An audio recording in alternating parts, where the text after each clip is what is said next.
out there who please we need help?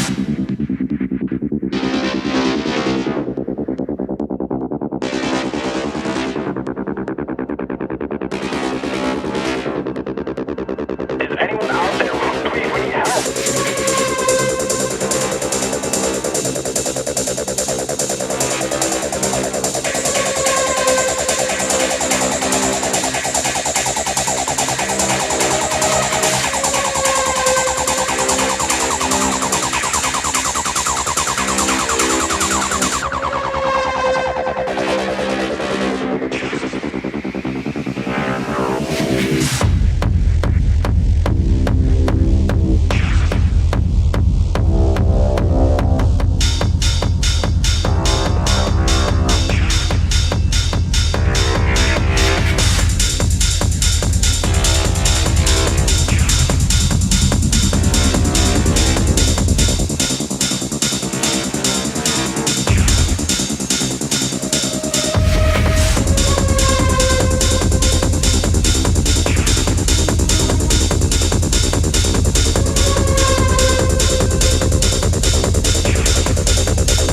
there who please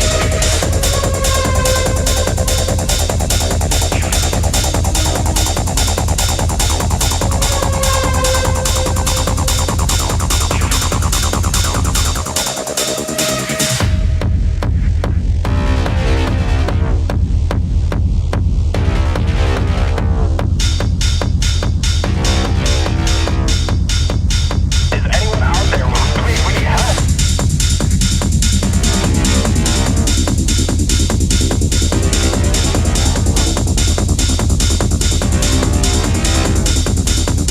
Is anyone out there who please we need help?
Good morning, everybody. I hope you all had a great night and you're ready to rumble for day two of the GatherVerse Europe Summit because I have some surprises for you today. Some small changes to the program because, yeah, sometimes life happens and people run into things that makes that things get a bit messed up. But don't worry, we do it the European way. Just go with the flow. So First of all, we thank again our brilliant DJ Minotaur for the great introduction of the 31st minutes. Hope you all were able to listen to it. If not, let's you can check the replays. Same as yesterday. It was a brilliant day with great, inspiring conversations, a lot of valid questions that have been raised, and of course, we will continue at um, same vibes today. But first of all, I would really love to introduce my inspiration, um, or let's say the creator of GatherVerse.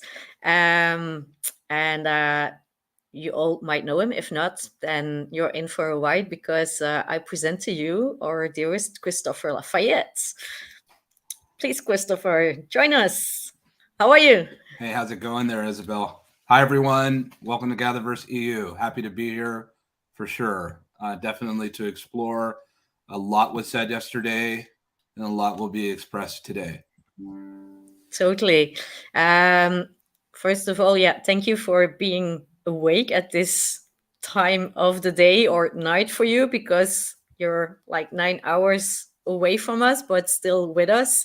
So, but can you tell us a bit more about your inspiration or how did you get to GatherVerse? Because we all get to know GatherVerse, but what it's like and so on, your experiences.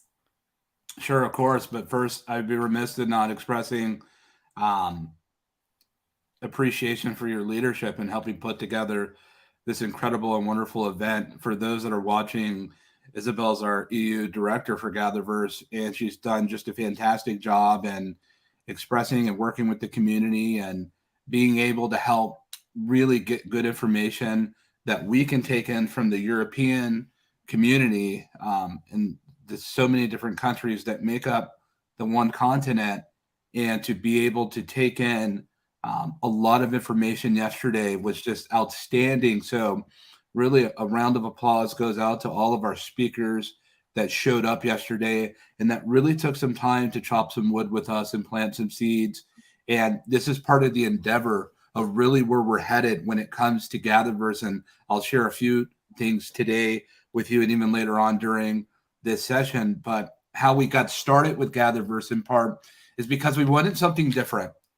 When we look at the ecosystem of XR and emergent technologies, and XR acronym being extended reality for those that are with us, when we look at these environments, for so many years now, we've looked at it as hardware and software, Isabel. And there hasn't been a whole lot of room when it comes to humanity first standards and a humanity impression when we look at the metaverse. And for years now, me located here in Silicon Valley, what I've seen, which is fine and great, I've seen over and over again hardware and software, content and apps and robots and androids and this and that and artificial intelligence and machine learning and deep learning. I've been seeing that for years, for decades now. And it does have its place. But for me, I had to be mindful of and consider that for whom all these decades have we been inventing this technology for? We have a headset, but who do we ultimately will put the headset on? Who will we put the AR glasses on? And so we build the hardware and the tool and utility, if you will, for humankind, and we use it as a tool to make this existence better. But at the same time, when we think about ingressing into the metaverse and the XR ecosystem, if you will, that we always have to be mindful that if we're going to extend reality, then we must bring reality with it. And so when we looked at the 7 standards of the metaverse dealing in humanity, accessibility, education, equality, community development, safety, privacy, and wellness, for so many people that have said the metaverse has arrived and the metaverse is completely here, that's just simply not true. The metaverse is in what we call a scale, or it's emerging. And it does have contemporary presence with us. But we must be mindful that the metaverse cannot truly fully be built until, one, everyone has the opportunity to build it, And two, when we think about its fundamental structure and the fabric of the metaverse ecosystem itself, the metaverse, here's a big shocker for everyone that's listening. And I want those that are with us, that have time to be able to sojourn with us today and during this event and through the hours, somebody has to tell the story of what's happening right now. Share this on Twitter, share this on LinkedIn, drop us a note, give us some comments, tell somebody the things that you hear today because they're vitally important. What we've already been expressing and what we're about to express. And so when we think about the material and the fabric makeup of what the metaverse actually is, and let me pull the cat out of the bag. On one hand, we can say that the metaverse is a virtual ecosystem of communication and interaction, which is very true. But at the same time, what we want to understand and what we want to impress upon those that are with us and learn, what we want to learn and take in great consideration is that the metaverse isn't a set of hardware and software. The metaverse is people. And at the center and the exact middle of the metaverse is community. And Isabel, I know that means so much to you from your lens, but if you can share with us a little more, what does community mean to you? Well, we already talked a little about community in terms of, for me, community is not only about what is here today, but also where we come from. We all have our past as a person, but also as a belonging where we come from. Historically, our ancestors, but also culturally. And bringing this all together is so fascinating, but it also comes with risks, challenges, and so on. Meaning that, for instance, in Europe, it's totally different story than, for instance, in the US, as we already talked about several occasions. In Europe, we grew historically as the old continent with countries and so on. With each, when we talk about Europe, I can say like I'm from that country, and then people will be able to say, oh yeah, okay, you're from that country, and then they know more or less, okay, where you're situated, who you are, your culture. They have an indication. Lots of cliches as well, but nevertheless, if we go to the US, it's total different perspective, because we all know the history of the colonies that people discovered the new continent, America, and of course the population that was already there. And in the US, how I perceive this is that you're more, say, like you're part of a certain community, in sense of you're coming from, let's say, you're part of the Irish community or the Italian community, the Hispanic community, the Black community, and so on.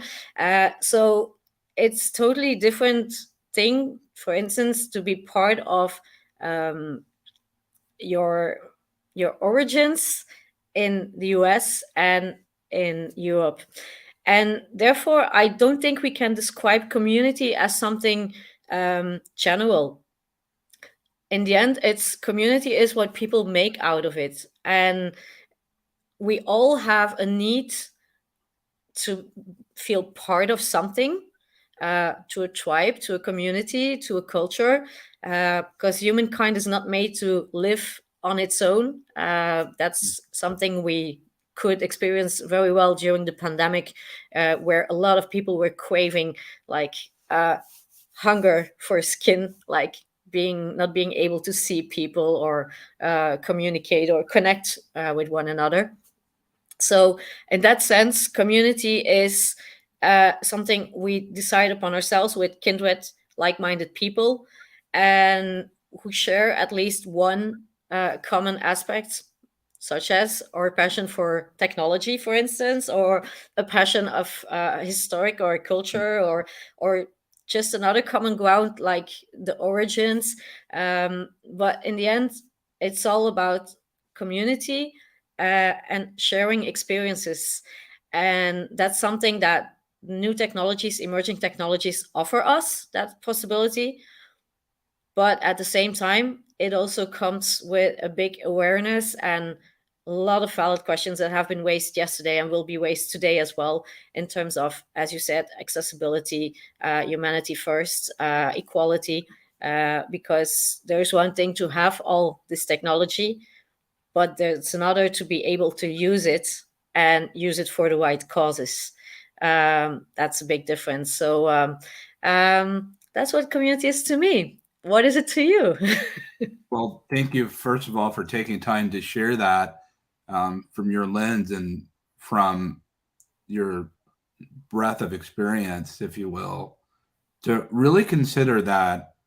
And I thought it was just so appropriate what you just expressed, Isabel, about how these technologies bring us together, not just the end result of these products, if you will, but these technologies bring us together with a sense of collaboration, with development. And I can't help but think about just the things that are happening in this world, whether if you look at the great tragedies of Pakistan being a third of it underwater, at 30 to 50 million people displaced, or we see what's happening when it comes to climate all over the world, and very uncanny in a lot of ways uncertain times that we find ourselves in when it comes to the ecosystem of nature. And then we think about the tragedy that's happening in Europe in respects to the war in Ukraine. And I can't help but wonder and think that how important is it for us to really take a step back and consider that in respects to the pandemic and so many other things that are happening in this world, are we taking the opportunity to build technology that leads towards sustainability? Because I know, Isabel, that we've come up in a generation where when we were brought into this world, if you will, and we looked around us, there was a lot of things that have happened on this earth plane. And there was a lot of death and destruction and chaos. And we came to understand through research that a lot of things that were meant to be good or great, even on a retail level, to find out it was toxic, it was cancer inducing, it led to poison in the air and the skies, that certain piping and whole entire cities were just horrible for drinking water and survivability. And we've also seen, and we've also come to know that technology that was meant for good in the hands of the wrong people was really bad. And so I look at where we're at when it comes to the metaverse and artificial intelligence and machine learning and deep learning. And I think about chatbots and smart assistants. And I think about neural networks. And I think about what's happening in respects to our medical industry and our educational institutions in the world, the private and public sector, and how far low the educational system here in the United States alone has gone, let alone in other places in the world. And I think it's time that we take a step back and ask ourselves, are we satisfied with this? Are we happy with what we see happening around us every day as we continue to consume and build for the next unicorn in technology? Or do we want to get serious about putting our minds and hearts together and saying, you know what, let's take a different approach than the ones that come before us? And there are those that have come before us that have really passed down the baton of great consideration of responsibility. There are many of those that have really gone into the fight, if you will, of building differently and thinking differently about their approach to technology itself. Because the reality is, you can make all the crypto you want, but you can't spend crypto on a planet that no longer exists. You can't go and escape into the metaverse, into a virtual, hyper-realistic, immersive simulated environment if you have no Wi-Fi to do it in, if you have no one to congregate and to be able to build with and explore with and consider and ponder and ruminate and think and wonder. So when I think about where we're at in respects to the metaverse, it must start with humanity first standards if we're ever going to find some true type of success. Because what I don't want to do is pass down the baton that's been passed down to us. And some of that baton is really bad. But what I don't want to do is pass down this baton to the next generations to come and have to send it with an apology note that we didn't do our best. We didn't give them what they could have. We didn't drive it to the next step and the next level of survivability because you and I, Isabel, and so many people that are going to watch this, we're broadcasting in so many different locations. So many people that are watching this, when we came onto the scene in life and as working adults, if you will, we came into recessions. We came into wars.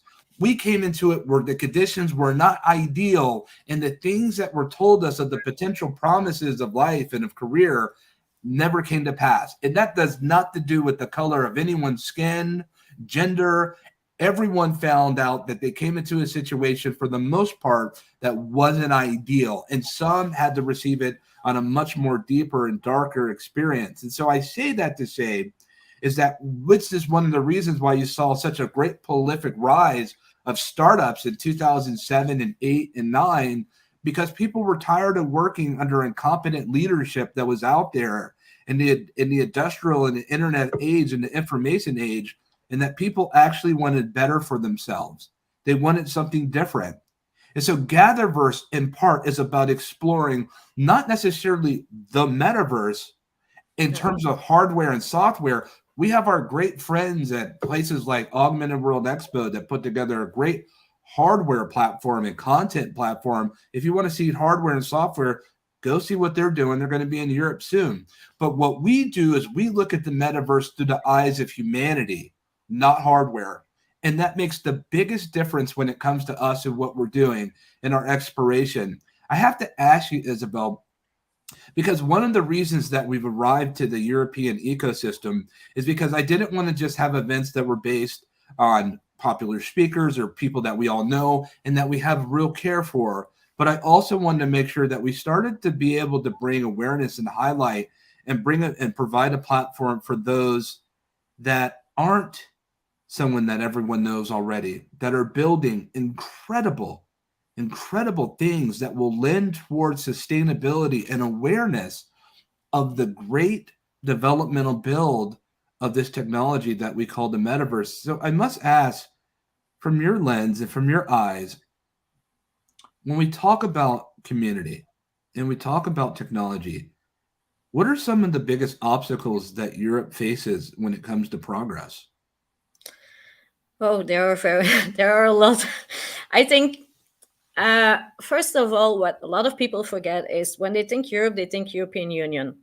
And European Union is doing a lot of things, good things, not putting that up to discussion.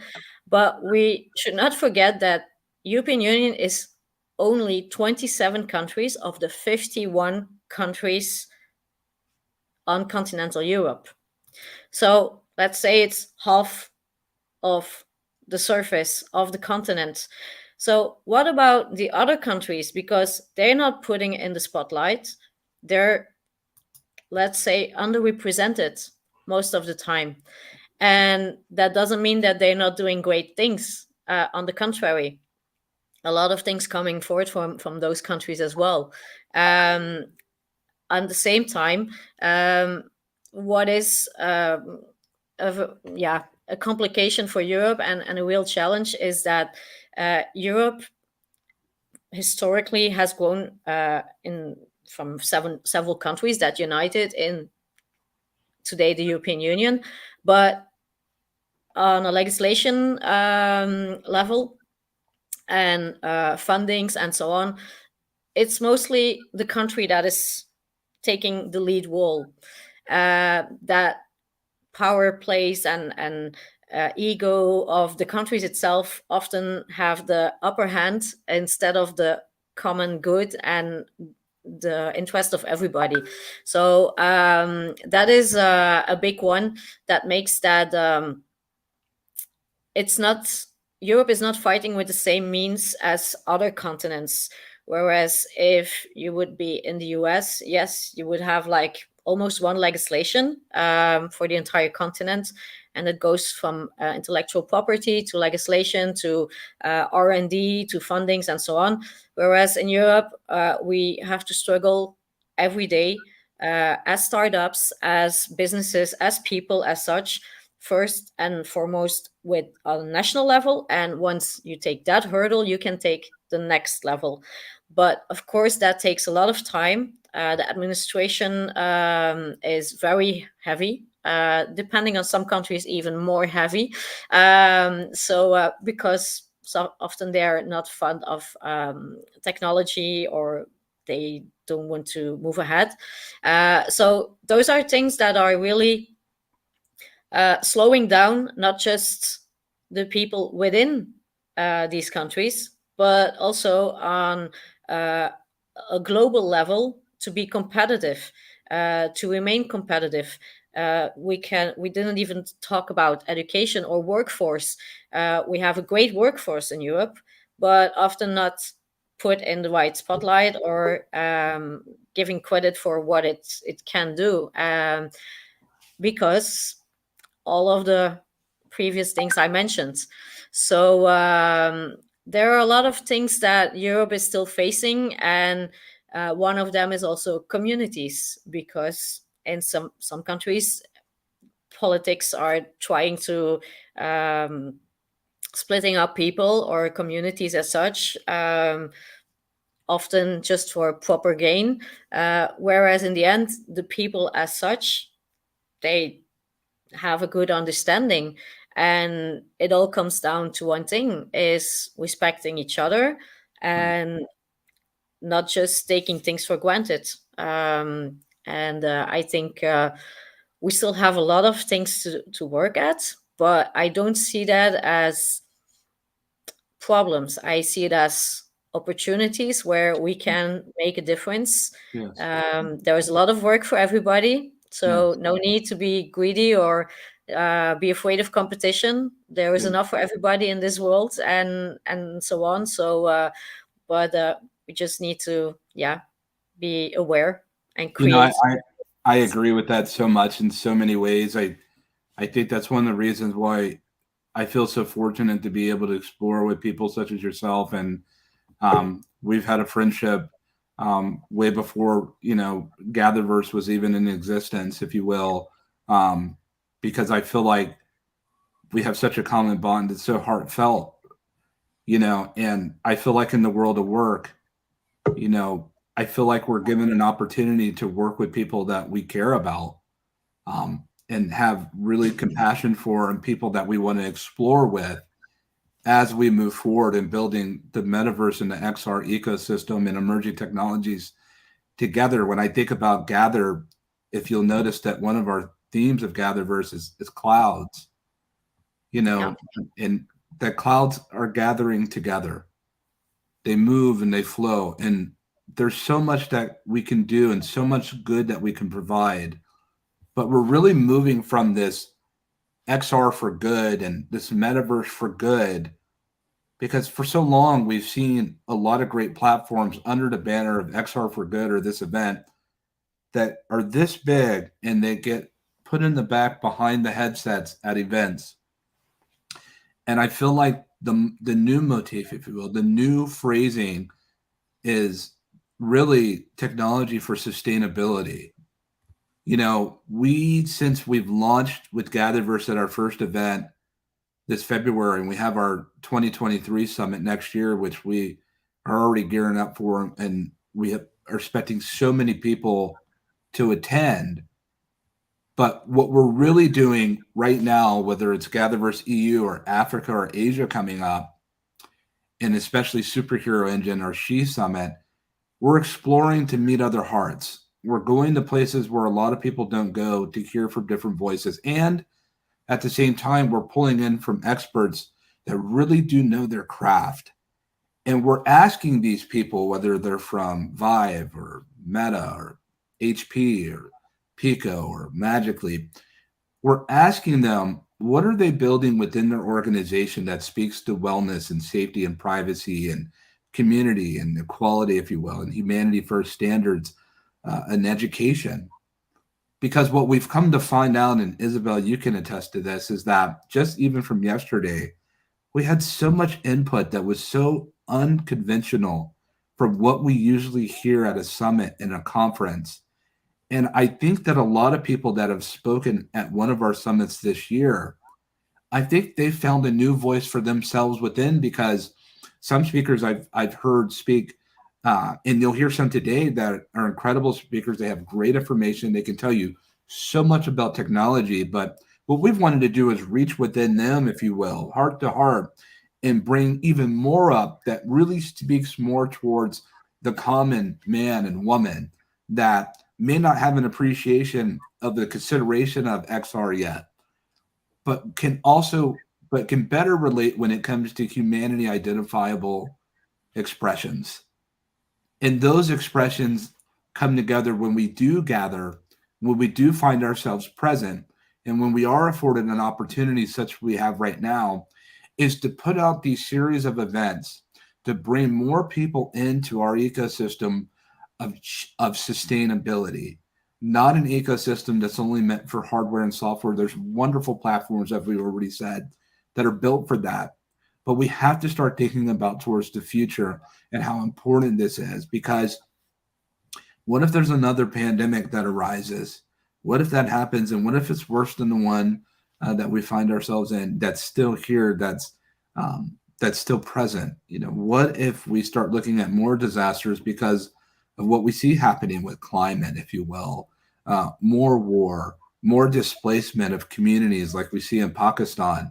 What happens when we start to look and say, can we afford to continue to build as we build now and thinking the way as we think? And so what I want to do is inspire. I can't demand, none of us can, but we want to aspire for people to think differently. Inspire these great big corporations whom, again, those aren't just corporations that are just buildings. Those are people that we have relationships with, and we have good relationships with, rapport with, that work at these environments, whether it's in policy or DevOps engineer or development and design and leadership, C-suite. We want to inspire people to start thinking different about product delivery and remote distribution, about who you're distributing to and for whom, and why are you distributing what for, and what good does that do for every community on the planet. That we want to hire the people that we want to buy our products.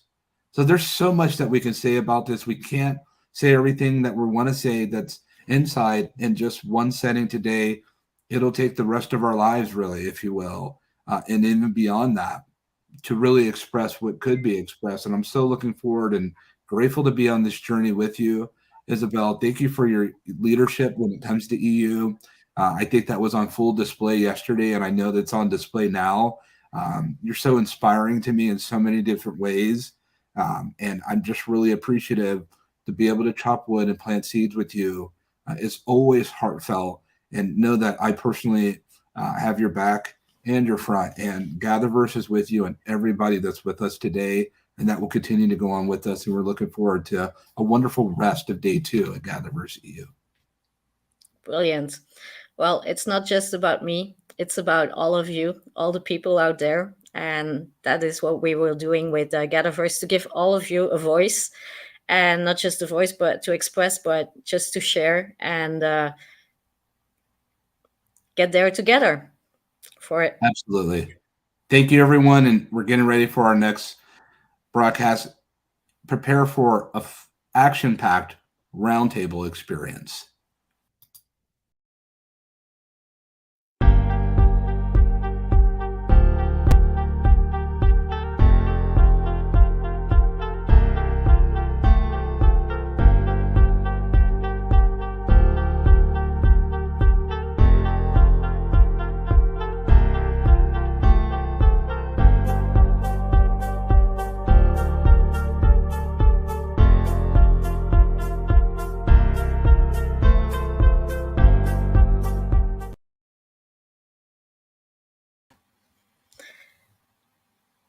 Good morning, and we're back for an amazing panel about accessibility. We have a lot of the honor, really the honor to host all of you. We really appreciate for taking time to be with us today. I suggest everyone introduces himself, herself a little, and then we can get started with all your ideas, visions, and great experiences so far. Let's give the ladies first. Hello, everybody. Thank you for having me here. I'm Koba, and I am founder of SensiVR, which is a solution for a sensory therapy for children by using VR technology. And I'm also the person who had experience with a few different kind of startup based of haptic, kinesthetic, and virtual solution. So if I will say something about multisensory interface today and how this is have impact for whole accessibility to Metaverse, I will be happy. And then we have, of course, our dearest friends of Pico. Good morning, Heitor. Good morning, everyone. This is Heitor Bravi, Sales and Partnerships Director for Pico Interactive. I'm based here in Barcelona, but me and my team, we are responsible for the Southern European region and Latin America. It's a pleasure to be here. Thanks for inviting me. Thank you for being here. Good morning, Valentino. Good morning. Good morning. Hello, everyone. Thanks for inviting me. This is Valentino Megale. Greetings from Italy.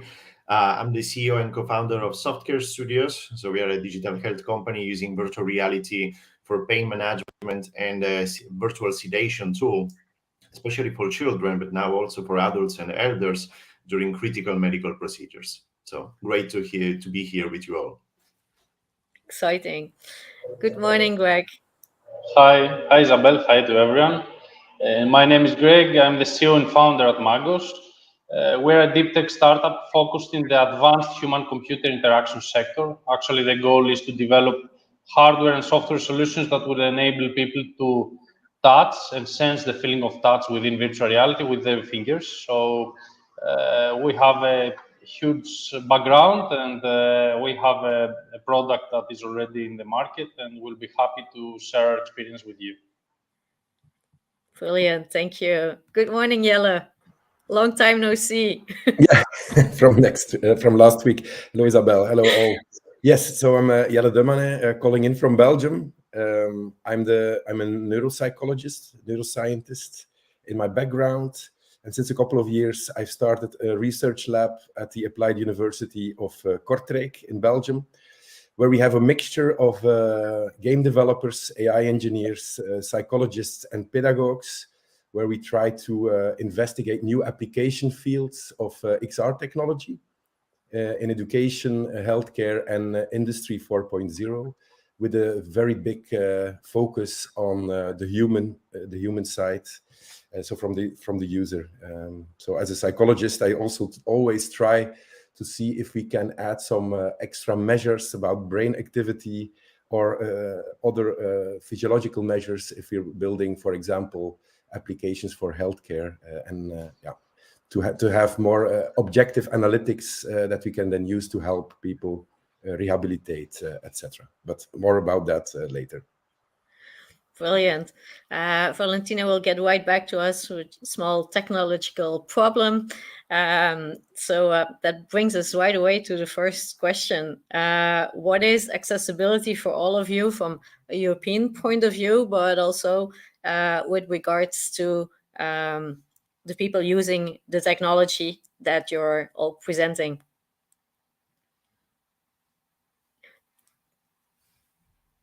First thoughts. Maybe, Heito, you can give us a division of from the hardware side of the story. All right.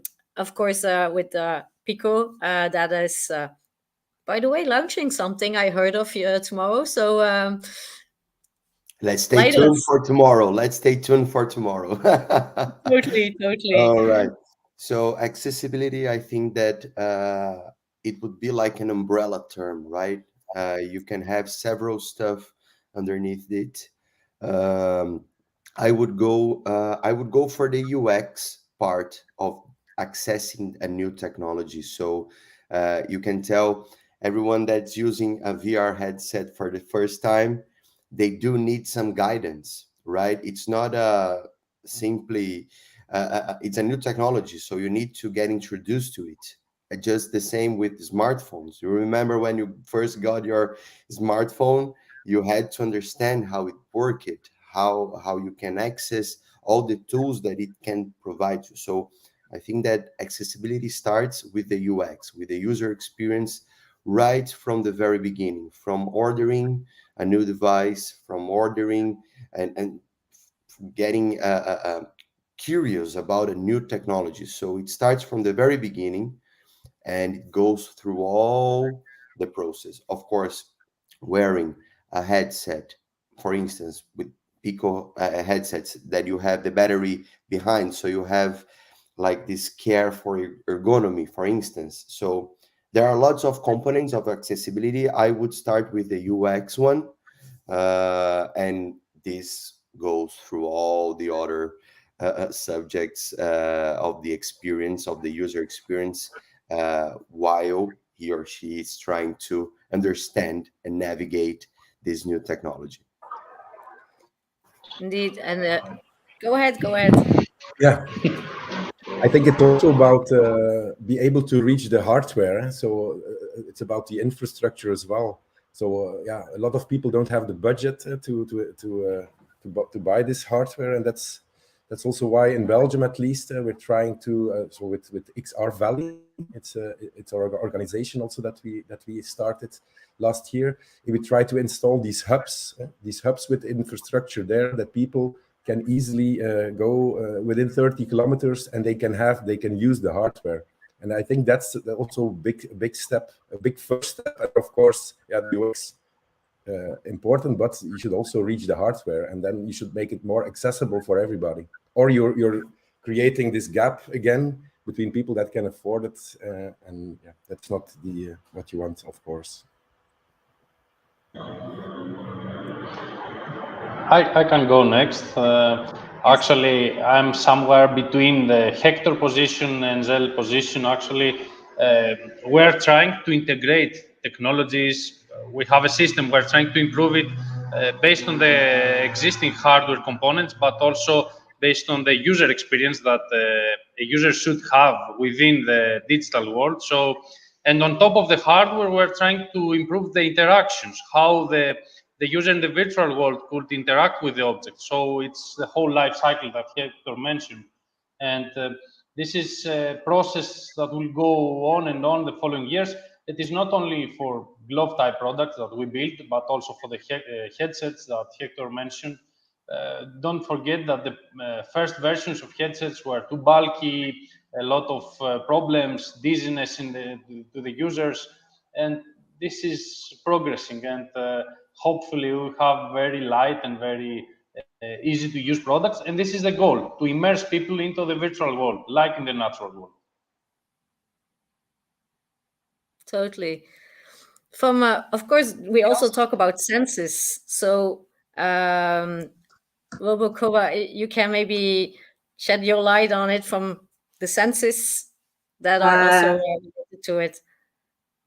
Yes, of course. So, like you said, of course, the accessibility is the hardware, and it's very important things of how this hardware is using for user experience.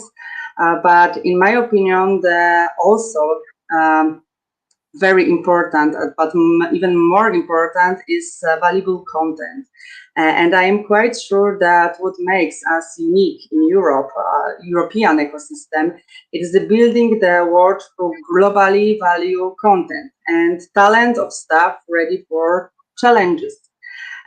So thanks to our European culture and linguistic diversity, immersive technology and virtual reality are developing across the European ecosystem, consisting of both big players with resources and small startups which are open for challenges, open for creating innovations, are based of user experience, which also based of multisensory experience.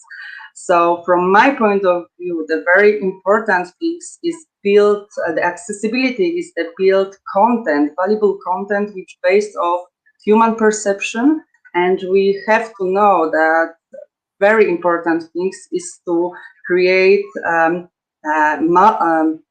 Metaverse as environment which is similar to real world, which means based of our understanding of our senses, our perception, and our senses as visual, as sound, as even touch, smell, or a taste. But at the same time, the information about our internal information based of bio interfaces, which means our information of spatial thinking, of our concentration, of our balance in a virtual environment. Yeah, indeed. Valentino.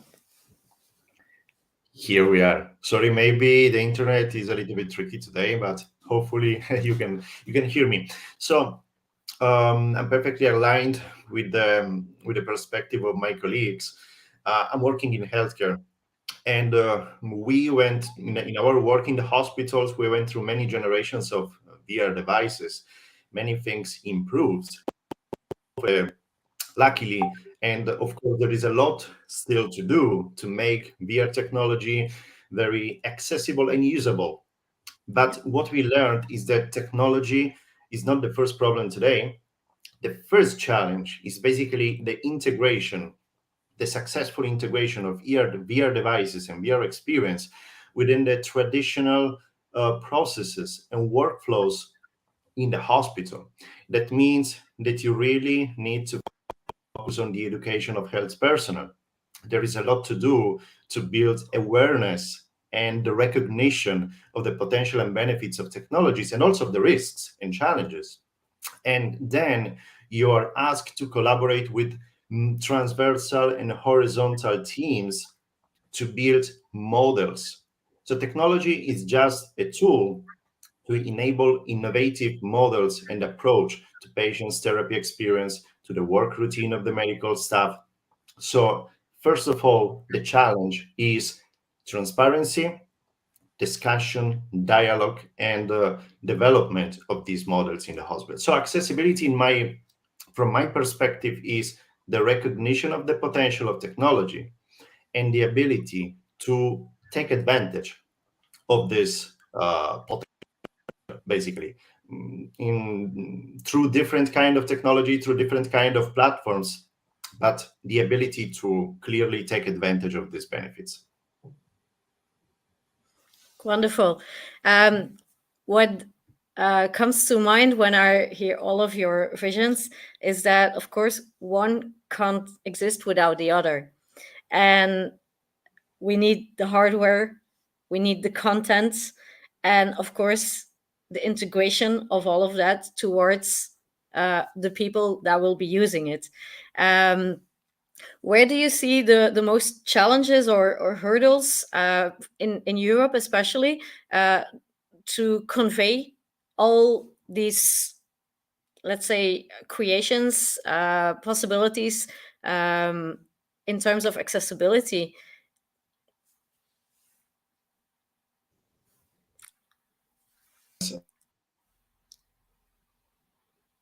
Yeah, whoever wants. At least from Belgian from a Belgian perspective, at least you can say that there are a lot of smaller initiatives, but they're all working on islands. So hospitals are now more and more investigating XR, but they are all on islands. There are no That's also the reason why we try to bind them together, and why this is also a very important summit, of course.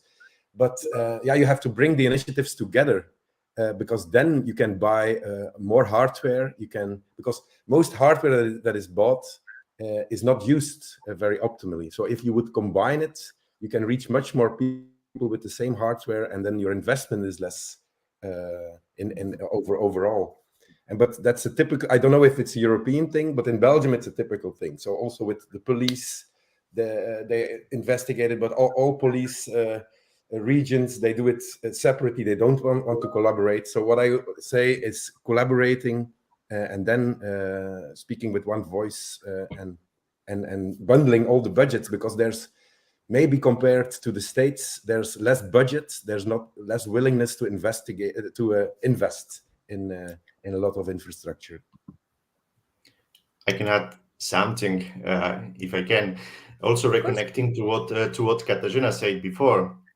Basically, in Europe, we have a great asset, which is a great diversity of cultures. We're natively diverse when it comes for cultures, systems, healthcare systems also, and languages. This is a potential for creativity and innovation, but also a limit. Because when in Europe we start collaborating with other countries, we talked about internationalization. When something like that happens in the US between different states, it's just making innovation in the same ecosystem.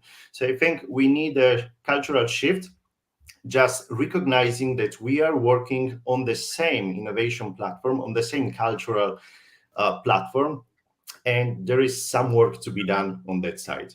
But we don't need to act as silos. We need to act as a network. Yeah. Totally.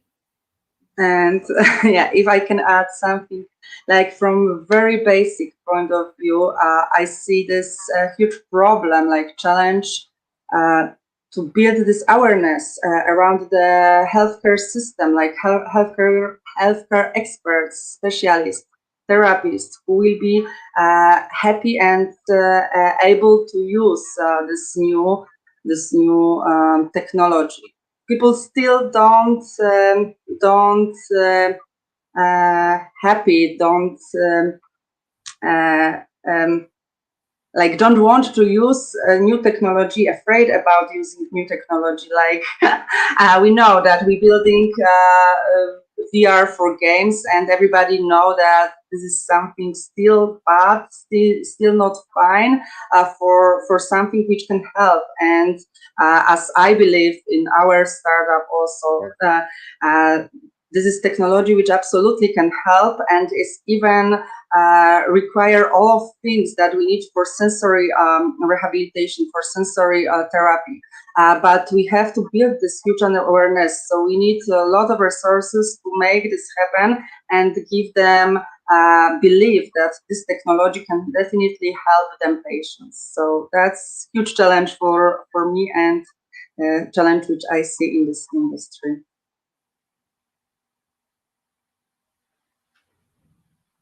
Who's next? Don't fight for it. I can go. Actually, I am fully covered with the topics that mentioned previously. And I would like to point out that don't forget this is an emerging technology and sector. So there are countries that far ahead or countries that far behind. So we should keep that in mind. And yeah, eventually I hope for the best and to create an ecosystem that is collaborative and all that. Totally. I agree with Greg. Of course, a complete immersive solution comprises hardware, software, content, and support. So it's important for us to have the whole ecosystem built together in order to be able to successfully deploy the solutions to the market. So I'm speaking from the B2B perspective where I come from. And this is it. You won't go for a given company and offer it the device per se. You do need to offer a complete solution. So it's important to be able to have this active community, and at least in the Southern European region, we do have important players that are around that are able to deliver it. So it's paramount to have this whole structure in place in order for you to be able to deploy a successful experience for your users. And then it comes back to the previous point about the user experience throughout the whole platform. So, and getting access to the headset. Yes, yeah, I completely agree with you. In order to be able to provide this access, right, for trying out new devices and new technologies. And also, I agree with Greg when it comes to understanding and to having it all in one place to be able to deploy it successfully. It is indeed what we also see, of course, in Europe, as pointed out several times, the difference in culture, in language, and so on. It's not as easy to deploy as one would have in the US, just one language, one ecosystem, or even in Latin America and the South, where would mainly be in Spanish or in Portuguese. So how do you deal with that on a daily basis if you create for healthcare and so on? I can imagine that the solutions are in terms of user experience in the local languages for the end user, but I assume that has also a huge impact on finances and to leverage it in the entire in Europe as a whole and beyond. So how do you deal with these, and how can hardware maybe be of help of that? I mean, from the hardware companies such as Pico, can they have extra tools within the technology provided from the start? Would that be a solution for what we experience in Europe? I'm not sure if I got you correctly, Isabel, but Yeah, I would say that well, I can tell you my own perspective. I can tell you my own please. story. I think that from coming from a hardware company, it's a mix of lots of things, right? It's as part of this solution, as part of the immersive solution, we need to be able to foster this community that I've mentioned. So content creators, software developers, and everyone else that is involved, integrators, independent software vendors. So we can have it all, at least trying our headset, our free loan program. We can extend this for literally any business that is keen to receive a free loan headset for a given period of time. And then they are free, they are entitled to receive all the support level to support their developments in our platform. And then we somehow try to understand from this very point where it got everything tested, where are we going? So it's an important step for the for the future. So we are Totally. trying to provide and to enhance accessibility through this loan program. So I don't know if I answered correctly your question, but Yeah, that could be some a part of the solution, right? totally. But maybe also from a language point of view, that maybe some within the hardware there can be like automatic translations or Well, something definitely, yeah. integrated, because that would not only reduce the costs in creating them for all the content, especially in Europe, whereas we need to deal with all these languages for the end user. Because if the end user, just saying, like, yeah, a young kid in Germany doesn't speak necessarily English, or an older patient in Poland or somewhere else doesn't speak necessarily English. So, and especially when it comes to healthcare and humans, it's still something private. It's very sensitive for those people to communicate about it, let alone have therapies and other things built around it. So I don't know if that is something that can be envisioned, or maybe it's already existing, that the hardware solution is already like integrating translations as such. It's already existing, so you can try when you, at least talking from the perspective Yeah. of Pico, you can, whenever you have your headset and you are configuring it for the first time, you can select among, like, there's an array of languages that you can choose, not only English, not only Spanish. There are some, and of course we are adding more and more language support as we speak. So it's an ongoing process, but yes, we offer support for, I think that for the moment, for 10 plus languages at the platform. Nice. How is it for the content creators amongst you? Your perspective on that?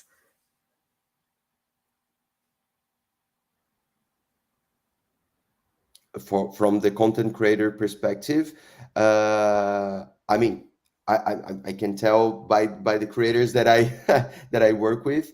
It all depends on the end consumer. So where the Yeah, end consumer is located. If it's in of the course. US, then full English. If it's anywhere else, if it's in Europe, where exactly it's going to be located. And also, that's one of the beauties of working with immersive technology, is that you don't necessarily have to communicate via words. You can communicate via any other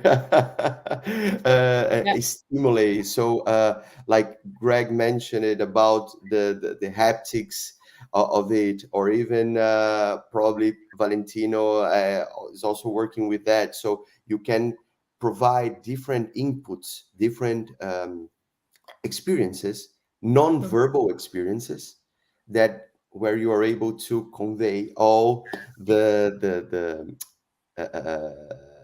content or the experience that you are willing to provide to your user.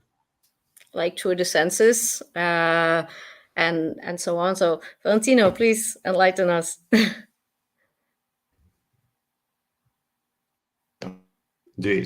Okay, do you hear me? Yes. Yes. And, I reconnect to that because working in the pediatric oncology, also departments in the hospitals, as a company, of course, we need to make choices when it comes for the language. So we often choose the Italian because we are mainly focused on the Italian market right now. There is also the opportunity to see the content in English, but we often need to face the diversity of hospital departments. So there are people from every place not speaking English, not speaking Italian. So in that case, you need to design the experience in order to fulfill the needs of the patients beyond the language barriers. So yes, there is a design margin of innovation on that side. There are huge potentialities on that side, so you can really engage your patients and the customers beyond the language with game mechanics, with how patients interact with each other, just thanks to the sensory stimuli. I also want to add that tech providers like Pico, in this case, they have a huge opportunity and also, of course, responsibility in building a common ground for the innovation, because later, of course, you are building the highways, not the railways, for the innovation, and having a standardized platform when everybody can build the content upon wherever they are. That would be a great advantage for the language, for the standards, even for policy, even for privacy standards that are changing across the different countries. So having the opportunity, this flexibility to manage the content directly through the hardware is going to be a key feature of accessibility. Totally. Someone wants to add something to that?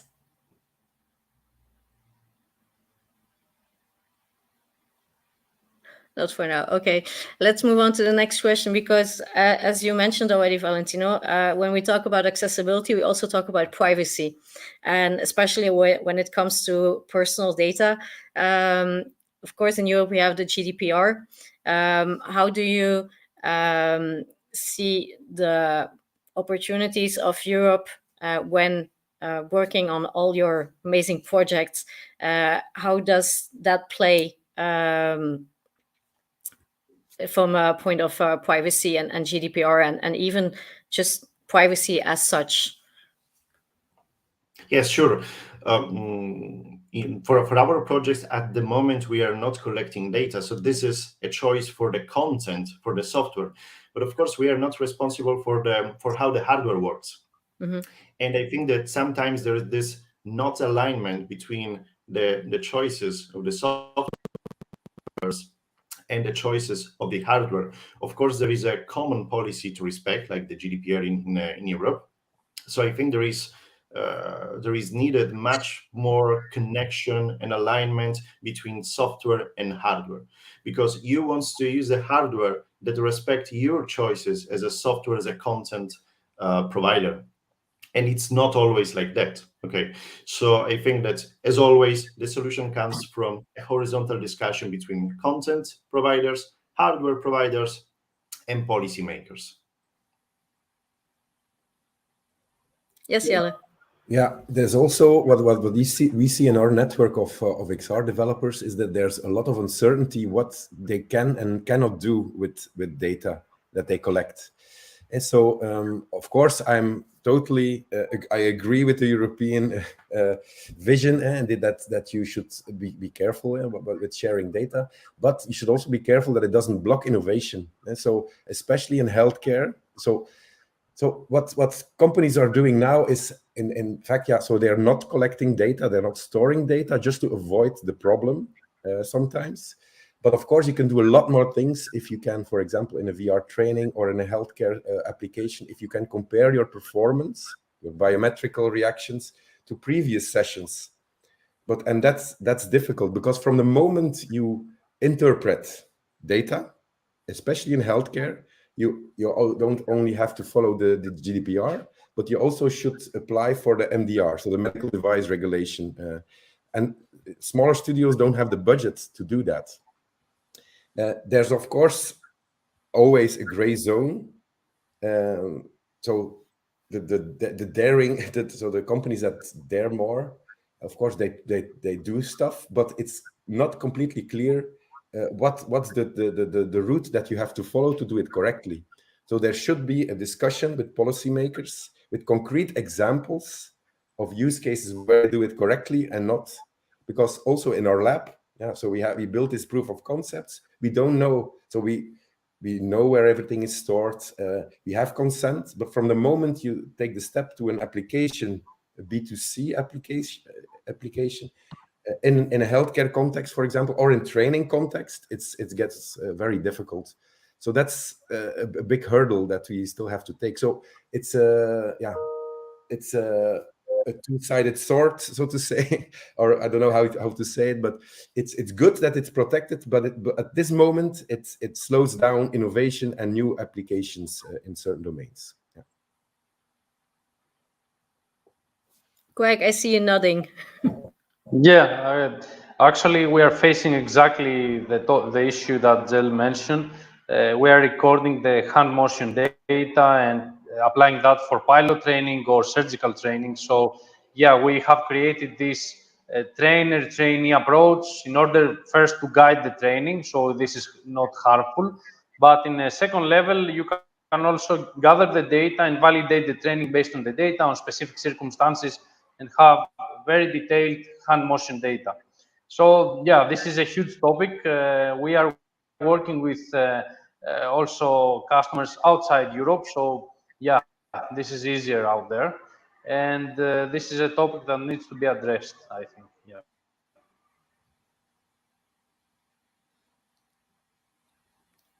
Yeah, please go ahead, Wobo.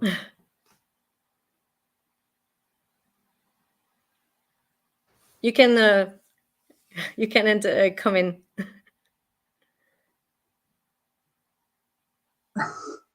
It was actually me. Okay, sorry. Yeah, I think this is something totally new. And when we try to talk about the privacy and data for our solution for VR, for Metaverse, is something which is still not defined. We are the providers, so we build this journey. We all of things which we would like to save, all of data we would like to take from our solution. It's something which is totally new, and we have to build this journey, grow with this journey. So every idea which we have right now, even with this medical device regulation or some kind of things maybe for DIGA, which is very long journey to get information about even, and after that put to the market. So I think it's good to get this knowledge and start to get this knowledge, but it's not any like specific answer how this data work right now. So and also, in my opinion, I think the device, the headset, are still not enough good for our customers. We still need to develop the hardware, because from from my experience, from my testing, we know that our customers are still not happy of the experience in this huge VR headset. So we have to know that all of these things will be changed, and it's good to talk about this, but at the same time we have to keep in mind that it's not already defined, and everything is still developing. Totally. I would like to add something to that, because we discussed like the hardware, the software, privacy, and so on. But without data connection, we can't use any of them. And then we come to the topic of 5G in Europe, especially, where we're still not at it, and maybe at some places we have 5G with the new technology of 5G. There's still a lot of let's say fake news going on about 5G. You'll be like with all the beams and so on. So maybe if someone can explain what 5G really is compared to 4G, that would help already a lot for the public, and of course to create awareness of it. And then in the second time, 5G, how do you see the need of it for Europe to move ahead? And in that sense, also the hardware can become more flexible and not as heavy and bulky as it is today. So someone wants to, yes, Jelle. Yeah, so very pragmatic even. So in, for example, if you're trying to apply new software in a hospital, for example, yeah, so people so the ITers in hospitals don't really like that you add systems or hardware to their network, because they are really afraid that this could be used to enter the system by others. So indeed, having these 5G, so you can work completely independent of local Wi-Fi networks. Yeah, then you can do much more nicer stuff. You can build dashboard applications on tablets, so that caregivers can follow what happens in VR for their patients. So you can, of course, then also you can do much more data storage on servers. You can do building of relevant benchmarks of data that patients can be compared to relevant groups. So that's really crucial to stimulate it, because you can avoid a lot of practical problems in certain locations. Yeah. Do you encounter a lot of resistance against 5G at this point?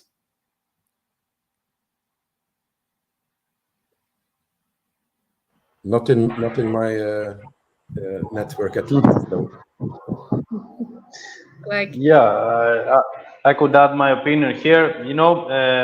We are a deep tech startup in the technology innovation level, so we are fan of technology. So, answering to the last question, we don't see any in our network at least any big obstacles in the 5G or comparing to 4G or whatever. Speaking about the usability of improving networks and capabilities, keep in mind that if you follow technology trends, they mention that up to 2050, there will be no real human surgeons, so it will be only robotics. So the network capacity should be there in order to adhere this innovation or any other innovation in other fields like teleoperation, guidance, remote assistance, and stuff like that. So for us, we are in favor of new technologies, of the capabilities, of course, looking towards the bad points, if any, but at least for 5G, we're in favor. someone care to join to share something on top of that for 5G pro contra? I can add just Valentino. inside just yeah. So the 5G is a connection, is a technology that requires an infrastructure. So the problem of this is that, of course, 5G does not cover equally all European markets and communities. So this could create a great opportunity for the development of the cloud XR paradigm on one side. On the other side, it could also be the reason for digital divide.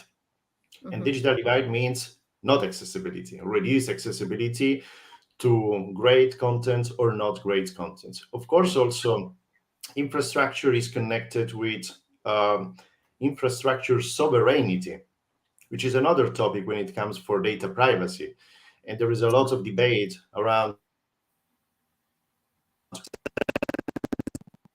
and key technology for the future development. So there is a lot of discussion beyond just the opportunities, but of course it's something that will enable better content, faster content, and more complex content, both for the experience and data collection. Totally. From a sense for Huboko, for you, how would you perceive 5G? Yes, from our point of view, like 5G is, I think, really important things, and we know that is technology which we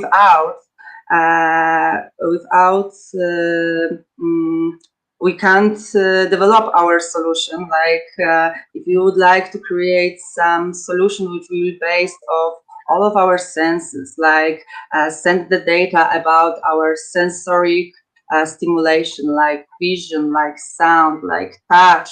All of this information must be sent in real time and be remote developed from one person to another in real time. So this technology, it's like future for the sensory therapy, for the sensory rehabilitation, and specific for the idea that this is remote therapy, not anymore as stationary traditional sensory therapy. So I don't know how this is gonna develop, how quick this is gonna develop in Europe, but I believe that is the future, and I hope will be exist soon. Totally. Heitor, of course, the hardware, you also see the differences between the continents, where there is already 5G, and then Europe still dealing for the major part with, no 5G at all. So how do you, what's your take on that? Well, my take on that is that it's a really important instrument, right? It's a gateway for accessing more content, more streamed content, more cloud, more all of the structure that we don't see. So it's quite interesting to when you compare two different regions, one with and one without the access to the technology, especially for field workers, especially for those guys that are on a day by day basis working with, like, I don't know, remote maintenance or this kind of thing that they do need the necessary infrastructure in order to for making the information transit occur. So of course 5G, it's one of the technologies that enables that. And yes, it's quite I think that's quite important to acknowledge the power of getting access, of getting internet access. I mean, we are 2022. If by now this is not clear, it's complicated. But also to acknowledge that we still have to understand and to fight misinformation with good quality information, with good sources, with good reliable sources, so we can ground us. We are able to be grounded in solid basis for building on top of it. Yeah, totally. Nice. Do you all sense the difference, the complication of not having 5G access, and even for a lot of people, not even proper internet connection, because there are still remote locations within Europe that don't even have a decent internet connection. We shouldn't be, we should be aware of that as well. So what can we do in Europe, from each country, but also as a European Union, and then I speak from a continental point of view, what can we do to enhance inclusivity and making sure that everybody will have access not just to a data connection, but also in the near future, hopefully, to 5G, to remain competitive as Europeans towards other continents? What could we do to that?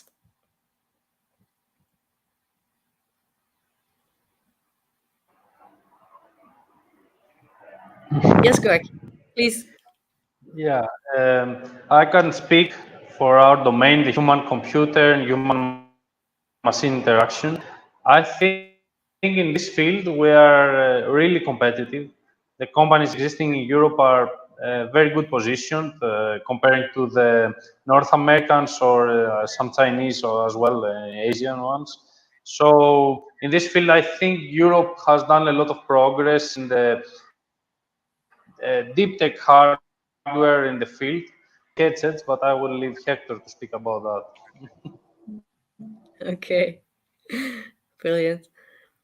Valentino, because I saw you earlier, you Yes. agreed upon the fact that not everybody has data connection as such. So Absolutely, absolutely. So one of the best features of virtual reality today is that VR devices are connected. So they're connected and they enable social interactions, social gatherings, group experiences in virtual reality. And this is something very valuable in healthcare as well. But we were asked many times to build social experiences in the hospitals. But the problem is that internet connection is one of the weakest points in all the hospitals. So some hospitals are very well connected, some hospitals are not providing good connection. So this is a problem for accessibility. So if we want to build new benefits and advantages of using virtual reality for patients, we should have the access to connection in all the hospitals. But this is, of course, something that depends from the healthcare system, from the single hospitals. It requires a lot of integration, a lot of discussion of high level, from the political point of view. But I think that Europe can just trigger and support the digitization of basically all healthcare system across Europe based on a common standard. This would enable amazing features. Of course, connection means also data flows and data privacy. So if we don't have clear data privacy policies, as Yele said before, I think this will be challenging also to access equally to internet connections in the hospitals. Totally. Robokova, you wanted to join in? Yeah, so I think the huge role is a role for us is to build the general awareness about new technologies. We have few different kind of technologies which growing together and which are matched together. And for example, like we are not going to build metaverse without 5G, and we are not going to build blockchain without metaverse or in other ways. So it's I know the huge problem is like we still don't have Wi-Fi everywhere. We still don't have network everywhere. But if we are not doing some job of building this awareness, which we are not start to talk from very base point of view, from very base point of view about how important is it in this digital world which we already have in 2022. We are not built. We will not build the digital solution. For example, we talk about this technology. We develop this technology as entrepreneurs, but lots of people, like lots of normal people, don't know how important is this in normal world to get this Wi-Fi. It's in some institution, to be honest. We have to put more attention, more awareness about how to start to get impact in different kind of institution which we dedicate our solution, our digital solution. Yeah, so that's, I think, that something we still have missing, like people who create this solution. And yeah. Totally. Well, it is like the project, like Jelle explained earlier, like they're doing in Belgium, creating hubs where people can really try out a headset and really experience what it is. Would that be something that we should deploy all over Europe? So to make it not just more accessible, but to make it more mainstream amongst the public, because it's one thing to create awareness and to have B2B. I think industry will lead the way, but if there's no mass adoption, then in due time there won't be any use. So what they're doing with HitLab and XR Valley in Belgium, would that be something to consider for the rest of Europe?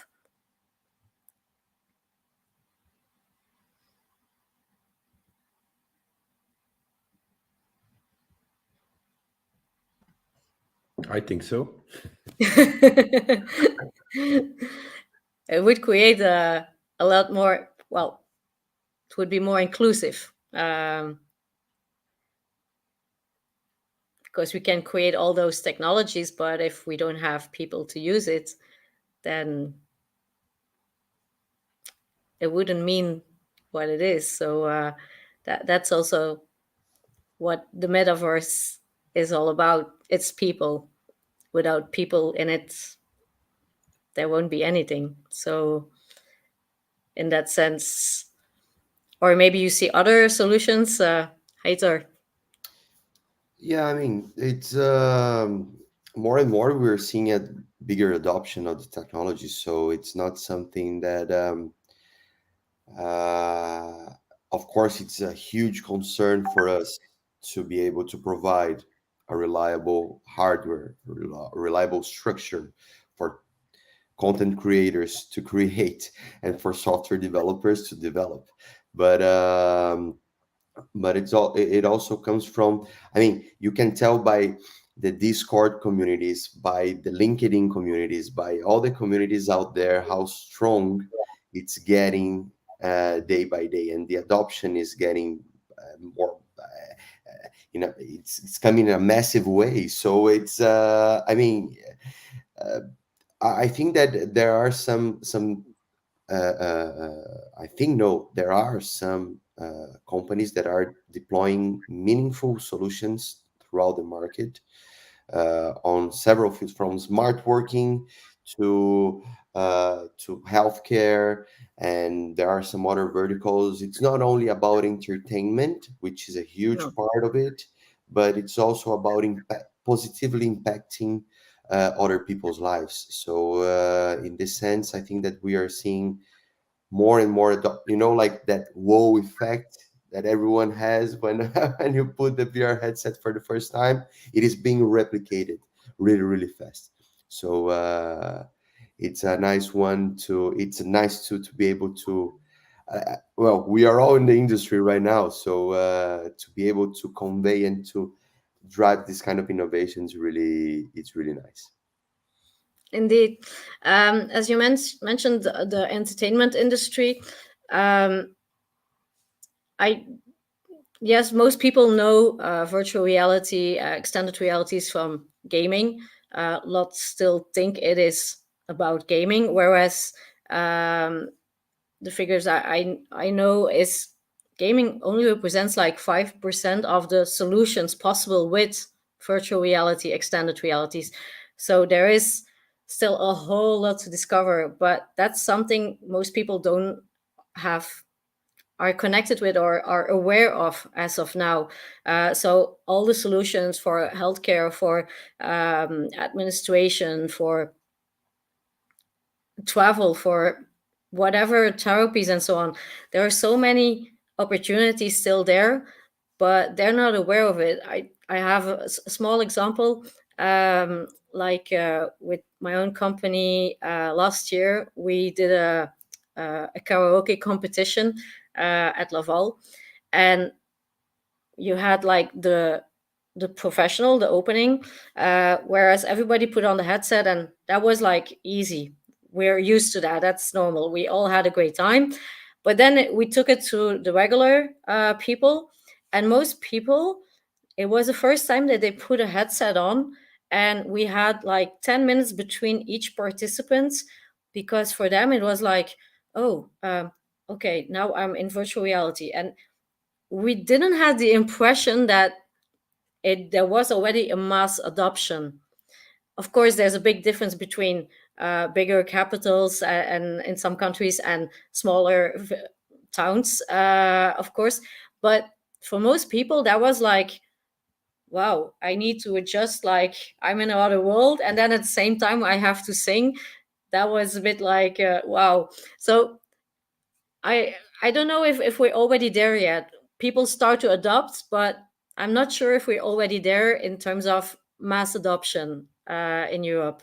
I don't know what your all of you your take is on that, or just give me your last 2 cents, because I see we have to wrap it up in 2 minutes. So I would love to hear from all of you your thoughts.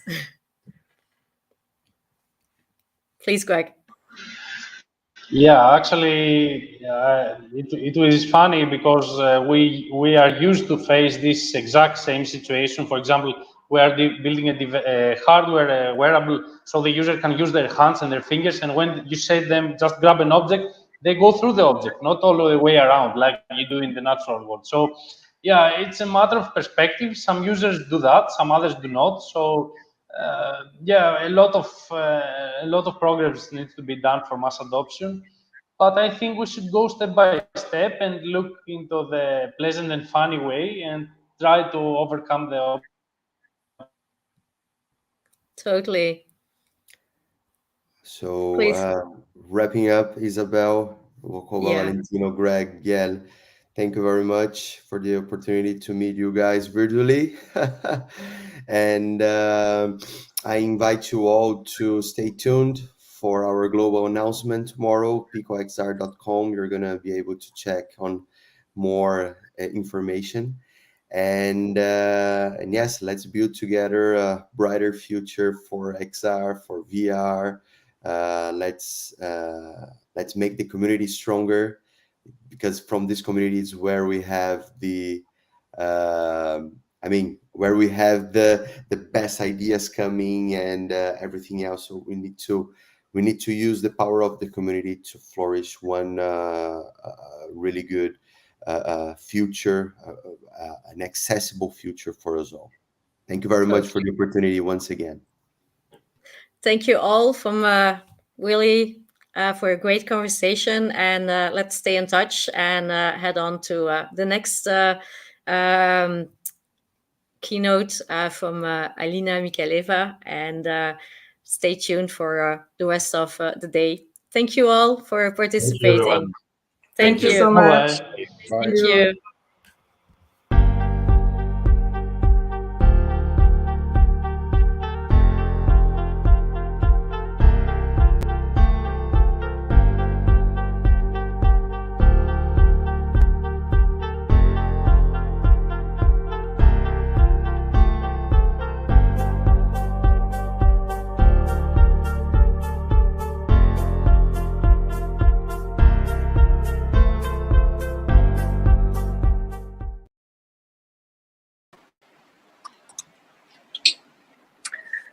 Hi everyone. So I hope that you can see me. Perfect. I hope that I'm connected, and I do apologize in advance if we experience any issues or there are any sounds, because I'm actually on the rooftop of a hotel, and that's the quietest spot with the best internet connection that I was able to find. So I will start my presentation, and let me just try to share my screen. Hopefully that works.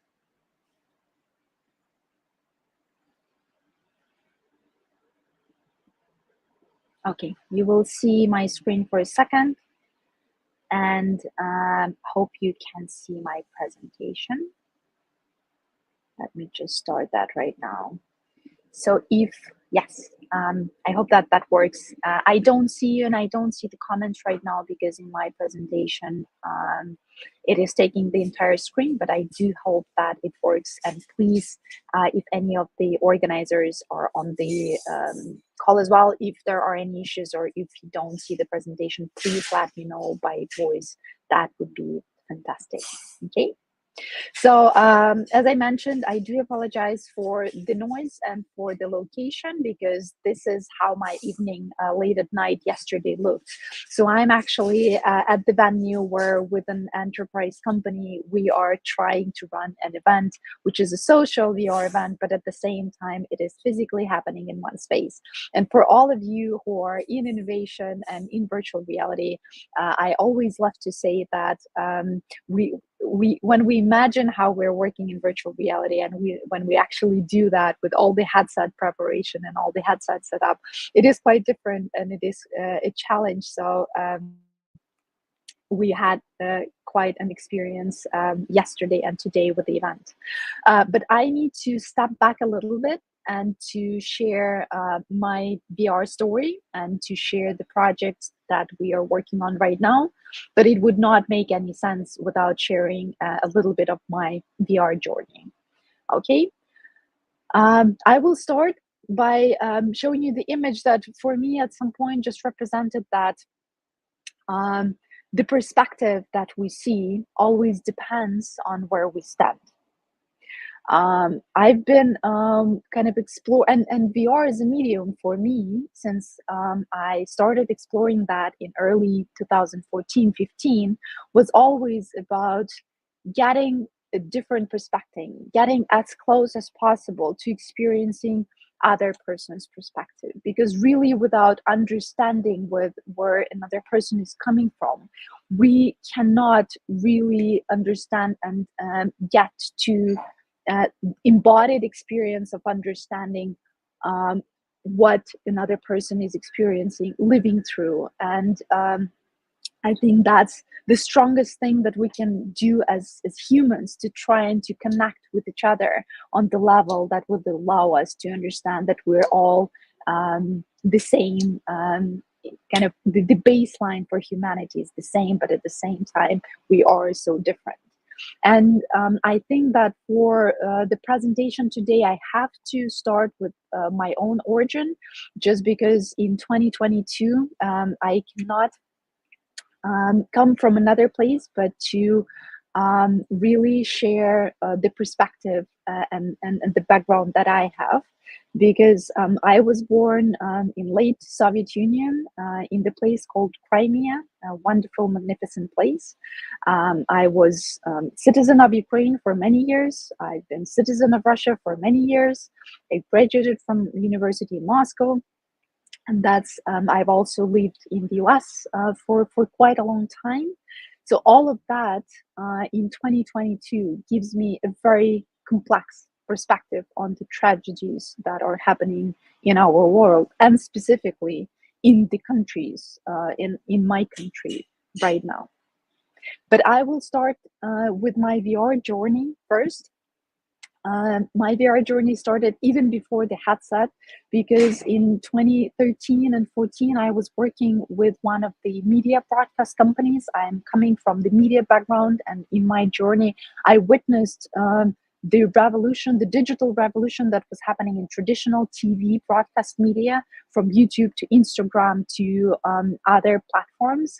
And I remember that already at that time, I was understanding that the amount of content that we're putting out there, like one new platform is not going to change how people are consuming the content, but it's becoming just such an unhealthy ecosystem for media in general, where everyone is just trying to shout louder than the other.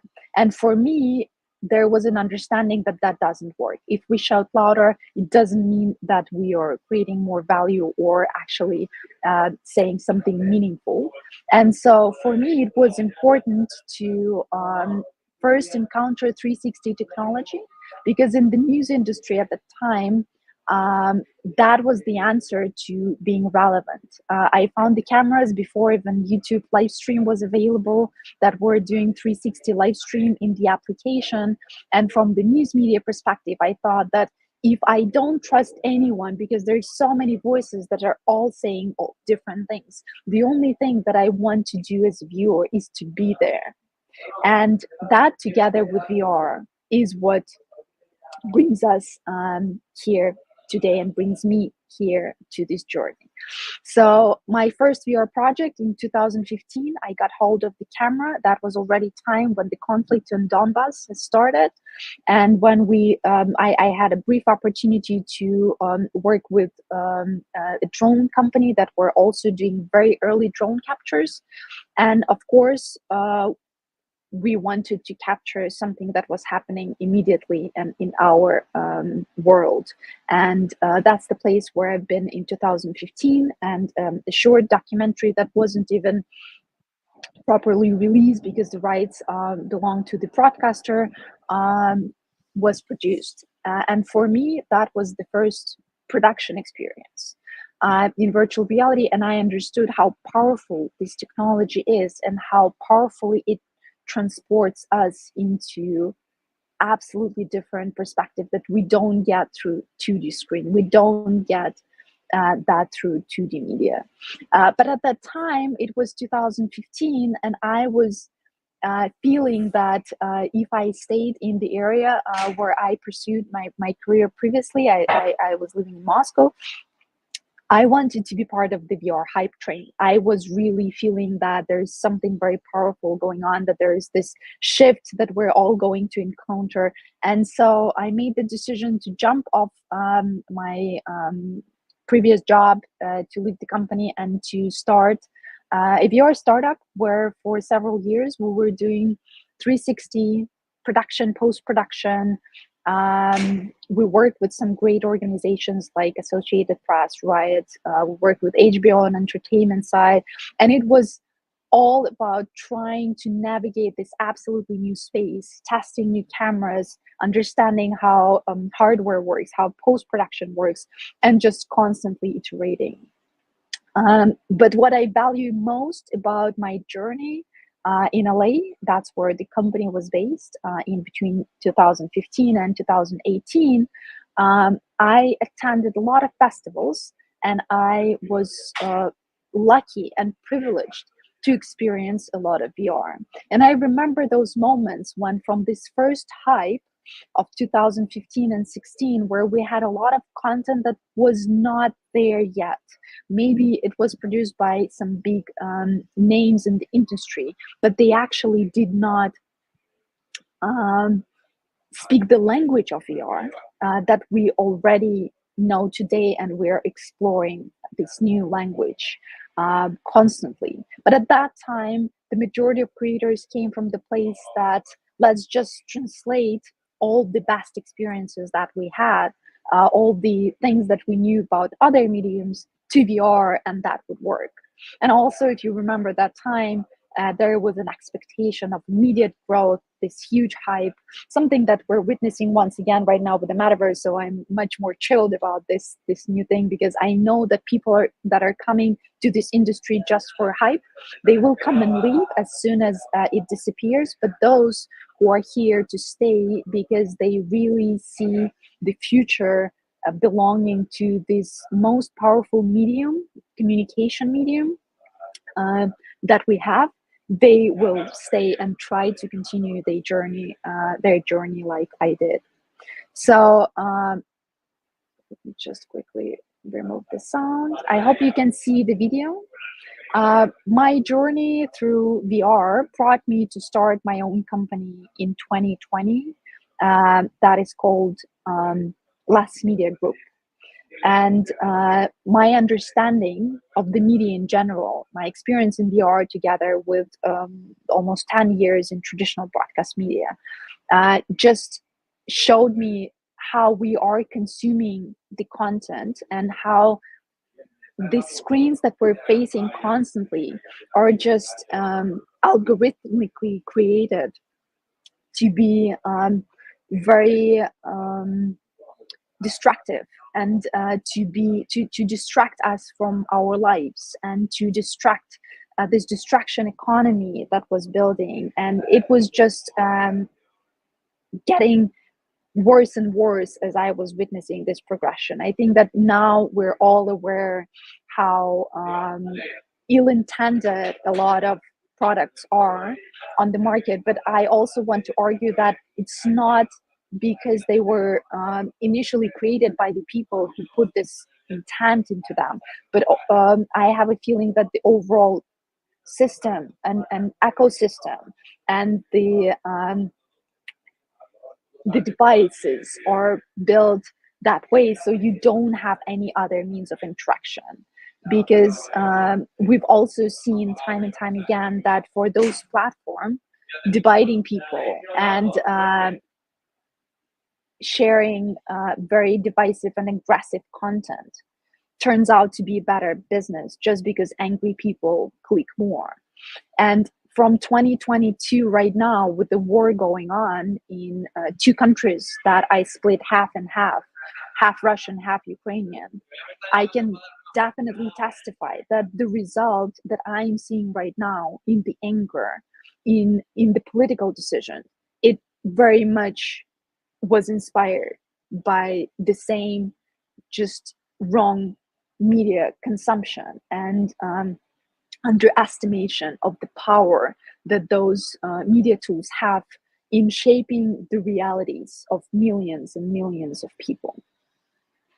So my main question that I was coming to the industry and to VR and to immersive media in general is that how can we create technological ecosystem that empowers us by design instead of distracting us by design? And by empowering, meaning that it is bringing valuable experience, it allows us to connect with others, but in a meaningful way. It allows us to connect to ourselves, and it also brings this magic of experiencing something that is very close to experiencing something physically. For example, I always compare going to a beautiful museum and going to a beautiful virtual gallery. Maybe gallery looks like a spaceship, but those would be an active experiences where I have to go and chase and be in the location, doesn't matter physically or virtually, unlike of just passively consuming that and scrolling through the feed on my mobile phone. But with the most powerful medium, a lot of responsibility is also coming. So we understand that VR, especially right now, is a medium that can be highly impactful. And those of you who had experience with quality narrative XR storytelling, you all know very well how just how deep those experiences can be. And for me, it's very important to connect the audiences to those very meaningful and life-changing experiences. So let's jump to the recent times. 2 years ago, the beginning of the pandemic. So this is the first, or one of the first events that virtual events that I started producing very quickly after the pandemic started. I've been a part of social XR before. I experienced Soul Space. I went to some events, but with the pandemic starting, it became very obvious that this is the moment where we can connect people virtually in a completely different way that cannot be standing next to Zoom experience or MS Teams experience, because there is just this absolute embodied presence that cannot be replicated in any other medium. And that was kind of the core aspect, the concentration for me of the attention on immersive media in general, is that how this embodied experience can be created for other users. I'll play a quick video just to comment. So since then, since 2020, virtual events is my main job and something that we do on daily basis. So I can definitely say that since March 2020, I go to work in VR. So the majority of the events, and we work as a team, and we enjoy a really great partnership with Engage XR platform. For those of you who are not aware, Engage is a social XR application that is available across different devices. It allows users to connect virtually. It's very much enterprise education and events focused. And we do work with all sorts of clients, mostly educating them about the technology and welcoming new users to virtual reality on daily basis. Even the event today that we had physically in Barcelona in a hotel, we had about 40 people in one room in VR headsets, and all of them were absolutely brand new to the technology. Some of them were really scared to enter the space because it can be uncomfortable, and we all know that. And for me, it was really precious that at the end of the session, some of them shared that, by the end of the event, I was already using sticky notes and I was moving around the space, and I felt much more comfortable and capable of doing something like that. And this is the most important thing. I want to mention Stanford here because Stanford is also working with Engage as one of the platforms for XR collaboration. And actually, the first class that they taught, it was taught completely in virtual reality in 2021. This is a quick video with with Jeremy Bailenson introducing his class. I'll just quickly scroll through some of the images as well. So as you see, this is Engage platform, and a lot of users are having fun with different IFXs, 3D objects, just populating the scene. It's specifically interesting that the whole class, I think it was three months, was taught inside virtual reality, inside the headsets. And the class was called, I believe, Virtual People. So I do think that it's time for such classes to definitely move and explore actively virtual reality with all its benefits and also a lot of limitations that we still have.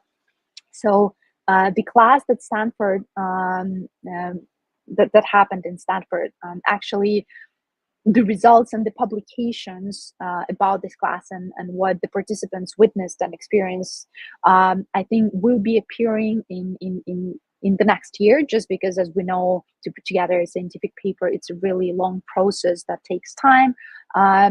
But the first paper that was published as a result of this 3 months class of people collaborating in virtual space, basically shows that the longer towards the end of the semester or in the second half of the semester, users were reporting more joyful experience, more comfort.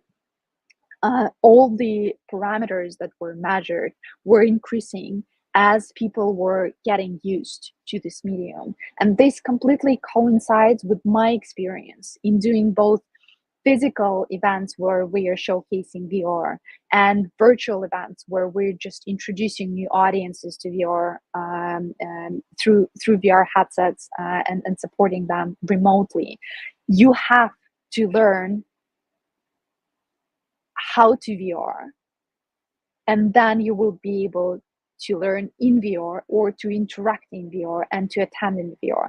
And I think that's the point where it's one of the biggest obstacles that we don't understand, because for us the expectation is that everything should work instantly, and just you send the link, we click on that, and you are enjoying the experience. But just think that it's a completely different medium, and for people it takes time to get adjusted to that.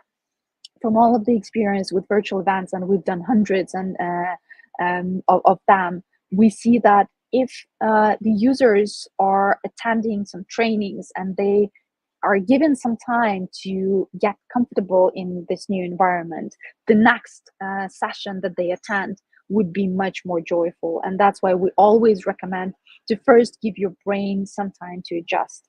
I remember, as an example, and I spent quite a lot of time in the headset already, because my maximum, I think, was when I was a tutor at Venice VR College. This was all done remotely in the platform called Roam. But we had about 6 hours with different teams, just having interactive workshops using all kinds of collaboration tools. And it's definitely working. It's just the time that is needed to learn the tools need to be factored into the experience. Okay, but you also have to learn from the best VR. And by best VR, I mean that the language of VR, the storytelling level is increasing and improving every year. I don't know how many of you had a pleasure to maybe see and visit Venice VR Island this year. I was lucky enough to have my 4th year with Venice VR selection when I was able to watch all the works.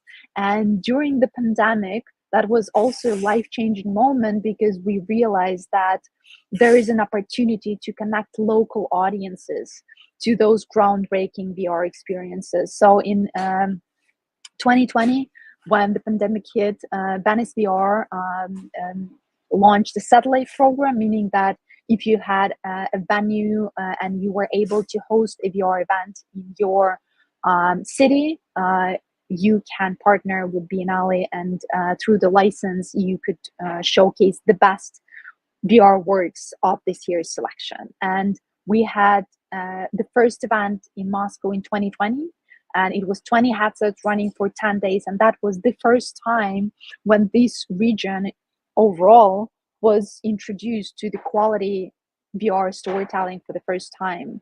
The next year in 2021, we already did it at much bigger scale. We had 3 weeks. We were represented in one of the most centrally located modern art museums. We had 20 headsets running every hour. So it was a fantastic experience where we introduced over 1,000 people to VR, to quality VR, to the best VR. And to be honest, everything that I'm doing right now is a ripple effect from this experience, because we saw such a powerful feedback from the community. Because before that, I would come back to Moscow, maybe from LA, where I was working in VR. And when I tried to explain either to some of my friends or to industry peers what quality VR looks like, what experiences like Gloomy Eyes or Battle Scar look like, it was impossible to translate this language, because you can only experience that, and at the same time it was impossible to see those works anywhere. So as a festival goer, I would get the preview to the best works, but you cannot even share that with anyone else because people have not seen the works. And so through this experience, Also, the Galaxy Network, just a community of locations around the world, was formed. We decided that even outside of Venice program, we can coordinate and also do regular showcases to bring best VR works to new audiences in different markets. And that's how Moscow Festival came together in November last year. Once again, it was 3 venues, more than 20 headsets, 2 weeks of showcase with works like Ayahuasca, Battle Scar, Planet, you name it, just a very, very well curated selection. And even from that, also grew my experience of trying to distribute those best works that were very well received by Moscow audiences, which I witnessed from people who have never put anything, any headset on their head. And then after an hour in works like Anandala by Kevin Muck, if you haven't seen it, I highly recommend you to find his website and to follow his work. It's a true virtual reality with virtual conscious species that are living in this world. And we saw an incredible feedback for this work in Moscow. Like, we had one person who was just saying that it was the best thing that he had ever encountered, and it was so inspiring to do that we also helped to Anandala and some other works to be distributed in other museums, including a showcase in Dubai. So that all brings us to the question, what is now? Because now we are in a complete division. I'm outside of Russia, and I left right after the war has started, together with hundred thousands of other people. And obviously, Ukrainian conflict is just something that has to stop. And it's the biggest tragedy that my generation would need to contemplate and to build back someday, somehow. But the question for me, and from the very beginning of that, what can I do as part of the VR industry, where for many, many years already, I live without any borders. I put on the headset and I go to work. I can do it literally from anywhere if I have VR devices. But I feel extremely privileged right now, especially considering the background that in March 2022, I was able to take my headset and just leave the country because I can work from anywhere else. But the majority of people don't have this freedom. And also, they don't have access to any meaningful content. So we are doing another festival, and we are showcasing very important works that are targeted at refugee stories. We're bringing The Key from Celine Tricard. That is a very powerful and emotional story, connecting you to the feeling of loss when you're losing your home, when you're losing something that was really dear to your heart. This project is supported by French Institute, and together we are distributing in Tashkent, Uzbekistan, in Kazakhstan, Almaty, and in Moscow. We are planning to still bring some technology and showcase the best works to the local audiences, because we feel that right now it's more urgent than ever. But for me, it's even more important that we have an open call for digital artists.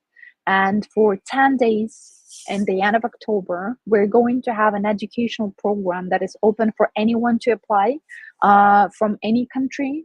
The languages that we will be speaking in would be English and Russian as the most common language still in the area.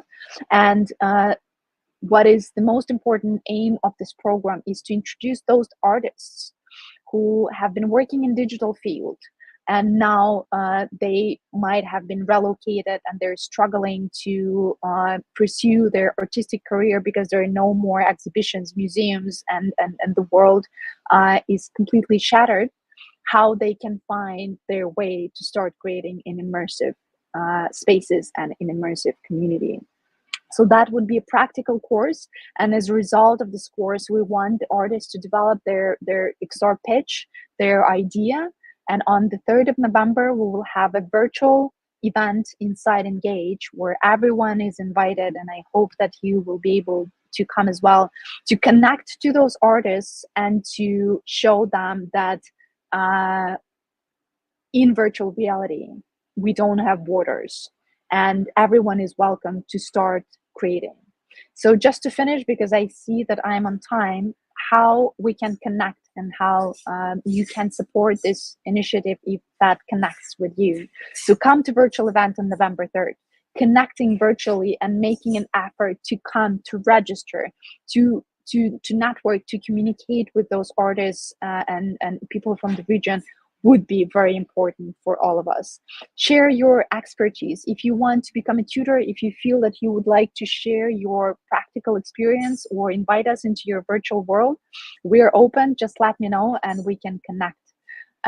You can support the artists by providing funding routes. We don't have currently any prize for the winners, but we will be trying to also give them all the tools that they need to start fundraising. And also, of course, you can become a partner to help scale this initiative and to build more programs for artists from different areas that can find their place in virtual reality as the medium that is available for them right now in this very much divided world. So thank you so much. On this last photo, you can see me in my Moscow studio when we were still running some virtual events. It's very dear to my heart because I'm not there anymore and I miss this space quite a lot. This is my contact and you can let me know if you have any questions. I would be happy to connect and to answer any of them. And I'm stopping to share the screen. Okay. I hope I was heard. I hope that worked. And thank you so much for your attention.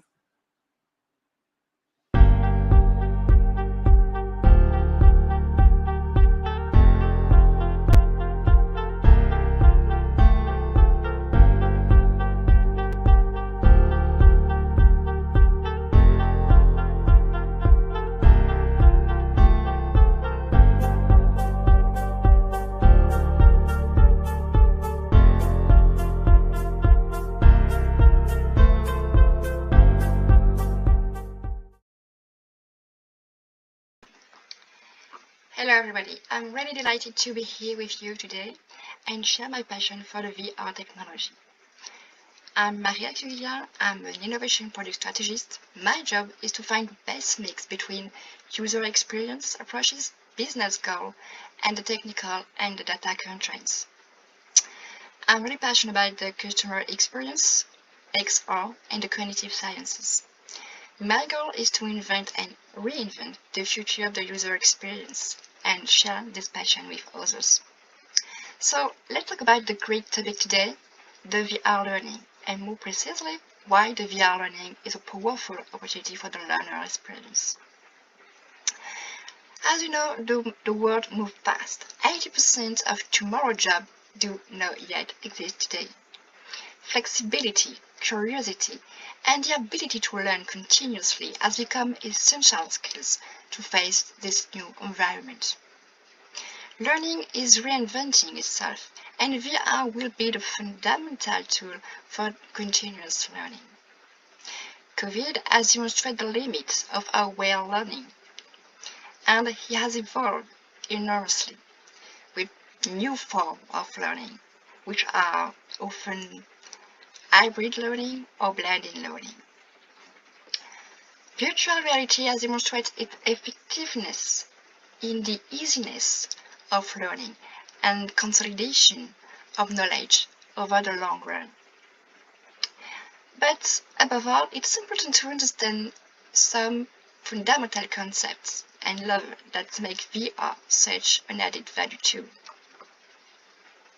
First, what is an avatar? It's important to define first this concept of avatar in the virtual reality environment. With the birth of the digital and the social networks, we saw the emergence of the notion of digital identity, which has continued to evolve over the years. Today, with the famous Metaverse in the making, we are about to experience an extension of this digital identity to a such point that the border between oneself and its virtual representation become blurred. The immersive feeling it shows huge from the sensory and cognitive point of view. Second, it's important to understand the notion of embodiment, which is specific to the virtual reality environment. It's important to differentiate incarnation from the present. The present first is being in a place, whatever it's real or virtual. The incarnation goes much further. It is what makes us identity with the virtual body of your avatar. This is the most powerful notion in the virtual reality, and what makes this added value compared to other technology today. It includes 3 levels at the cognitive level. First, autolocalization, or the fact of feeling oneself in a body, and more specifically in one's body, once again, whatever it's real or virtual. Second, the agentivity, that represents global motor control. What? Let me explain.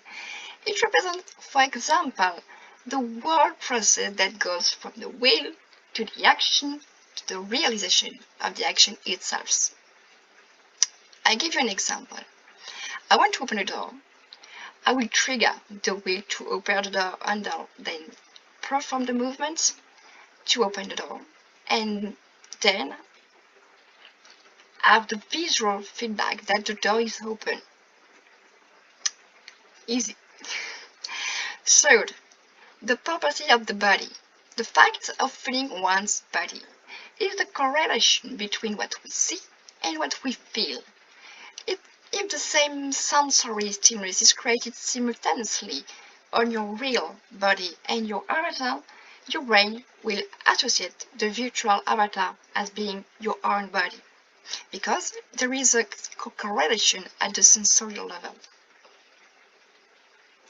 So you understand that's become really difficult to differentiate yourself and your virtual avatar in virtual reality experience. That explains the reaction, fear, surprise, and the level of commitments that one can have in an immersive experience. So now, why it's a powerful lever for learning? Science has repeatedly demonstrated that the more senses you stimulate while learning, the more knowledge you anchor in the brain in a long-lasting way. This is why it's fundamental to link theoretical learning to practical application. For example, the simple fact of writing manually rather than by computer anchors the knowledge more quickly and more durably. It's a little bit like the principle of the Proust Madeleine. You smell, a smell, a sound, and so on, remind you a souvenir inscribed in your memory. But that's not all. Social experiments have also demonstrated that emotion, whichever it is, can also anchor knowledge more lastingly. Learning in a virtual world will create contexts where we will be able to reduce the level of stress and generate stronger emotions. And the last point, gamification. We know that mammals always learn through play, like elephants or dolphins. We know that it's a powerful lever for the speed of learning. Once again, VR will allow the learner to be immersed in a gamified world with all gaming mechanics we know, to the point of making us forget that we are in a learning context, and we will reduce our mental load too. So we also note that immersion in the virtual immersive world allows more creativity and more commitment, and it's essential in the learning process. So now, let's talk about concrete use case. There are many VR learning solutions. For example, immersive escape game for learning language that will eliminate the fear of it changing in a language different from your native language. With this solution, there will be less pain points and fear due to the context of mutual aid, because the goal is to win together within a game context. We also have training solutions for surgeons, mechanics, electronic technicians, and so on. The advantage here is that you can generate a greater number of exercises. For mechanics, for example, no need to have a garage with 300 car models, or to have to cross the country to the training center. No, just design them once in a 3D environment to make them accessible for the training to the mechanics on the workplace via virtual reality headsets. So, VR learning has demonstrated us that it's even possible to modify the violent behavior, in particular thanks to the powerful feeling of empathy within the immersive environment. A French company has developed a solution to put yourself in a place of people suffering from physical violence, or victim of sexual harassment, or even with different disabilities. The goal of the solution is always the same: awareness. The goal is to use empathy to raise awareness of people by putting them in the place of the victim or the disabled person. This solution has demonstrated such effectiveness, particularly in raising awareness of domestic violence, that it's reported today in France by the Ministry of Justice to act and change the behavior of people who committed domestic violence. To conclude, as unitized, virtual reality is a particularly powerful tool to promoting the rapidity and the consolidation of long-term knowledge. It's so powerful that incarnation of VR produces effect allow a person to appropriate herself the property and the characteristic of an avatar. Social experiments, again, have shown, for example, that it's possible to act on self-esteem and push back limiting beliefs, which sometimes hinder some learners without any reason. So, what does the future hold for the groundbreaking technology? Tomorrow, learning experience not be only personalized but hyper personalized thanks to the emotional adaptive experience, a technology that allows to adjust the learning content via an artificial intelligence according to your emotional states, taking into account your mental load and according to the feedback of the knowledge consolidation wave perceived by sensor through the virtual reality headsets. The learner will become the conductor of its own learning, which will take place in an optimal condition for him. The world of tomorrow is not as far as it seems. Learning is and will remain one of the fundamental levels of the education of our species, which is also constantly evolving. And it's thanks to this capacity of learning, curiosity, and adaptation to our environment that we will build the world of tomorrow and the day after tomorrow. So I hope you will enjoy this quick presentation. Don't hesitate to contact me. It's a real pleasure to share with other passionate about other innovation passion. Thanks you a lot for your attention and have a good day. Thank you.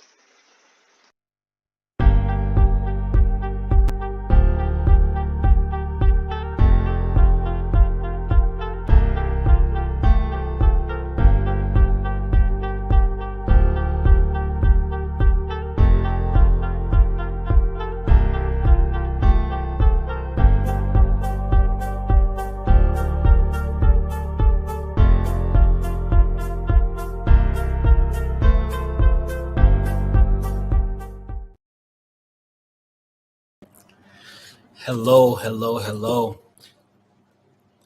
My name is Christian Brown, and it's an honor to be here speaking with you today at GatherVerse EU Summit.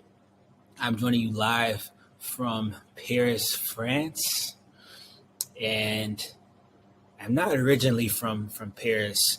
I was born and raised in Atlanta, Georgia, in the U.S., but I had a calling and a desire to move to Europe and work on a startup.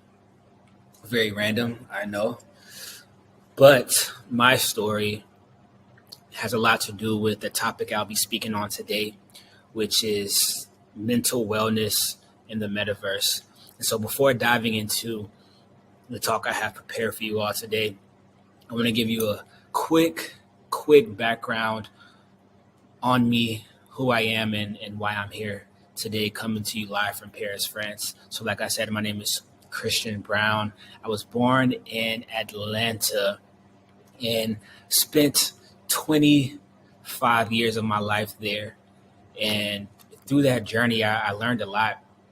And maybe the biggest lesson that I learned is that you can't change your mindset without changing your environment, right? You can't change your mindset without changing your environment. And I grew up in a city where I felt like I was not safe. And I felt like something bad would always happen to me just because of the stories that I saw of my friends, loved ones, and also strangers. And it's not a great place to be mentally or physically. And so over time, I developed a plan to venture out and change my environment, change my living situation. And because of a amazing group of mentors and just the access to technology and the access to information, I was able to formulate a plan and execute a plan to move to Paris. And so I'm here in Paris working on a startup called Blemish. And really our mission is to revolutionize the way the world views mental health and therapy. And I've been in Paris for the last 8 months. And since I've been here, I've been traveling not just around Paris, but also to different European countries and also to the Middle East with the goal of understanding the global wellness climate today. And so through that journey, I've been speaking with many different psychologists, therapists, psychiatrists, and different wellness practitioners, and really building a community and educating myself, because I don't have a background in psychology. I didn't go to school for this, but what I do have is a deep passion for humanity and a care for human sustainability. I want to see the human race live a very long time, and I know that at this rate that we're going, it's not looking so good, but I am hopeful that technology can be an avenue for global healing. And so I'll talk a little bit about that today. So let's get into it. Mental wellness in the metaverse. And so I think it's important to first start out with the definition and the difference between mental health and mental wellness, because these two terms, they are used differently, sometimes used interchangeably, but according to sources, they do have two different definitions. So according to the CDC, the Centers for Disease Control and Prevention in the US, they describe mental health as our emotional, psychological, and social well-being. It affects how we think, how we feel, how we act, and it also determines how we handle stress, relate to others, and make healthy choices. So your mental health is really the state of well-being, while mental wellness, according to the Global Wellness Institute, is an internal resource that helps us think, feel, connect, and function. It is an active process that helps us to build resilience, grow, and flourish. So as you can see, there are some similarities between those two definitions, right? Both mental health and mental wellness, of course, involve the mindset. And our mind is kind of our control center, and it affects how we feel. It affects how we act. It affects how we connect with others. And it affects how we live about our daily lives, right? That control center is so crucial and so important to just who we are as human beings. And so, in my opinion, that control center should have most of our attention and our care when it comes to the information that we're taking in, and also when it comes to the actions and the habits of our daily lives.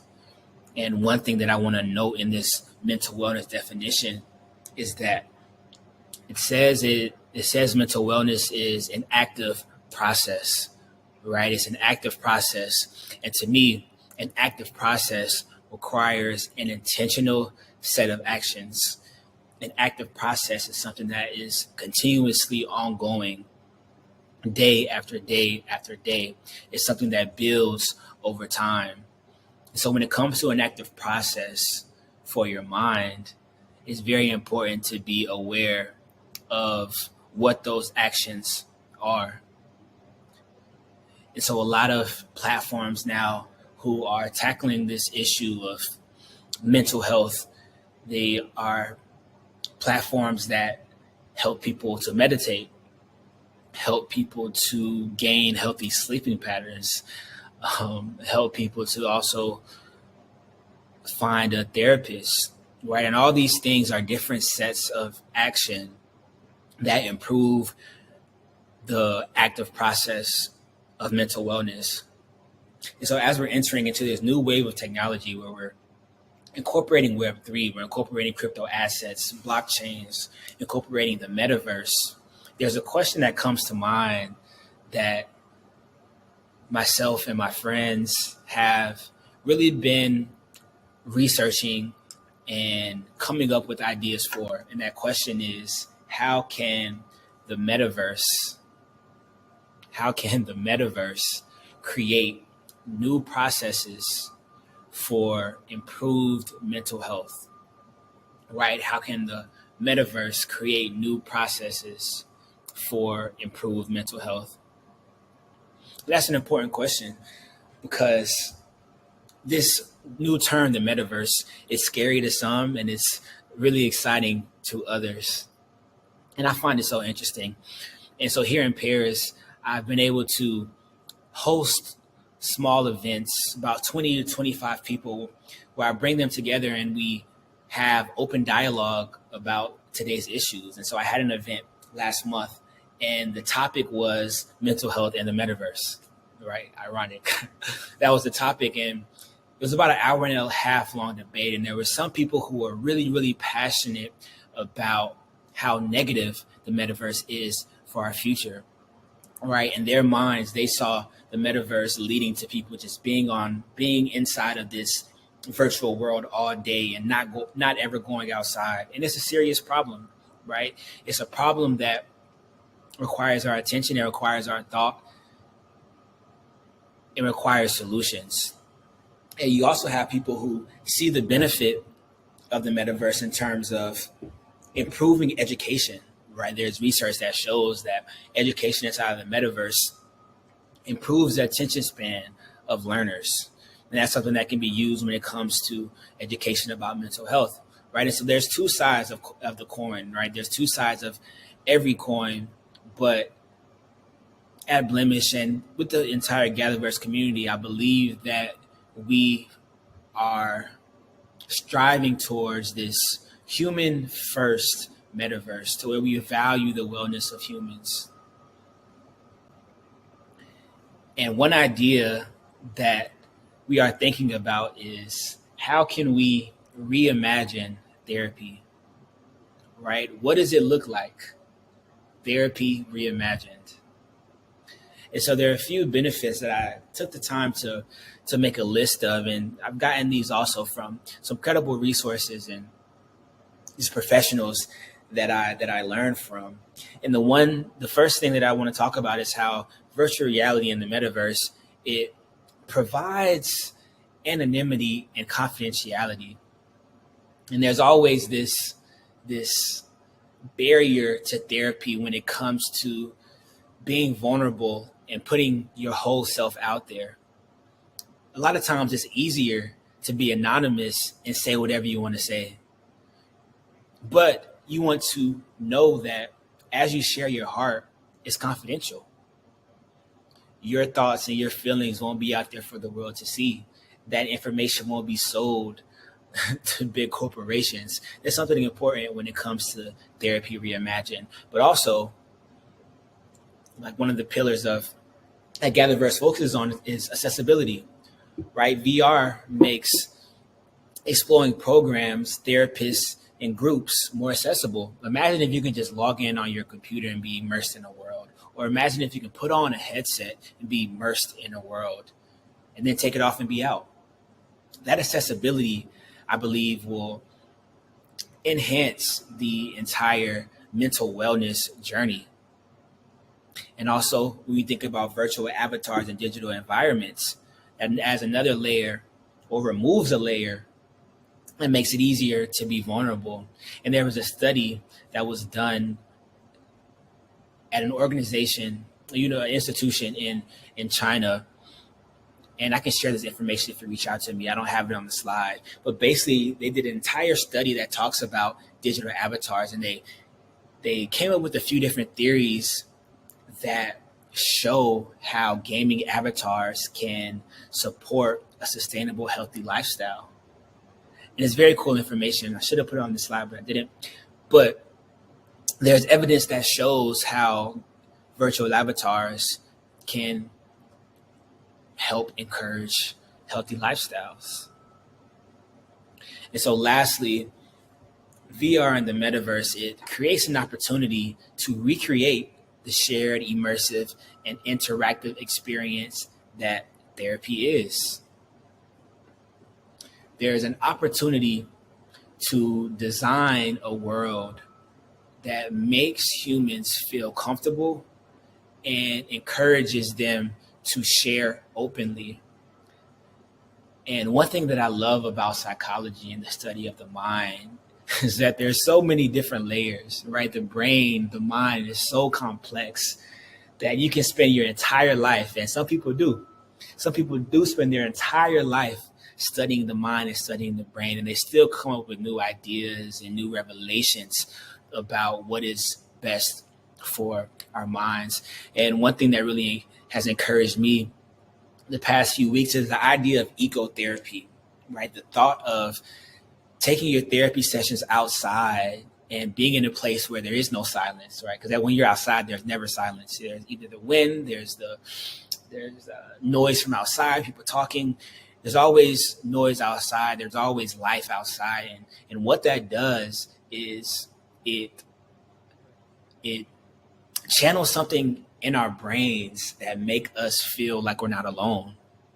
And loneliness is a huge factor to depression and anxiety. And loneliness is not fun. And so this idea of creating a reimagined therapy using VR technology is exciting for that aspect as well. And before I go, I want to give you a definition or just a thought to take with you, right? The metaverse is another medium for human expression and interaction. If we can leverage global accessibility, we can encourage global healing. Let me show you that again. The metaverse is another medium for human expression and interaction. If we can leverage global accessibility, we can encourage global healing. So my friends, please take this statement home with you. Take a screenshot, type it in your notes. The metaverse is another medium for human expression and interaction. If we can leverage global accessibility, we can encourage global healing. And I think you all can agree with me when I say that the world is in need of healing. Healing from war, healing from sickness, healing from loneliness.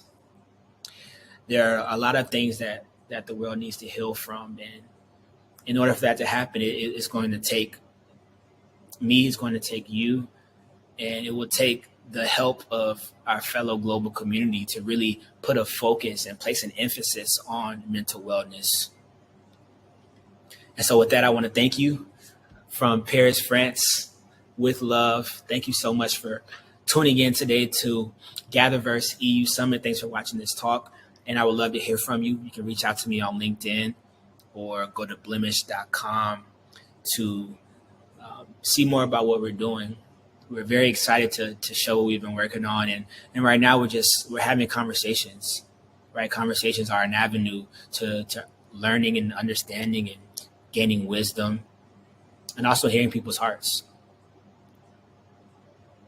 So with that, thank you. May our gather be well. Bye.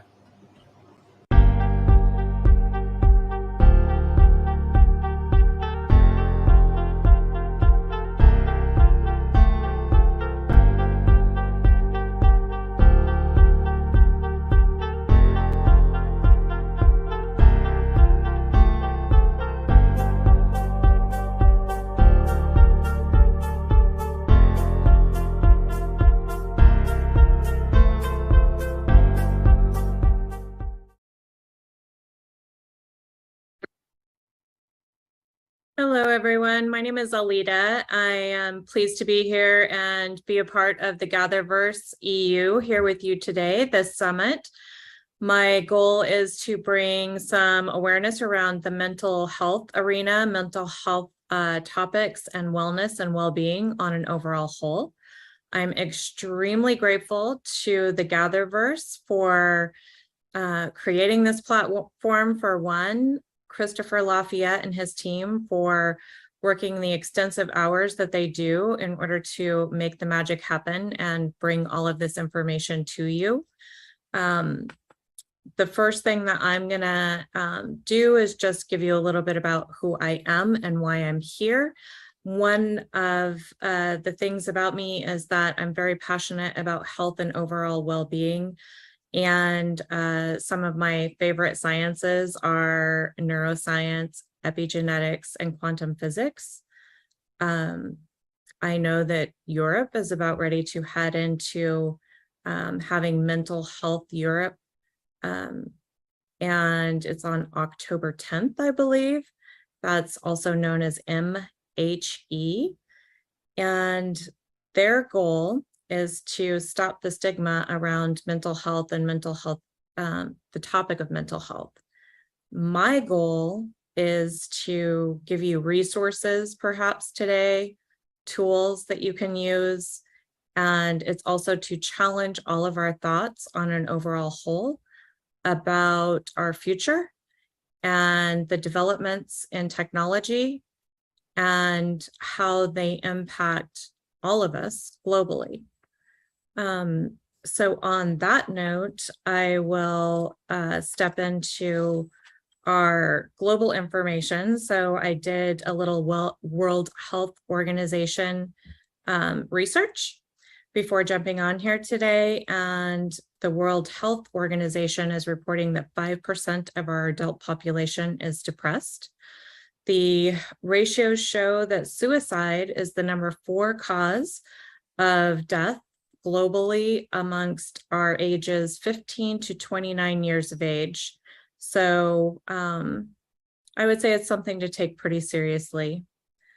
Our anxiety globally on an overall whole is showing 275 million people throughout our populace.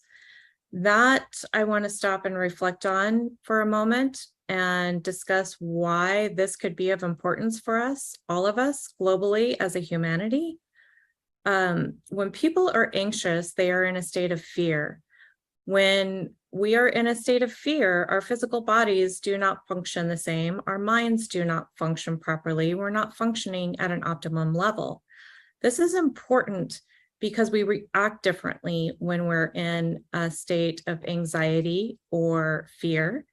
And usually the first thing that happens is clash or impact when engaging with one another, if one or two parties are in a state of anxiety or fear at that time.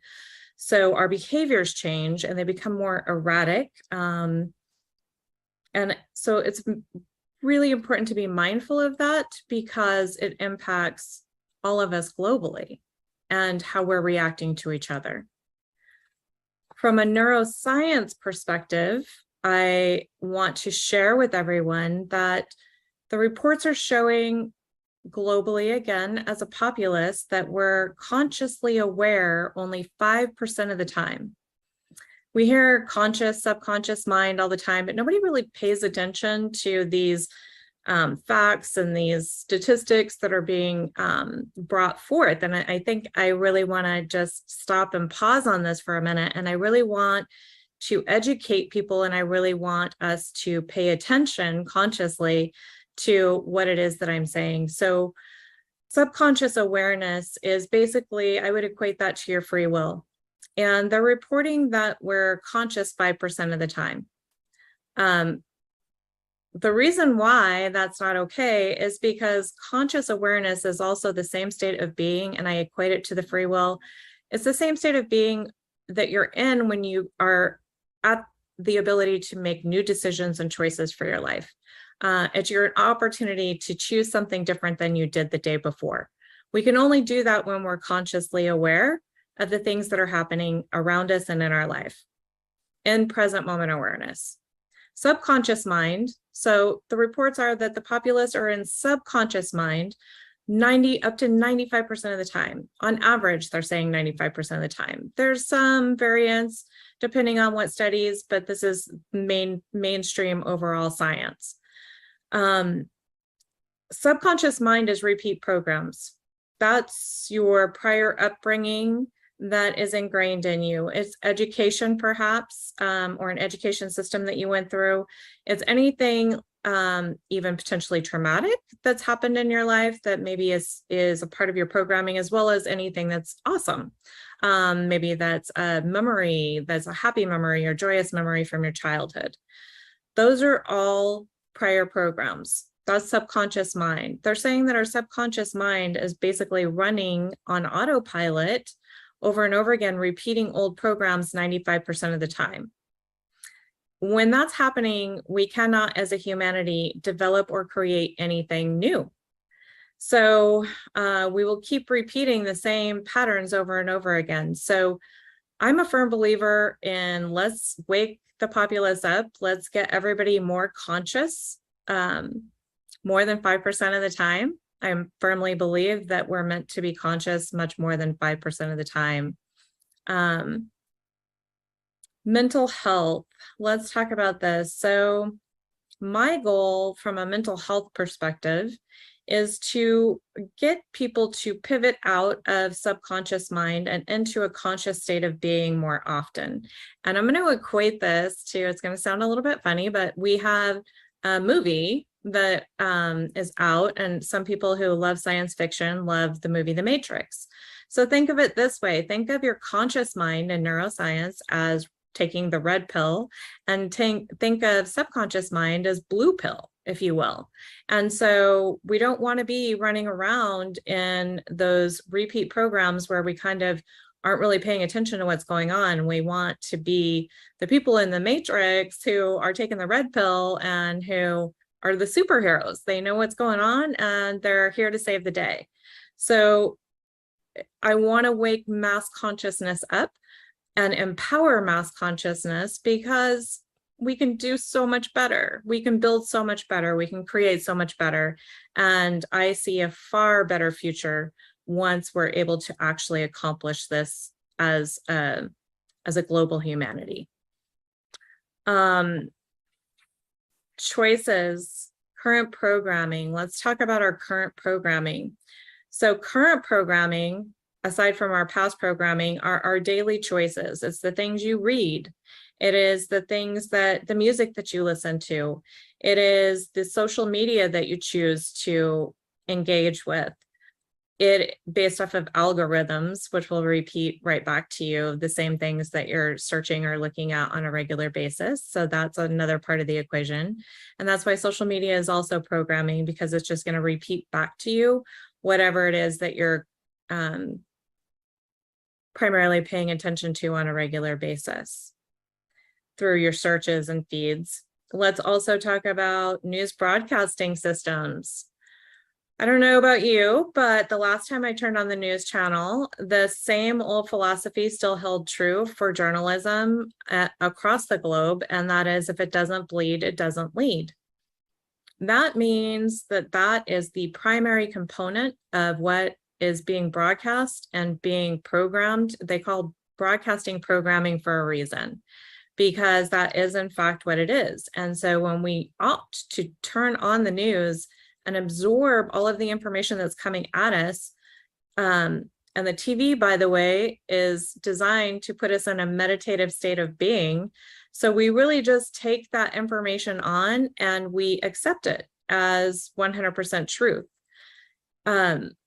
Is it important to know what's happening in today's world? So I'll have people say, yes, Alita, but I have to be a realist, right? I agree with that. I think it's important to be knowledgeable. I do not agree with getting programmed with nothing but the negative information of the world. And the reason why I say this is because there's just as many miracles for the realists out there.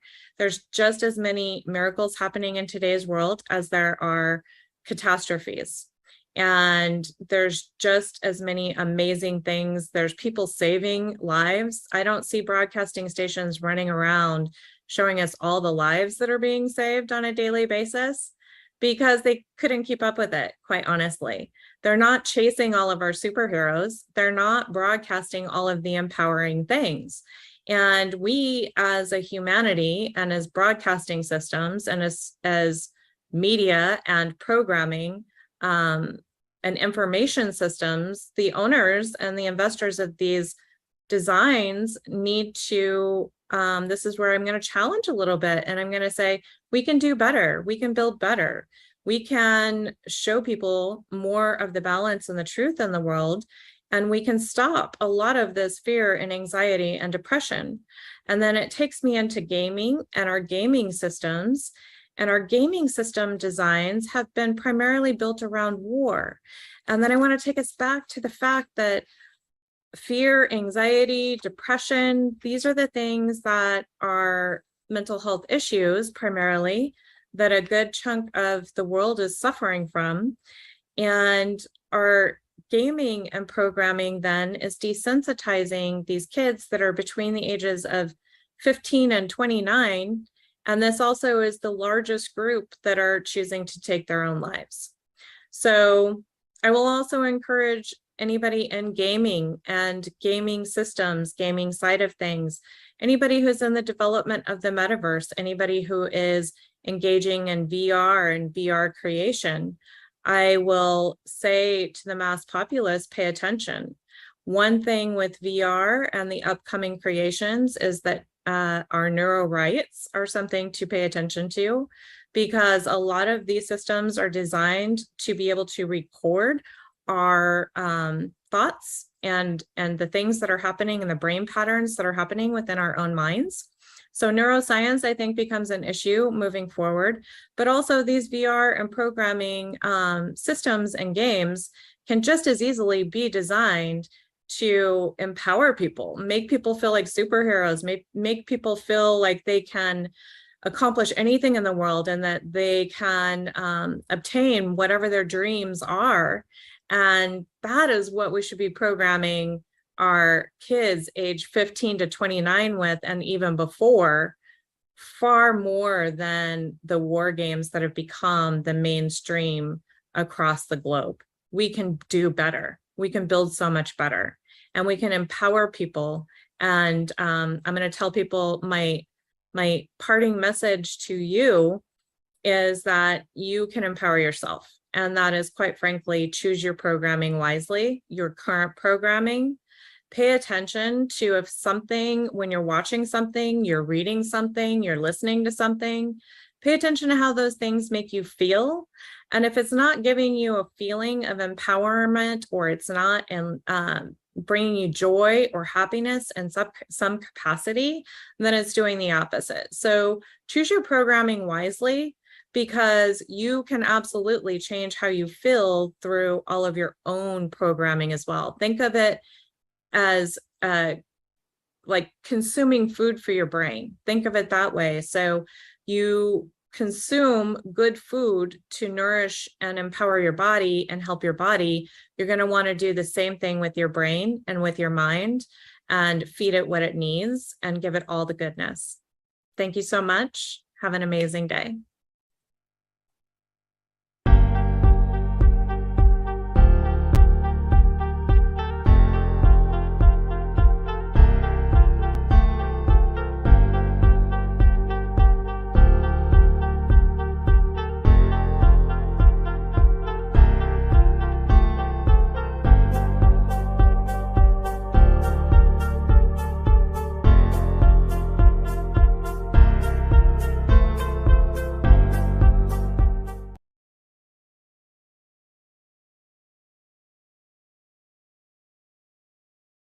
Thank you everyone for attending this session. My name is Mohammad Reza Mazari, and I'm going to present the XR Storytellers community for Euromersive as a place that gathers the people who would shape the future.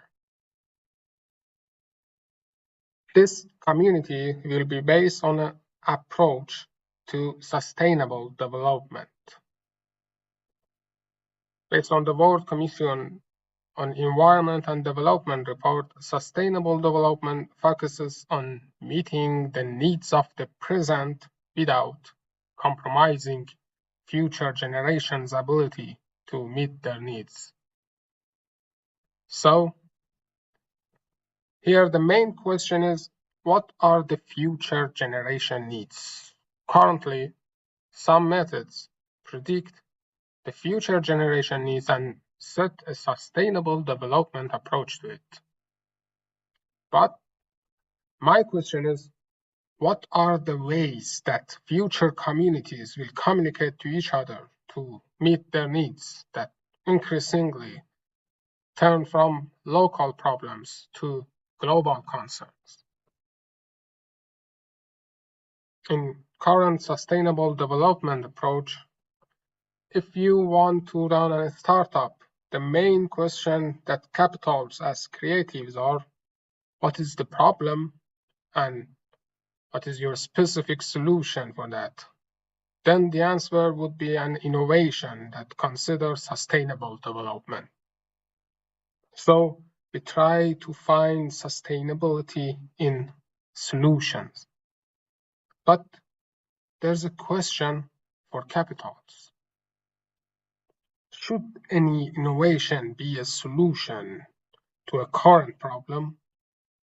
What if we change the standpoint and invest in a startup by asking, what is your vision for the future? and what technologies should be developed to create your image of the future communication. And storytellers are the class of people that can imagine the future in the form of a story. So they can generate stories and design novel situations for the future of humankind. It is said that our consciousness is shaped by developing our storytelling ability. As a matter of fact, our civilization and culture are based on the stories that we heard from our ancestors. So, communication, in fact, is the story that we create for the next generation. And in this point of view, storytellers could determine human communication. So I discussed that two elements help storytellers to get the lead, considering that the storytelling is about first designing an identity for the reader, in our case, the user. In fact, each storytelling starts with giving the reader an identity by raising a set of feelings in form of an avatar while they experience immersive media. And generally, this factor is fundamental to designing any kind of immersive experience. And because XR technologies provide a real-life simulation, this factor becomes more crucial. How a user identifies itself inside an immersive space determines how it communicates with the others. It is the task of defining the reader's position inside the story world, the first job for each storyteller. And secondly, the storytellers design the pattern for interaction as a part of a story. They set the level of agency for each user. So the storytellers have a key in their hand, an element of design that help to elaborate the details of an XR product due to the patterns of communication that they have been providing for the users. So from my standpoint, a storyteller can force the path of development by designing new methods to create interactive, immersive experiences that connect the people, let them communicate better, and empower them to find their needs in a more democratic way in the future. Or by creating work of arts that helps humankind to think better and live better. Therefore, in my approach to sustainable development, a storyteller who is an artist pushes the boundaries of immersive technologies. By technologies, I mean all kinds of immersive technologies, including AR, VR, AI, machine learning, Internet of Things, and anything that you can imagine. And these technological developments are provided by designing storytelling methods.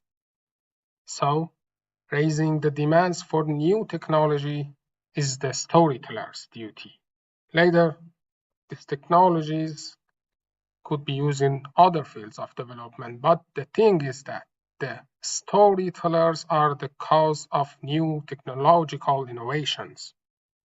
So the storytellers' demands determine new technologies. This is the idea behind the community of XR storytellers, which is an international community that provides people online networking in a virtual space for designers and investors in immersive storytelling. Our vision is to provide a more democratic metaverse with global accessibility for people worldwide. In doing so, we believe there should be a free access to existing knowledge for XR developers, especially in developing or poor countries. We seek equal opportunities for creative people to access and impact XR technologies, and want to fade any border on the Metaverse, make it a humankind GatherVerse. Plato once said that philosophers should lead society in his utopia. But I want to say that the storytellers are the leaders of our future societies. So our member could be researchers, writers, XR artists, interactive application designers, as well as producers and XR studios, SMEs, and leading XR companies, and even all the existing XR communities. Simply says, everyone who loves the story, means all of you.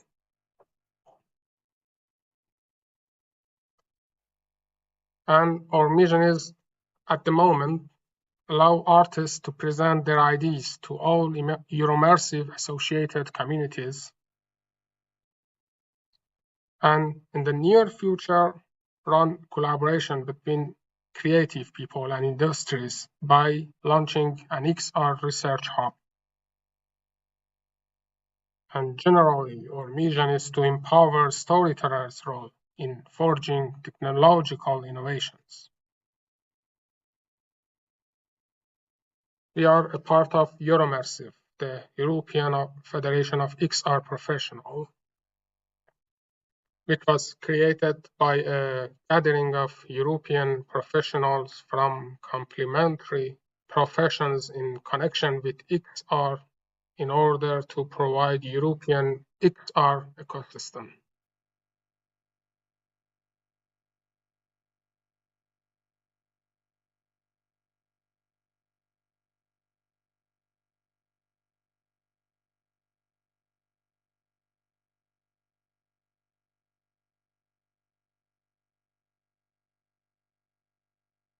We will be happy to see all of you among us to establish a network, communicate and discuss ideas and define the path of development. Currently, we are in the stage of registering new members still, but soon we will have a gathering to present our community's programs. Please find the links to join Euromersive on the chat, and I will contact you soon. Thank you for listening.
Hello, I'm Jelle Dummane from Belgium. Very glad that I could be here today. Myself, I'm a neuroscientist, a background of neuroscience, cognitive neuroscience, did a lot of fundamental research on measuring how people make decisions, how people plan actions, etc. But what I will talk today about is about an initiative that I started 3 years ago already at the West University of Applied Sciences here in Belgium, where I started a research lab where we investigate how can we combine measuring people with scientific methods, biometrics. How can we combine that with the new interfaces to create value for different kinds of sectors and different kinds of users? So I will now try to share my screen. Yes.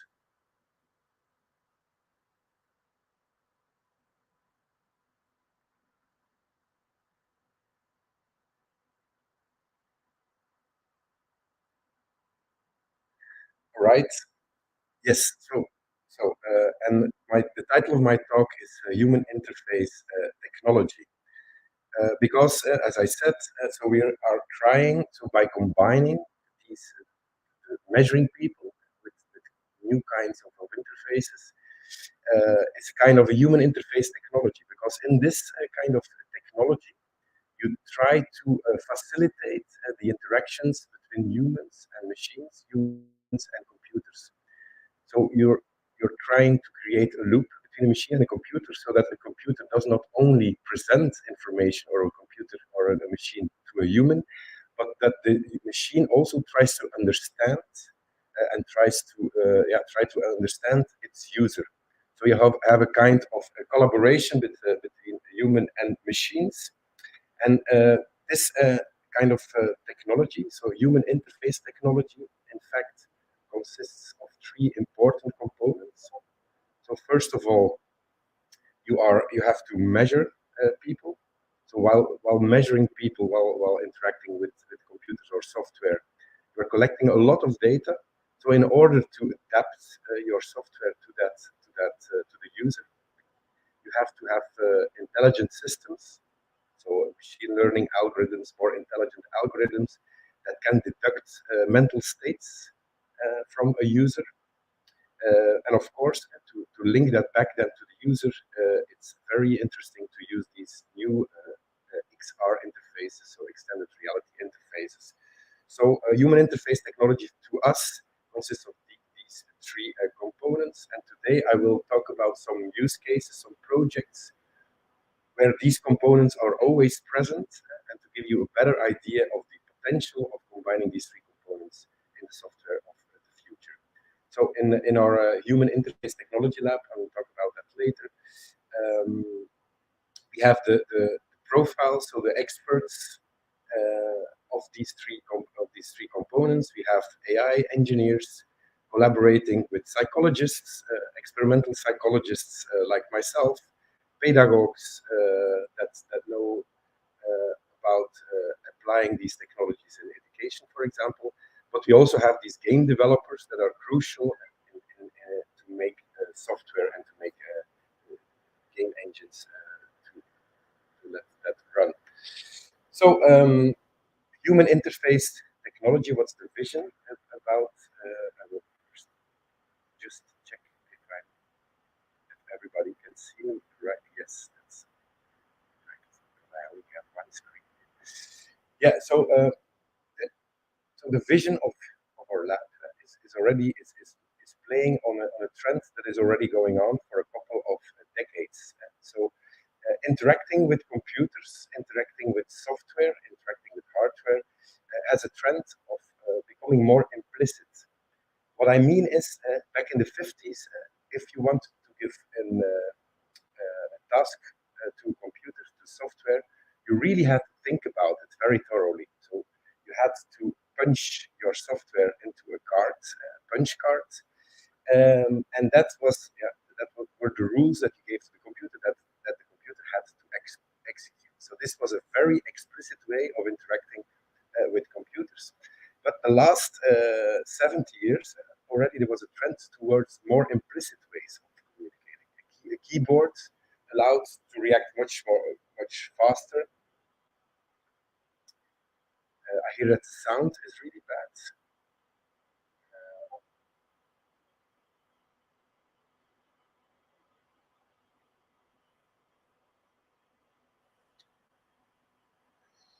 Okay, let's try to fix that.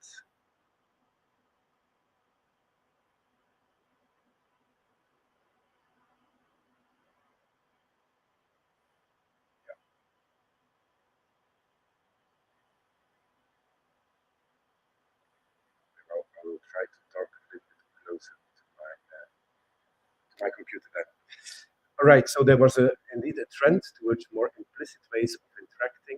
So now we're approaching the age where we can deduct thoughts, mental states from measuring people that are interacting with software through these new kinds of technologies.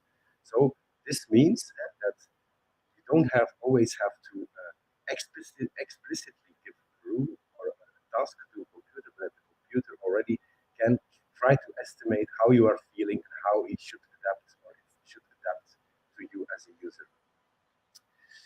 So in our lab, so what technology are we using to measure humans? Well, we use these Kinects, we use webcams to measure behavior.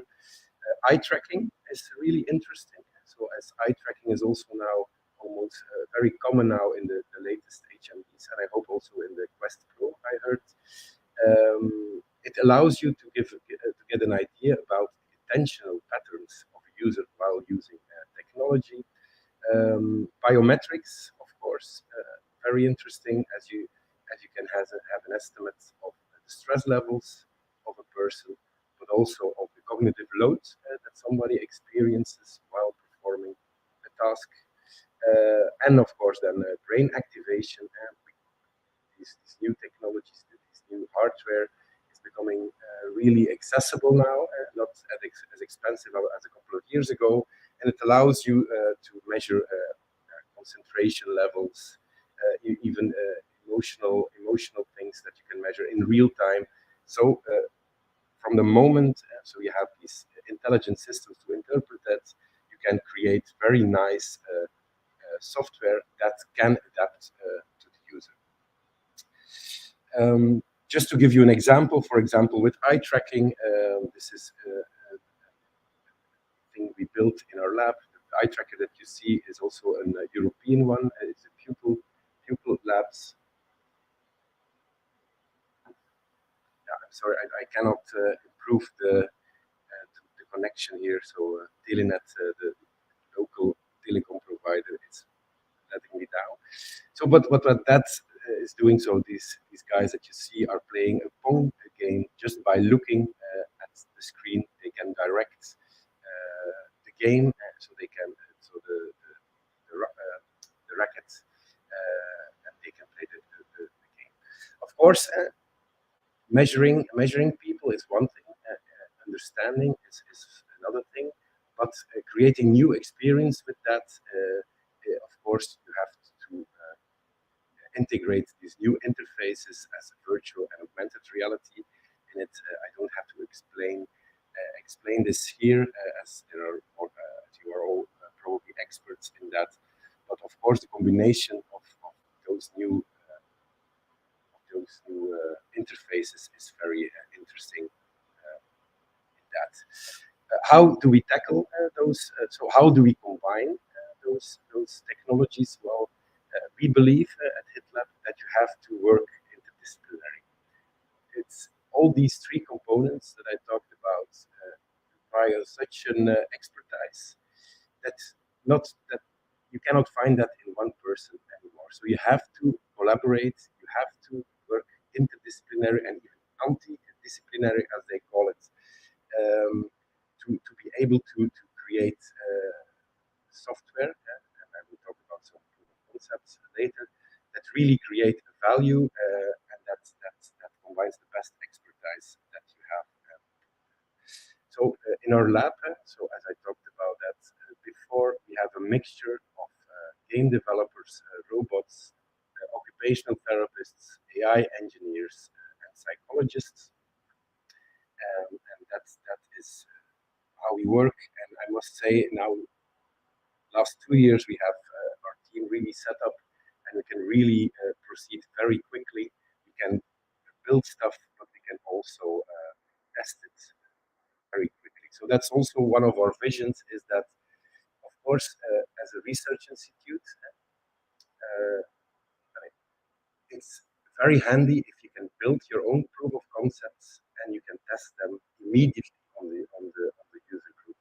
That's very important because you need these very fast iterations, development cycles, that you can adapt your software as quickly as possible to the feedback of the user. And if you can do that, you can pivot and you can really try to create value in a certain domain, avoiding because sometimes the software it doesn't break through, or then it's not used in the end because of very small practical problems. So if you test them from the beginning, you know those problems and you can maybe solve them from the beginning. If you have to solve them at the end of the software development, then maybe sometimes it's too late and you cannot solve it anymore because you're too far in the process.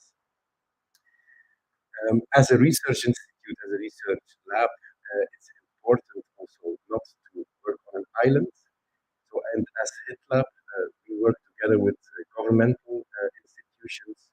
We work with other research institutes that are maybe a little bit more fundamental, or more, they have even a bigger link, for example, to scientific literature. So we collaborate with them. Of course, the applications that we build and the problems that we solve, we should also learn that to the students. So that's why it's important to teach it and to also use and involve the students of different courses and different programs in our projects. And of course, the companies are very important because in the end, we are building proof of concepts, and the companies will be necessary to create also economic value with solutions. One of the trainings that we built, so that this is an example, this is already a use case. It was an endeavor that we tried to build an application that adapts to the stress level of the users. So this was a VR training, so virtual reality training, that is used in logistics to teach people to order boxes in a cart. And so, for example, I will show you. And so the endeavor was, okay, how can we create a training that adapts to the stress level of the user? So how did we do that? Well, we measured the stress with a couple of peripheral measures, biometrics, and brain activity, and created high and low stressful situations. So with high and low cognitive load, so difficult and easy, as you can call it. And we built a stress model, a cognitive load model, a general model.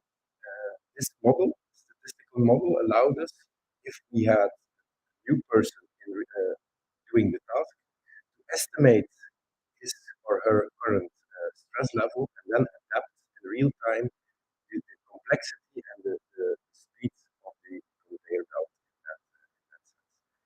Now we are looking for partners to show that this also leads to faster learning and learning with less stress, of course, because in VR training you have to be careful that you not only focus on performance, but also that you can increase learning and keeping stress under control.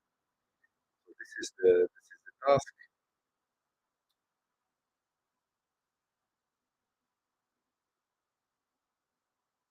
We made it a little bit more fun by making the boxes look like Tetris blocks. For people that want to try this task, do not hesitate to contact me. We can always send it to you. So the complexity of the task was the speed of the conveyor belt. The more stress we detected, the slower the conveyor belt went. The higher the lower the stress level, the more the conveyor belt speeded up. And this was the first proof of concept to show that you can make adaptive software that understands the user and adapts to its needs. Right. Another project that I want to talk about is a project that we are doing together with the occupational therapists of the University Hospital of Ghent, of OWEST, with the AI engineers of the multimedia and communication technology, and with our gaming school here at OWEST, digital arts and entertainment. So this is an interdisciplinary project where we try to investigate how can we use XR technology, VR technology, in assessing disorders. In this case, we focused on attentional disorders. It was again needed in order to be able to solve real problems in occupational therapy and in rehabilitation. It was important to have these sector experts present from the beginning, to have workshops with them to understand what are the occupational therapists, what are the problems of occupational therapists in hospitals, to understand, okay, what's the extra value that you can give with virtual reality and what kind of assessments would be easy to do and also create the biggest added value. I should also say, so this is the how we usually work. So we talk to the experts. That's as a game developer, as an XR developer. That's really important that you try, of course, always try to understand the sector that you're working for. That you really try to understand the needs, and that you try to avoid thinking from the technology. So you have to think from the problems and the opportunities that the technology can give, but really it has to be focused on the problems and the yeah. So of course, as I said before, you have to have these fast iterations where you can develop, but also test the first versions of the application on, in this case, the users. Users are the occupational therapists and the patients. So not only the patients, but also the occupational therapists, because in the end, if you really want to use it in hospitals, you have to have the occupational therapists have to it has to be easy to use. The analytics that they get have to be very clear to them, and it has to have an extra value for them as well, or it will never be used. So you have to have both the user group. In that project, we came up with 3 proof of concepts. Also for this application, we are looking for beta testers all over the world. So if people are interested, you can always contact us to have a build. You can use it then on the Quest. This is built for a Quest, and you can then give us feedback, and so we have another iteration, and we can improve based on your feedback. So we focused on 3 tasks: a star cancellation task, a trace setting task, and a road crossing task. Why did we use these 3 tasks? Well, these are tasks that are used and are important for people that have an attentional deficit, so an attentional disorder that happens a lot with people having a hemorrhage or an accident or a tumor in their brains. So their attentional system is distorted, and they call it visual neglect. So visual spatial neglect or visual neglect. And that means that those patients, they neglect, so they don't use part of their visual field. So they see it, but they don't really see it. The problem with those patients is that most are not aware of this deficit. So therefore, it's really important to have an objective measure to assess it, but also to create the awareness as well for the patient that he or she really has a problem with the attention. Because if those people, they from the rehabilitation center, they are allowed to go back home, want to go back home. Of course, they have to be careful if they are, for example, in the traffic, because they don't see, for example, with people with left neglect, they don't see cars coming from the left. So you can imagine that it's very, very dangerous. So the star cancellation task is a task that is now used on a paper and pencil task in hospitals in Belgium at least. In this task on the left, you just have to find the small stars on the screen. And people with left neglect, for example, they don't see the left stars, and you can really see it while assessing that paper that they avoid, that they neglect the left field. We digitized that, and that has some extra advantages compared to paper and pencil task. A trace setting task is a task where patients have to remember the organization of certain objects on a plate, and that's also used to assess visual neglect. And then a road crossing task. Normally that's done in real traffic, but we created a VR task where you can really assess if people see all the dangerous objects in a street context, cars and bikes, for example, and you can really assess if they are doing dangerous stuff or not. This is the application. I will not show everything. This is the start task. The advantage of virtual reality, as I said before, and you can see it here, is that you have these extra analytics that you can have. For example, this is the path that people are following with their attention. You can not only see how many stars they've missed, but also in what order they find them, because you can then see if people are using a strategy maybe to hide, unconsciously hide their disorder.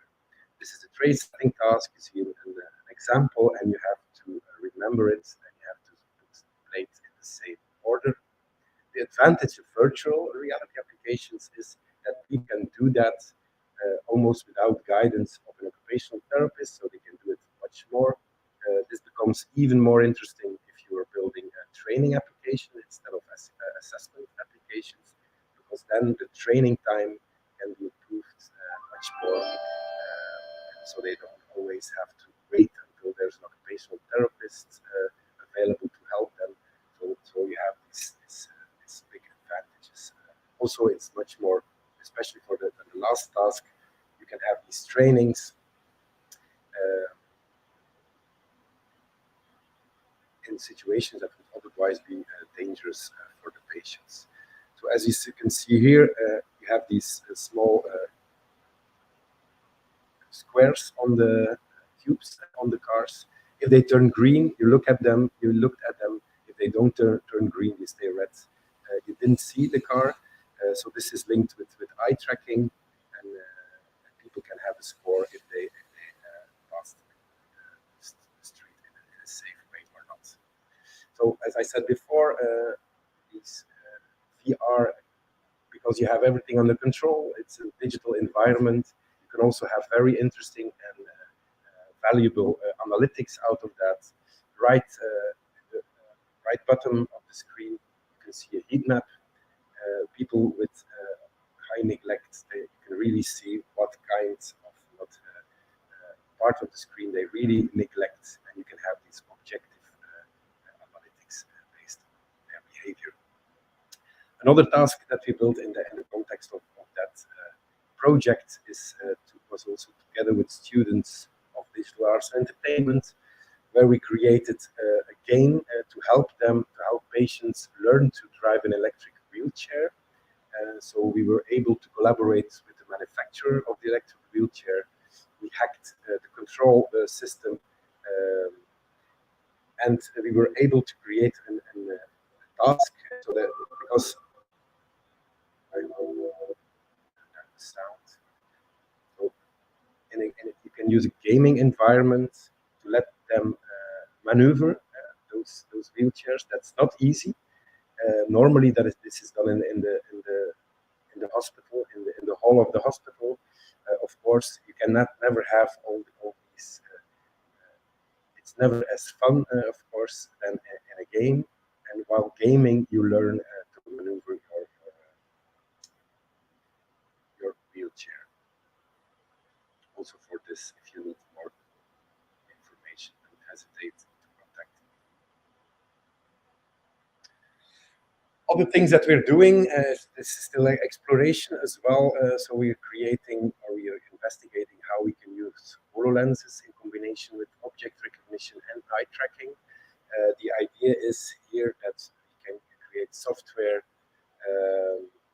So if you have a HoloLens on, you're walking through a room, you're looking at a certain object. That object is sent through the camera to the frame of the videos and is sent to a cloud service where an object detection algorithm or object recognition algorithm is running, and you immediately get the name and more information about that object if you want projected on the object itself in the real world, so in augmented reality.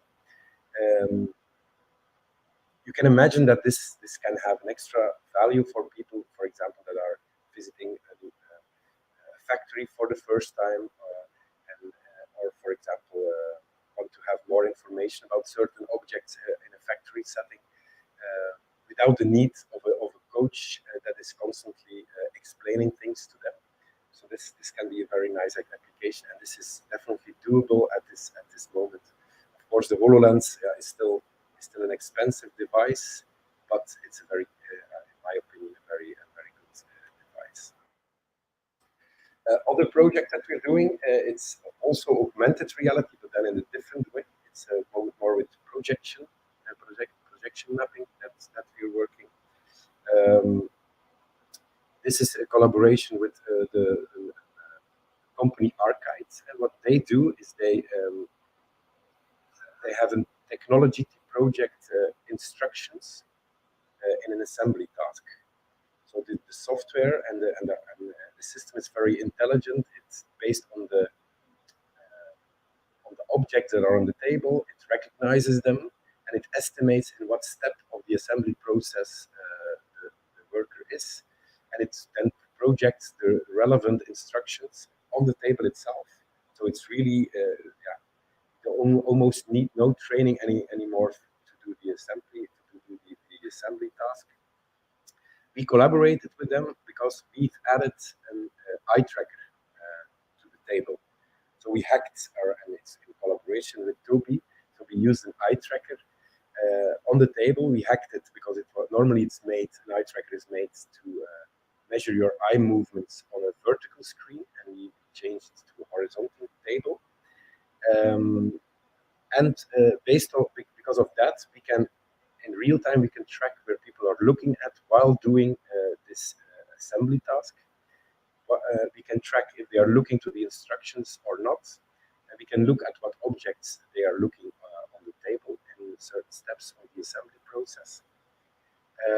The advantage there is that we can make the system of Arcade even smarter, and we try to see if, based on the eye tracking, so on the gaze information, we can estimate if somebody is an expert or not in a certain assembly process, and then we can make the software more adaptive so that the instructions are adapted to the estimation if people are an expert or not.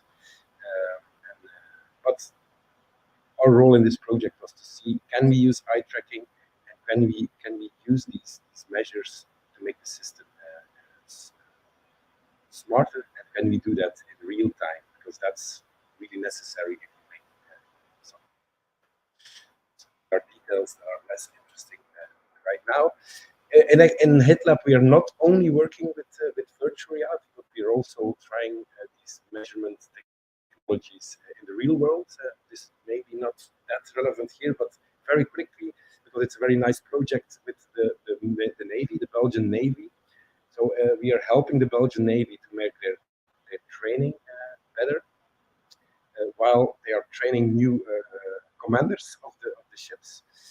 It's very difficult to train people because it's a lot of information. So the dashboard of a ship, there's a lot of information, learn a lot. And what we did is we tested some experts, 4 to 5 experts on a ship while they are doing certain maneuvers, and we objectified so the information, the importance of the information on the dashboard and all the different steps of the process. And we did that with mobile eye tracking. So this is how it looked like here in the Belgian coasts, in Zeebrugge. These are the raw data, and based on that, we can again objectify, so quantify the different steps of the maneuver. But then per step, we can indeed calculate the importance of the different elements. So the Boegnaad, so this is our different elements, Boegnaad, camera, and boulder 6.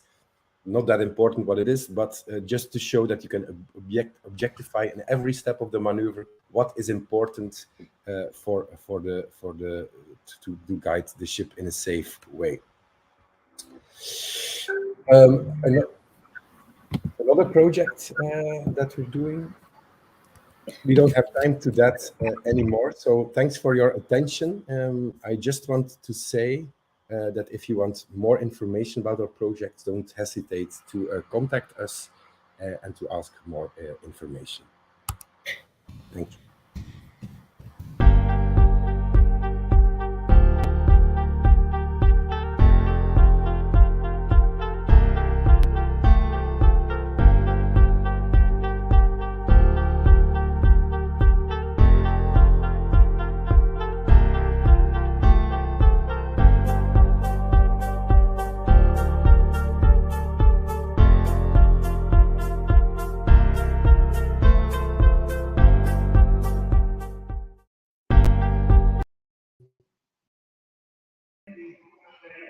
Hello everyone, my name is Greg Agriopoulos. I'm the CEO and founder at Magus. So let me give you some slides to present you our startup and our work.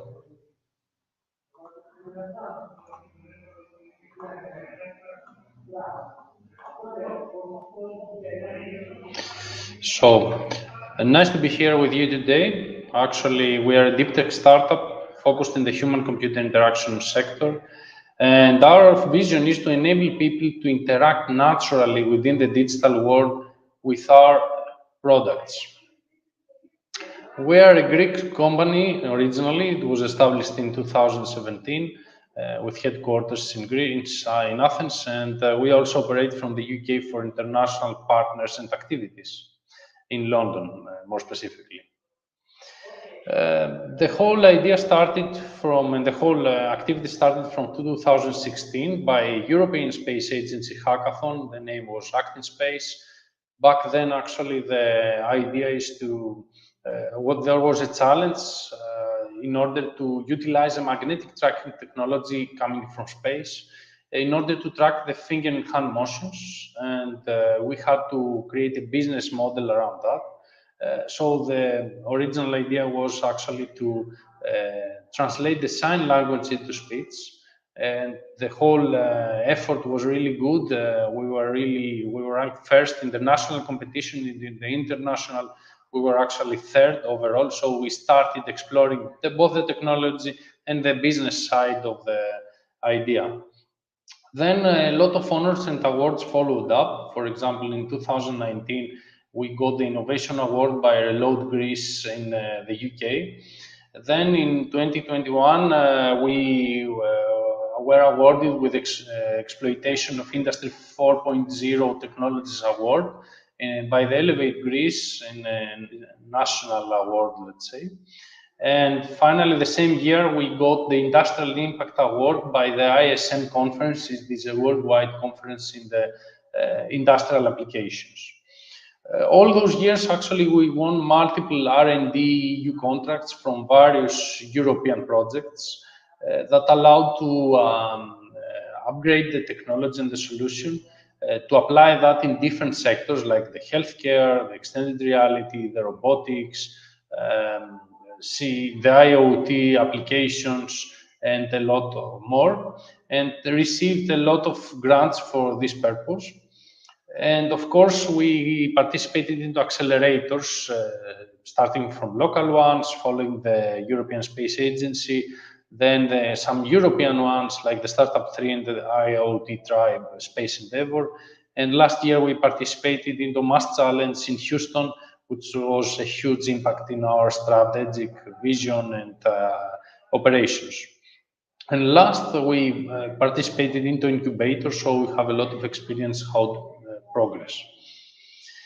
Regarding our international presence, we have few partners in aerospace, mentioning the VR Pilot. This is a Denmark company in the pilot training sector. Blue Origin to the US, Thales Australia, Flight Safety, and others. In the healthcare sector, we mostly collaborate with virtual reality development companies like Orama VR, 3D Organon, University College of Dublin, some services and some departments around there, and some local, let's say, software development firms.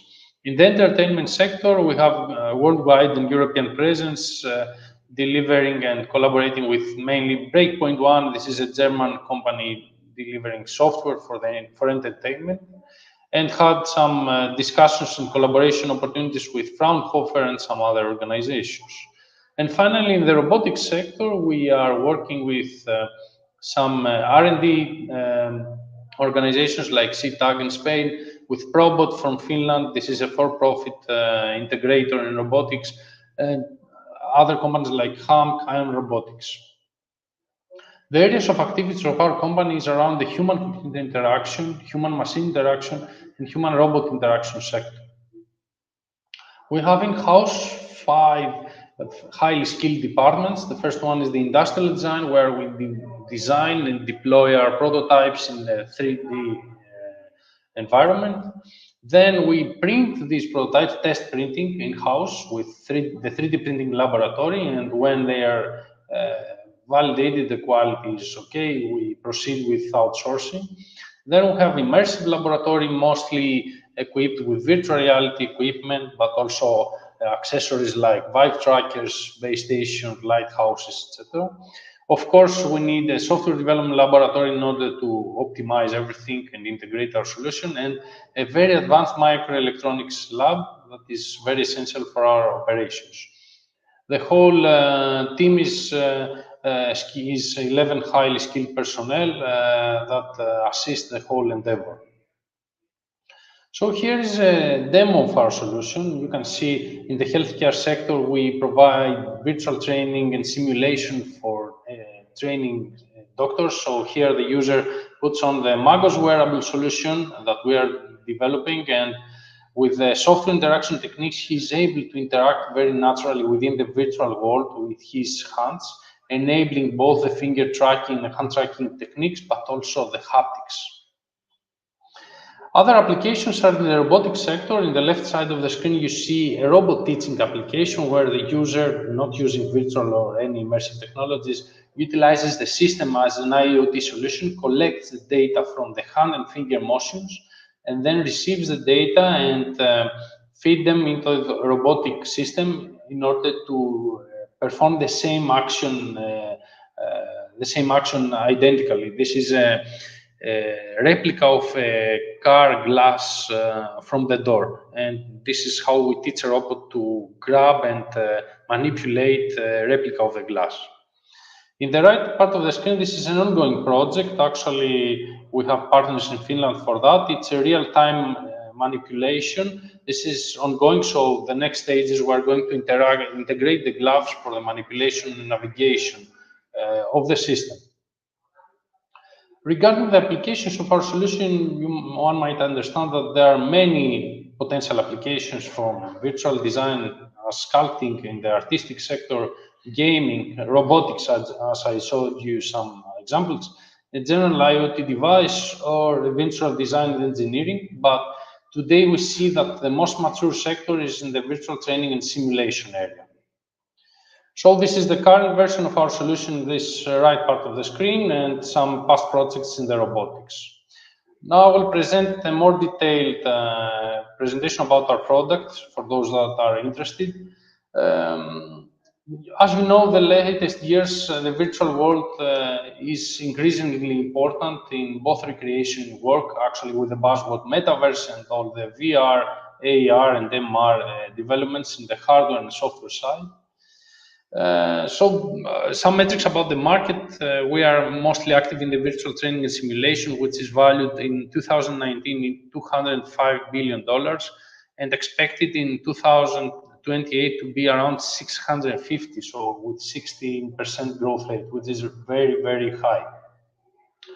But here's the problem we have seen in these specific sectors and activities is that while with the evolution of the technology and the see and hearing senses are at a very good level, when people trying to interact with the digital space and mostly using our hands because this is how humans are used to, the current state-of-the-art solutions has nothing to do with how we naturally interact in the physical world. And this is a huge blocking point due to the well-known controllers that are coming with the headsets today. So the controllers are very limited, it's very awkward. The interaction has nothing to do with the real manipulation and touch you feel in the natural world. So if we want to transform the whole industry and let people feel like in the natural world, we need to integrate the human hand.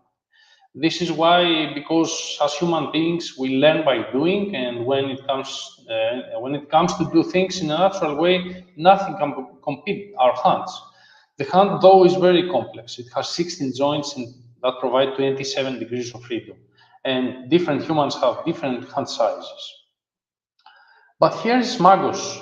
Here Magos comes. Actually, Magos is a solution that enables the freedom of finger movements and has an important role to play in the coming years and these years in the whole Web3 era. Magos is a tech product, a deep tech product that models all 16 joints of the hand and provides 22 degrees of freedom, unlike any of the competitors at the moment. And here is a small example. In the left part of the screen, you can see how a user interacts in a training environment with a training tool, with a controller, of course. And on the right part of the screen, you can see how he's able to do it with Magos solution. So you can compare and see that the control is very limited, awkward, and the fingers and the hands are not very realistic interacting with the digital objects.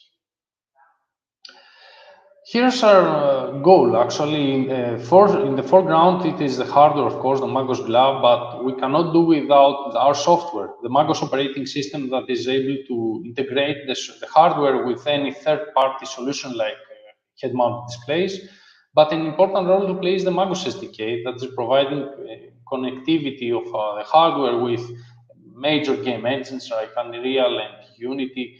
And this is an SDK that allows the content creators to build solutions around our hardware and our unique value proposition there, and deploy end applications to end users like large companies in the aerospace, automotive, Industry 4.0 sector. But in order to accomplish all that, we have integrated three major components. The finger and hand tracking part, which is of crucial importance, we provide very high accurate finger and hand tracking, which is very important for the training and any virtual applications we intend to apply our solution. Second is the haptic feedback, how the user is able to sense when touching objects, different surfaces, and sense different feelings on that. And last one is the force feedback, the force that an object, the virtual object, applies to your hands and the fingers. And if we combine all these three subsystems, we allow VR content creators to leverage this solution and consume components in order to upscale their existing applications or the newly developed ones. Here's a very simple example of how a user utilizes all those components.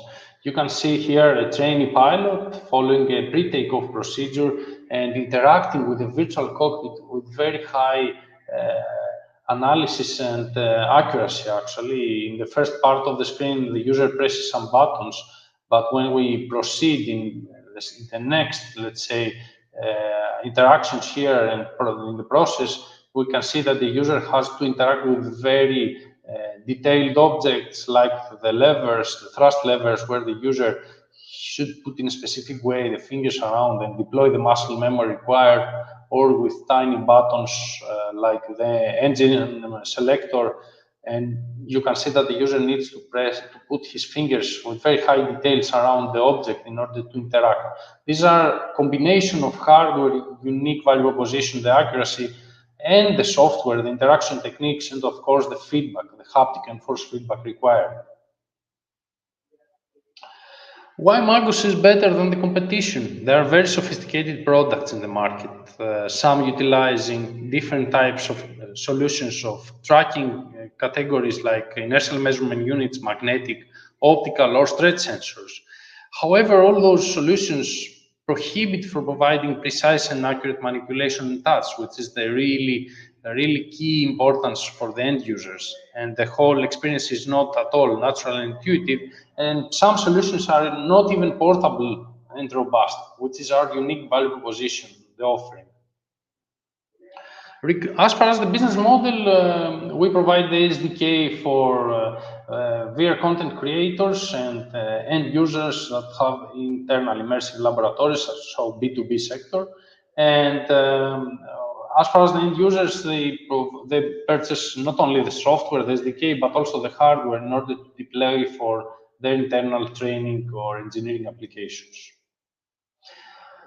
Regarding our team, this is our most valuable asset. We have decades of combined experience in general management, electrical engineering, electronics, industrial design, extended reality development, but in robotics.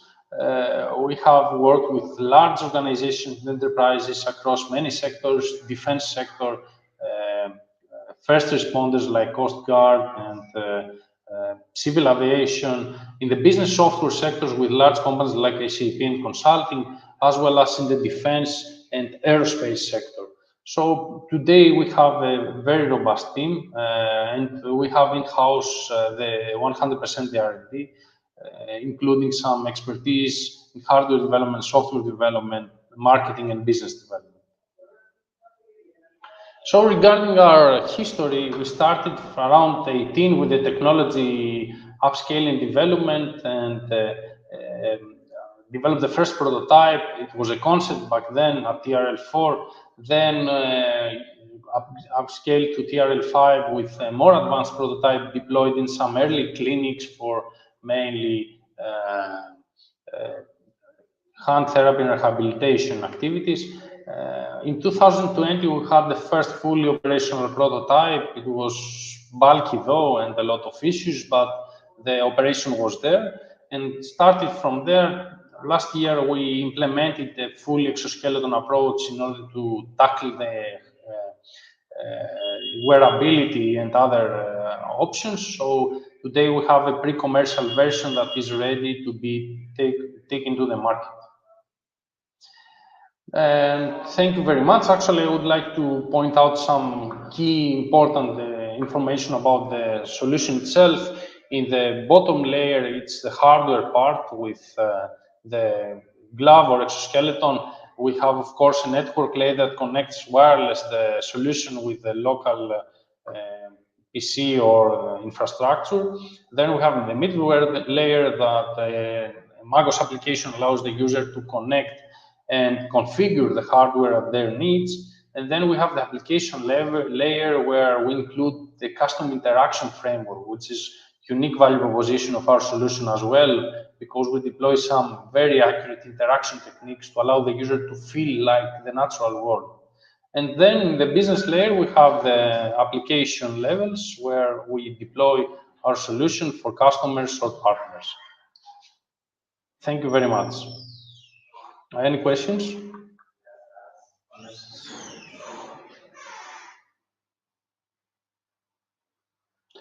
I don't see any questions in the Zoom here, in the chat.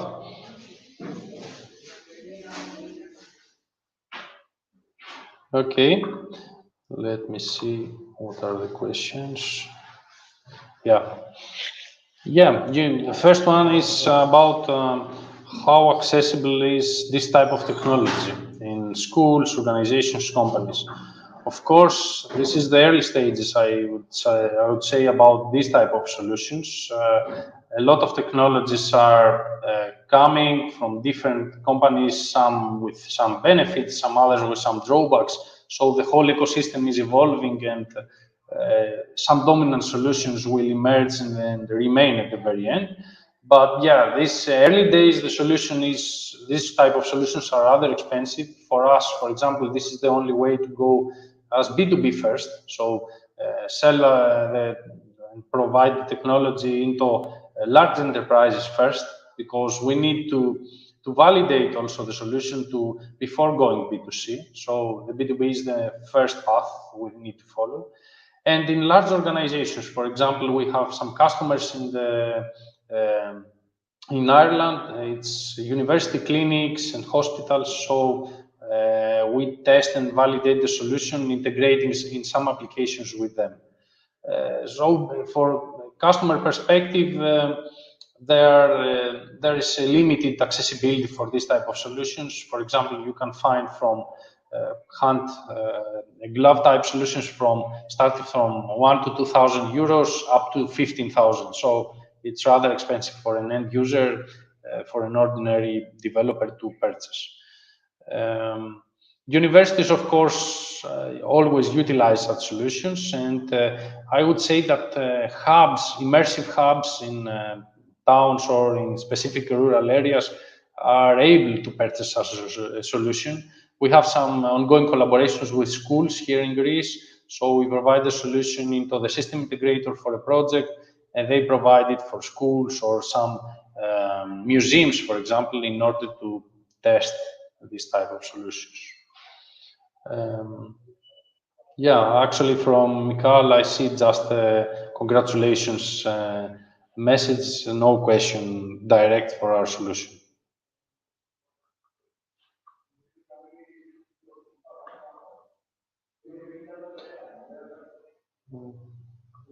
No other questions in the chat. Okay. So that's all from me. Thank you very much. Looking forward to answering questions. We're very happy to interact with people via social media. You can find us on LinkedIn, Twitter, or Facebook, or Instagram. We are very active, and feel free to send any inquiries, questions, or get in touch with me personally.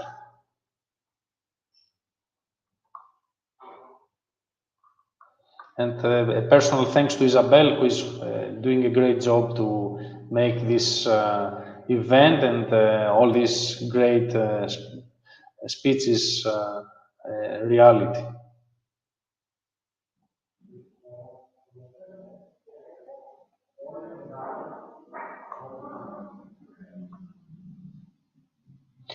Yeah, last question by about the collaborations. Yeah, actually, as I mentioned, we are working in multiple collaborative EU projects for integrating the solution for robotics, for healthcare, gaming, or other applications. So we're looking for partnerships in many sectors to integrate the solution, either within EU or outside. So we are very active in the North America area as well.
Hi, this is Andrea Basso speaking from Cross Media Europe.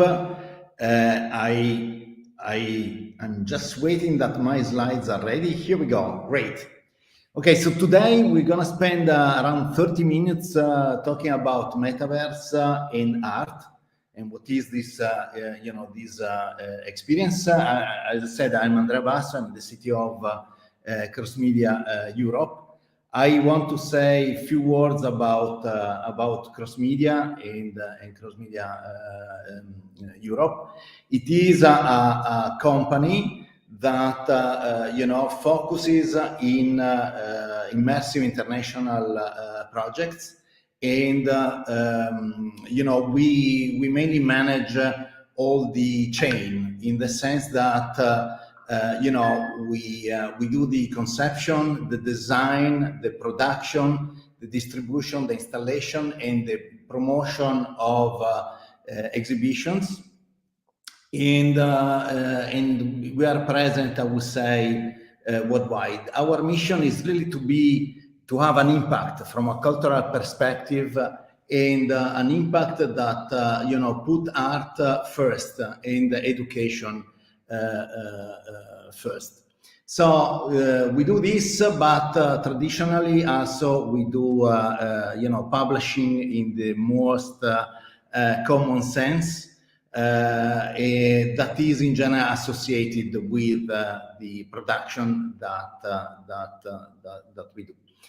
Cross Media has been founded in 2008 in Florence, and as I said, is the key role that we have is a producer.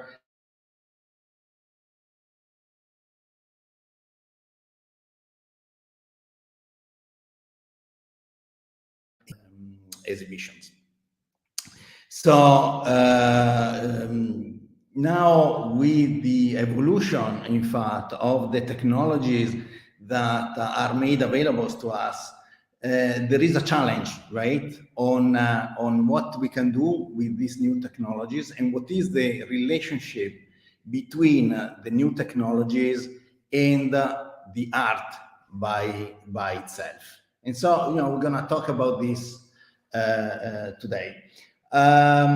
Just for the record, since 2008, we had more than 1 million total visitors to all the exhibition worldwide. And I'm gonna cover quickly also the exhibition that we had. Now, the interesting.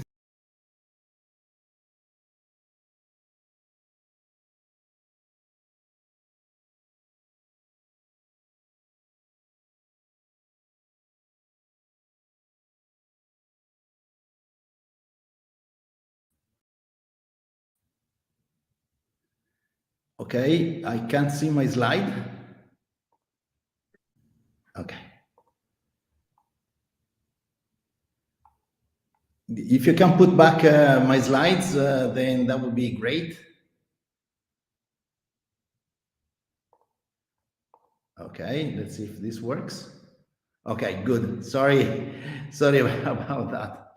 So I said that, we were around a million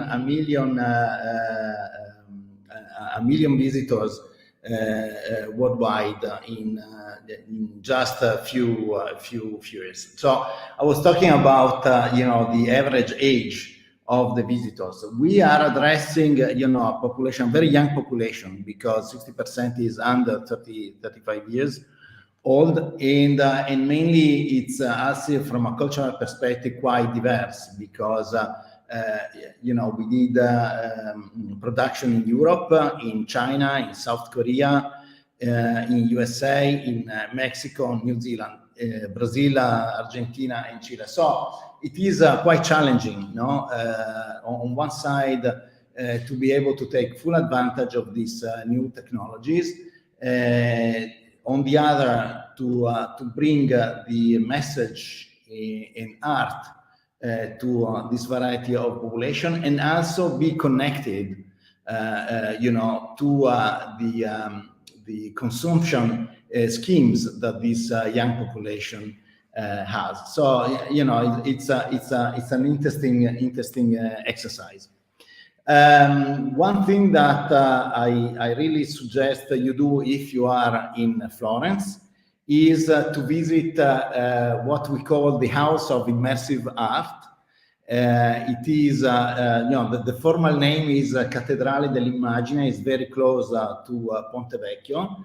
This is an old church that has been recovered and structured as a place in which we do immersive exhibitions, and where you can actually experiment from VR to interactive art in several ways. And this is somehow a bit our point of reference, where we do a lot of events, but also we experiment with new technologies. So if you are in Italy, definitely this is something useful to see and experiment.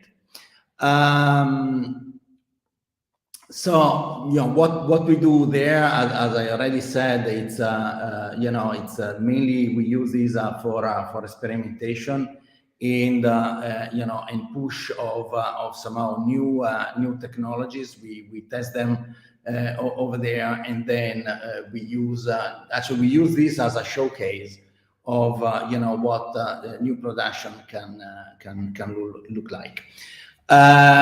Here I want to give you just a quick sense on what are the production that we did in the recent years. So we did a production on Magritte. We did one on Raffaello on 2021. There is a very nice rendition on Pinocchio. And if we have time, I think I can actually show you a quick video so you get a sense, a snapshot of this, what this looks like. We did something that was more on the scientific, technical side, that is Moon and 3 Beyond, which somehow covered a bit the story of the man on the moon, and then a few other events still related to art, Klimt, Modigliani, and then Da Vinci. That was more an historical production. Now let's come and discuss a bit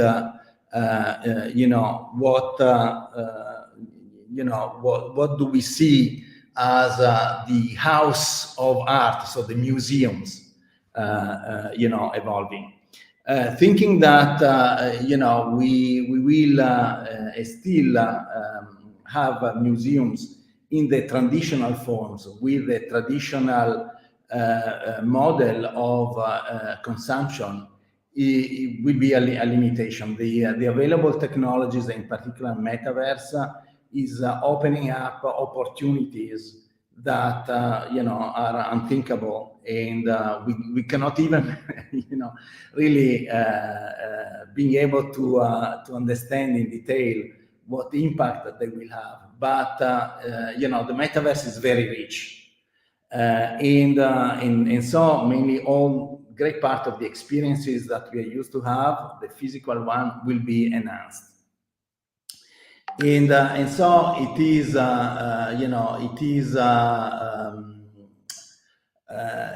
necessary really to understand what the model of the future can be for museum.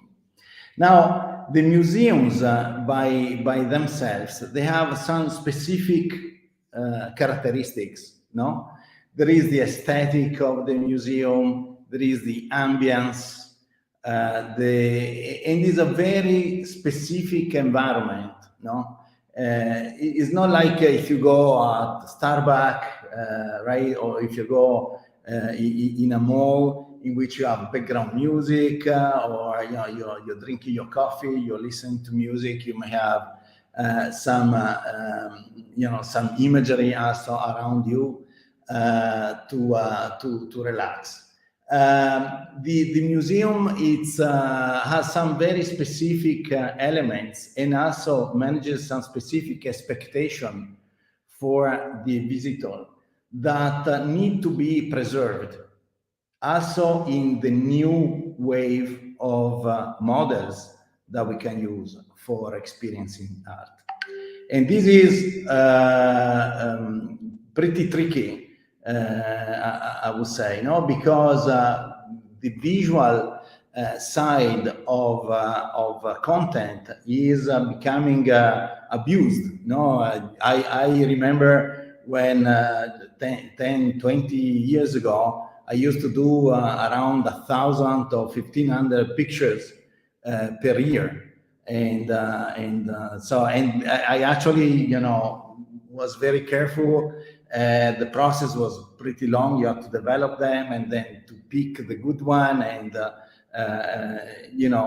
complex process. But also the way of the result was a completely different experience. Today we really burn, visual content. And a lot of this content is public, and this is not good necessarily for art, because both art and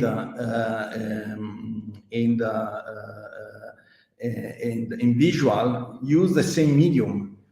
Use video, use images for sharing. So it is quite challenging to be able to put the two things together. So the real capital is art and artists, that do not need to be somehow associated with the way in which content is consumed today. And so there should be this clear separation between what art and what you experience in a museum with respect to the way in which you consume content, but the same format, so images and video in a cafe or in a mall. So, and if you don't preserve the specific characteristics of the museum, we said the ambience, the experience, the fact that the focus is on art, and this is where the relationship between the visitor and the artistic piece happens. Then, if you don't preserve this level of uniqueness, then that is a problem.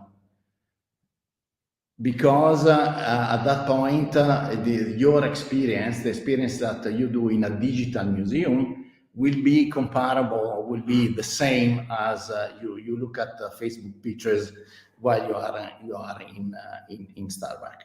So the problem is exactly how you do then this translation, how you will be able to maintain this uniqueness of the characteristic of a museum in the metaverse, using the technologies that are available today. So what we are thinking as a real differentiator for the metaverse will be the possibility of connecting digital content to the actual, physical, spatial, and temporal experiences that a visitor experiences and enjoy when visits a museum. And this can be done in multiple ways, but one that we are really focusing on is the fact of bridging what happens in the virtual space to what happens in the physical space. If you try just to do 3D copies of the museum, that can be extremely accurate, can be very sophisticated, but they're still digital and can be compared to similar experiences with content that is not necessarily art, then you lose the uniqueness of a museum experience. And so one thing that is really challenging for the museum is really to create this bridge. So create this hybrid between the digital world and the physical world, preserving the uniqueness of the physical experience and augmenting the experience with other elements that the metaverse, for example, can bring to the table. But now, really, the key focus is the experience, is not the technology. If you just try to replicate or to focus on the technology, then that will be a failure, because you will lose the specific of a museum experience that can bring the user there and can motivate the expense of the ticket. So it should be perceived that the experience is something unique, can be, for example, personalized, can be tailored to the way in which you look at art. That can be in an associative way, can be in a more technical way, can be in a more detailed way, because, for example, you can gather immediately more details on what you're seeing, or the history, or relate experience, or share your experience with other, or visit the museum with other friends that may be distributed, or part that can be physically there. But again, you really need to start from the museum experience, the uniqueness of the museum experience, and evolve it, using this technology that are just means. In fact, they shouldn't be the final target. Should be used for this. So what we are trying to do, that I just mentioned at an extremely high level, will be part of a large project that will start at the beginning of next year. And it is a project that has 29 partners, so it's a large European project, but has also, US components. We are working, interacting with living cities.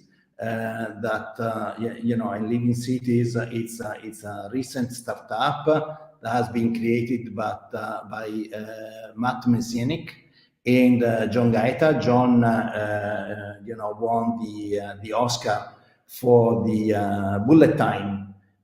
Special effects of The Matrix, the very first Matrix, and Matt has a strong experience in AI and in immersive technologies. He was the CEO of 6D AI that was sold to Nantic recently, and exactly on this concept, on the social metaverse, in which we bridge physical and virtual together. We will focusing mainly on Italy. The project will focus on some of the museums in Torino, north of Italy, and we'll deal also with a very nice Borgo Medievale, Parco del Valentino, that is a reconstruction that has been done in Torino of a medieval town in the center of the city. And here again, we'll put together a quite large infrastructure that also will rely on extremely fast 5G advanced networks with extremely low delay, because very likely we'll do all the rendering in cloud, and so this requires really milliseconds of delays, but in the single digit milliseconds of delay, as well as a considerable amount of computing capabilities. And we'll focus on three verticals in particular. So one will be an experience in the museums, in which in the Metaverse platform we'll have content coming from different sources, in which the visitor actually will be able to navigate. And also, we'll support the capability of user-generated content. We'll have a vertical that instead is really the social metaverse that will be a part of the park, that will allow people that is in the park to interact with people in the metaverse version of the park and communicate. And so we are still in the designing phase. So if you are interested in having more details, just as the project evolves, we will be able to update you. And then a part that will be related to more to the city. So understanding how the platform and the technology that we have developed can be used also for the security, for example, of the city, and also as general services for the citizen. Okay, I think on my side I covered all I wanted to cover. I think we have a few more minutes, so I'm more than happy to take questions if you have. For the moment, thank you very much, and then looking forward to answer your questions.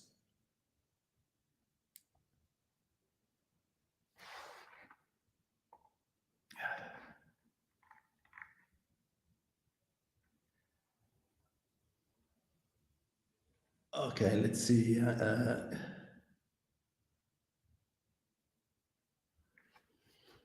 Thank you for the comment, Federico. Yeah, it is a quite challenging and amazing project.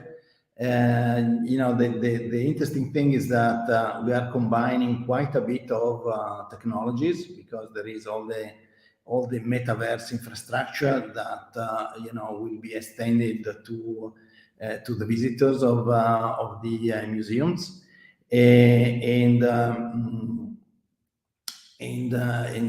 we have a network infrastructure that will be able to hopefully will be able to support extremely fast communication with extremely low delay. The round trip delay will be critical element, and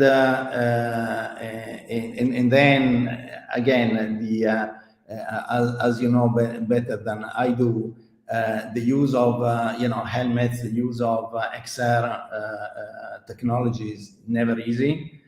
So we'll have to manage also how to bring normal people to use it and enjoy it as much as possible.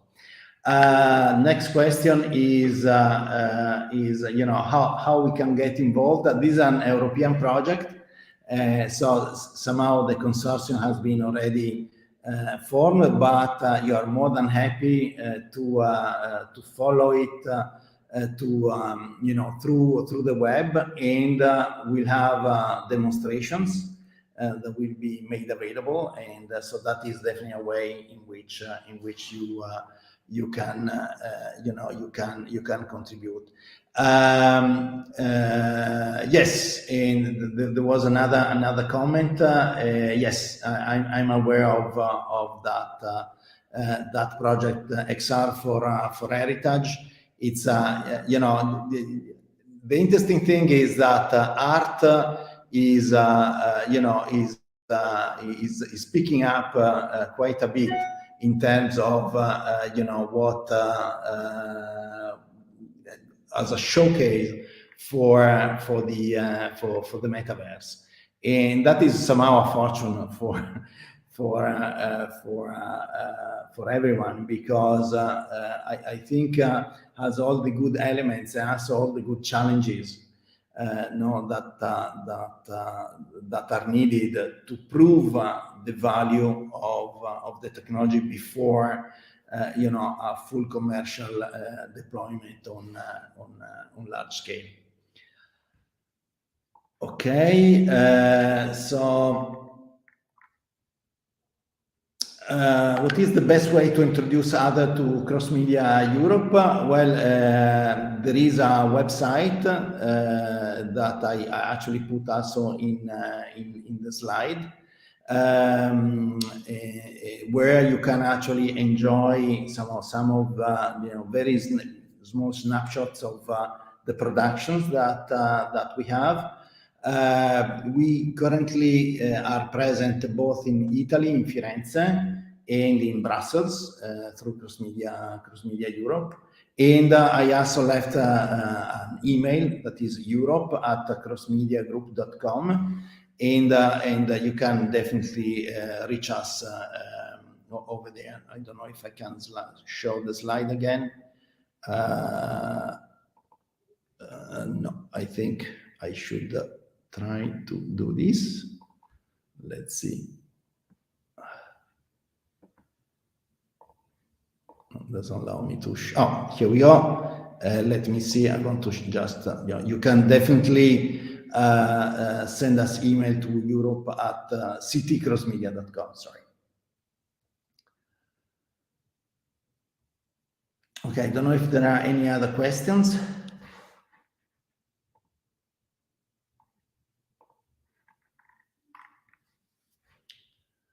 Yeah, the interesting, coming back to art and Metaverse. Recently, there was an event organized in Italy just on that, understanding immersive technologies and and art. And then I discovered that there were more than 40 projects just in Italy into that, and everyone with a different side and different cut. And just in Torino, there are more than 4 large projects. One that is closing, and 2 that are ongoing, and this new one. But as I said, these are large projects, so we will involve activities also in Greece, in Italy, in France, and so on. So pretty large scale.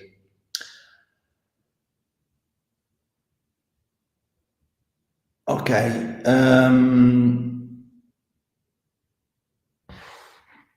I don't know if there are any other questions.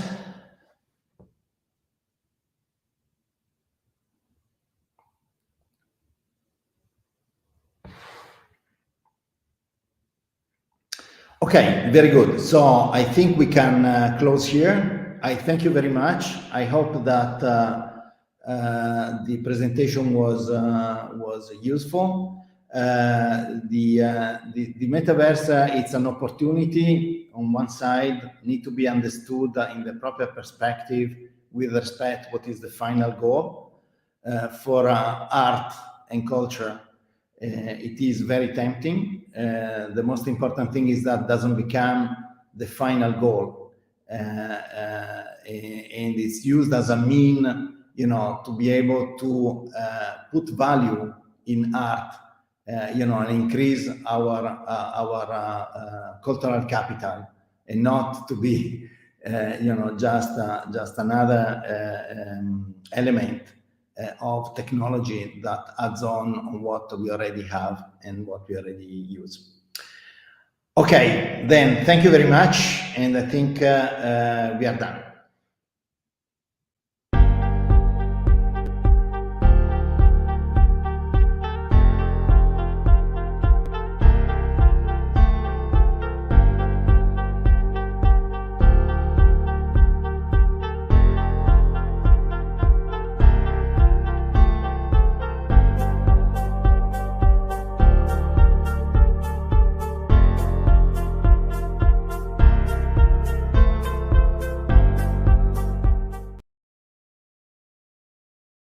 Hello, the GatherVerse community. Je suis très heureuse d'être parmi vous. Je m'appelle Géraldine Duquesne. Je suis la fondatrice, directrice du programme XR for Heritage.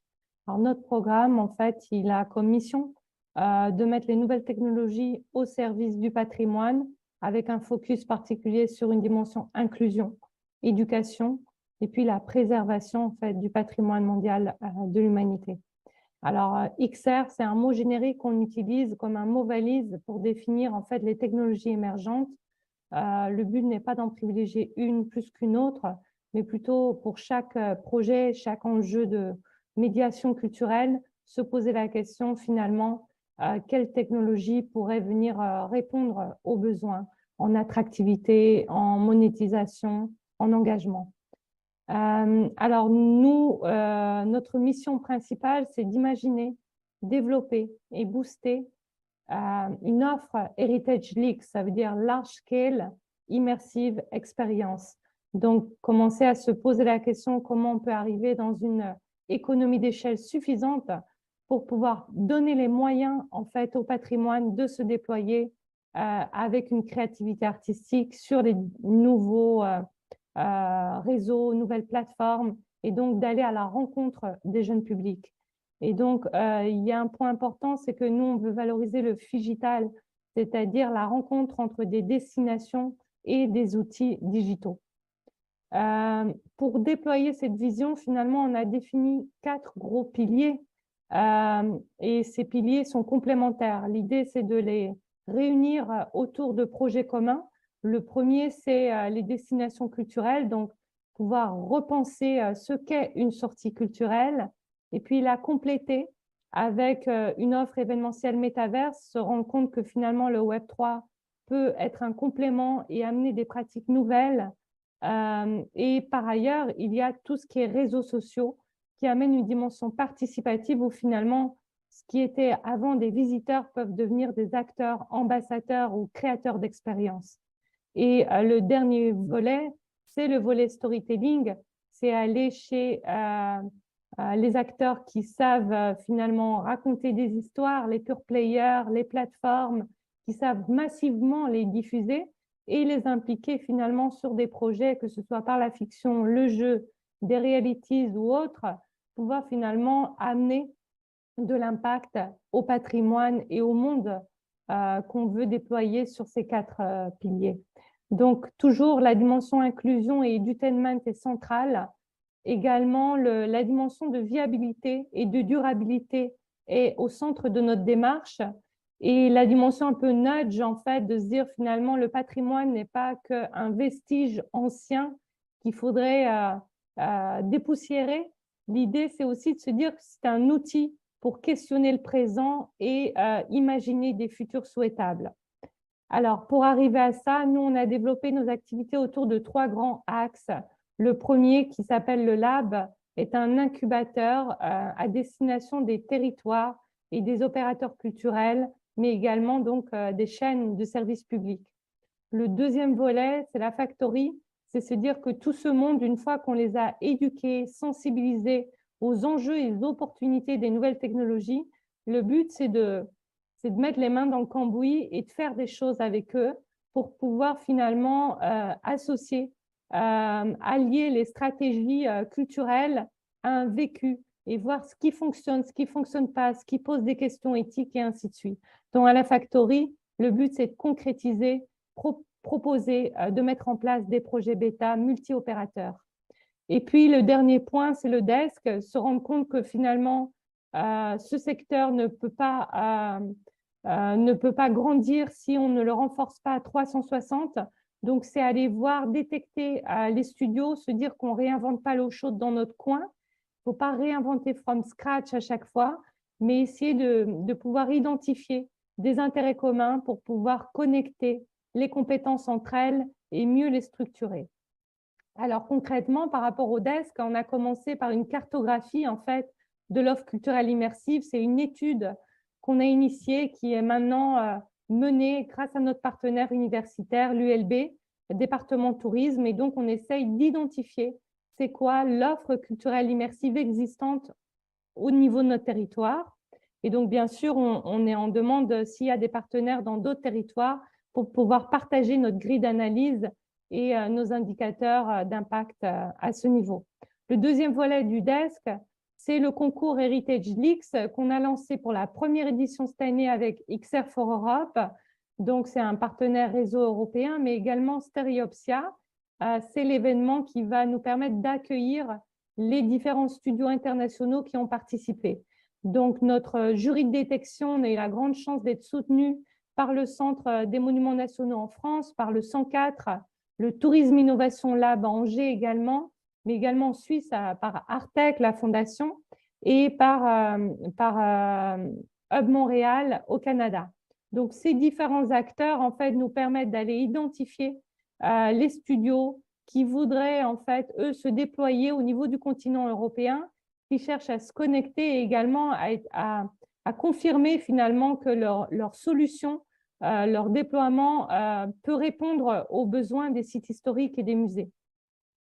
L'autre volet pour la Factory, ce qu'on a fait récemment, donc on a accompagné les musées de la ville de Bruxelles et on est toujours en cours sur d'abord la transformation d'une expo traditionnelle en une expo immersive. L'idée, c'était de transformer les œuvres d'un peintre en décor de scènes 3D. Donc, on a créé un petit monde des personnages pour vulgariser l'histoire. Et maintenant, on est en phase 2. Donc, en fait, à travers une application, on resitue en superposition réelle ces scènes historiques qui montrent le Bruxelles avant le voûtement, avant l'osmanisation des boulevards. Et donc, de nouveau, c'est un exercice pour engager les médiateurs, les musées, dans des questions de qui va exploiter, comment est-ce qu'on met en place un tel projet et comment on le pérennise avec les réseaux d'écoles pour que finalement ça vienne s'ajouter aux outils pédagogiques à la disposition, on va dire, des écoles locales. Alors, bien sûr, il y a une dimension workshop où on a impliqué également un partenaire académique qui est l'ICHEC et CECHIP ici pour pouvoir former dans le making-of finalement de ce projet scène des décideurs culturels qui pourraient à terme être capables de manager, de penser l'exploitation de ces nouvelles attractions du patrimoine. Alors, le dernier volet qui est actuel pour nous, c'est on est en train de préparer notre premier showcase qui va être hébergé dans le cadre du Festival des Lumières de Bruxelles. C'est un festival qui est connu ici à l'échelle de la région, qui est un grand rendez-vous annuel pour les installations lumineuses et pour la première fois en 2023, qui va ouvrir un volet B2B pour vraiment faire rayonner l'offre immersive de valorisation du patrimoine et faciliter des levées de fonds à l'échelle européenne, mais également des échanges entre lieux culturels. Et donc, c'est un gros déploiement dans lequel on vous attend tous 17 au 19 février à Bruxelles en 2023. Alors, le dernier volet, c'est le lab. Donc, nous avons accueilli en août 30 opérateurs culturels qui sont réunis autour de ces demandes-là. C'est comprendre comment engager finalement les nouvelles générations. Deuxièmement, acquérir des outils, des connaissances technologiques qui vont leur permettre d'écrire convenablement des cahiers des charges pour des dispositifs immersifs. Ensuite, comprendre les enjeux juridiques, financiers pour des nouveaux modèles d'exploitation, que ce soit des concessions de lieux, des partenariats, une monétisation via NFT, toutes ces questions-là, donc pouvoir les appréhender. Après, il y a la dimension du scale-up, comment ils peuvent mutualiser des solutions, comment on peut travailler en écosystème pour donner de l'impact. Et puis, le but, c'est de réunir tous les participants autour d'un projet bêta. Ce projet bêta, c'est un point sur lequel j'avais vraiment envie de solliciter la communauté GatherVerse parce que c'est un projet qui potentiellement qu'on pourrait déployer après sur plusieurs territoires et qui, à mon avis, réunit en fait des intérêts communs qui est de se questionner sur finalement un métaverse qui pourrait être social et à impact positif. Donc, le case en question s'appelle le concours des avatars du patrimoine. Autour de la table, nous avons réuni la RTBF, qui est notre chaîne de télévision francophone belge, mais également donc, des protecteurs du patrimoine, ça veut dire toutes les administrations qui ont dans leur mission de préserver un patrimoine d'œuvres d'art ou également de monuments architecturaux. On a des changemakers qui sont des acteurs qui travaillent en faveur donc, des récits multiples, de l'inclusion, d'une meilleure représentativité de tous les publics dans l'histoire de notre pays et dans notre relation à la culture et à l'art. Et puis, on a des destinations, ça veut dire des musées, des sites historiques qui accueillent quotidiennement des publics et qui sont ouverts à l'idée de faire évoluer finalement leur offre. Alors, le but de ce projet de concours des avatars, c'est de faire un pont, bien sûr, avec les digital natives, les talents en fait créatifs qui viennent du numérique, avec des partenaires académiques et bien sûr des producteurs, des studios qui viennent de la XR et du Web3. Alors là, j'avais mis un petit gif d'artistes, je pense, belges qui font ça, qui réinventent les œuvres, juste pour vous dire qu'il faut accoucher ce projet. On n'en est qu'au début et donc il y a toute la place pour des partenaires si ça vous intéresse. Nous, le projet repose sur différents piliers. Le premier, c'est valoriser des œuvres disparues, en péril ou à réinventer à travers un brief clair qui est de mettre en place un mood board d'œuvres 19e qui vont servir de matériel, en fait, texture, couleur, pour des artistes qui veulent créer des avatars. Donc là, l'illustration n'est pas de nous, c'est de Marjane Moghadam, qui est une artiste Web3 assez inspirante, qui fait aussi des collaborations entre musées et monde du Metaverse. Donc, c'était pour vous donner l'exemple de comment on peut réinventer une œuvre classique en avatar. Et nous, ici, l'idée, c'est carrément de créer des personas, donc faire émerger des personnages historiques. L'illustration de gauche, c'est Pierre Giner, c'est un artiste qui travaille depuis des années sur les questions d'avatar. Et l'idée, c'est de finalement détourner toutes ces initiatives et ce savoir-faire pour pouvoir rendre visibles des personnages qui ont été oubliés ou gommés de notre histoire, créer de l'empowerment pour des communautés qu'on ne voit pas, qui sont souvent inaudibles, et également donc incarner des anonymes de notre histoire. Je pense autant aux femmes qu'aux ouvriers, que toutes les communautés qui ont été discriminées, colonisées, voilà, tous les écartés finalement qui n'ont pas pu raconter leur angle sur notre histoire du 19e siècle, parce que le thème 19e est le thème de cette édition numéro 1 du concours.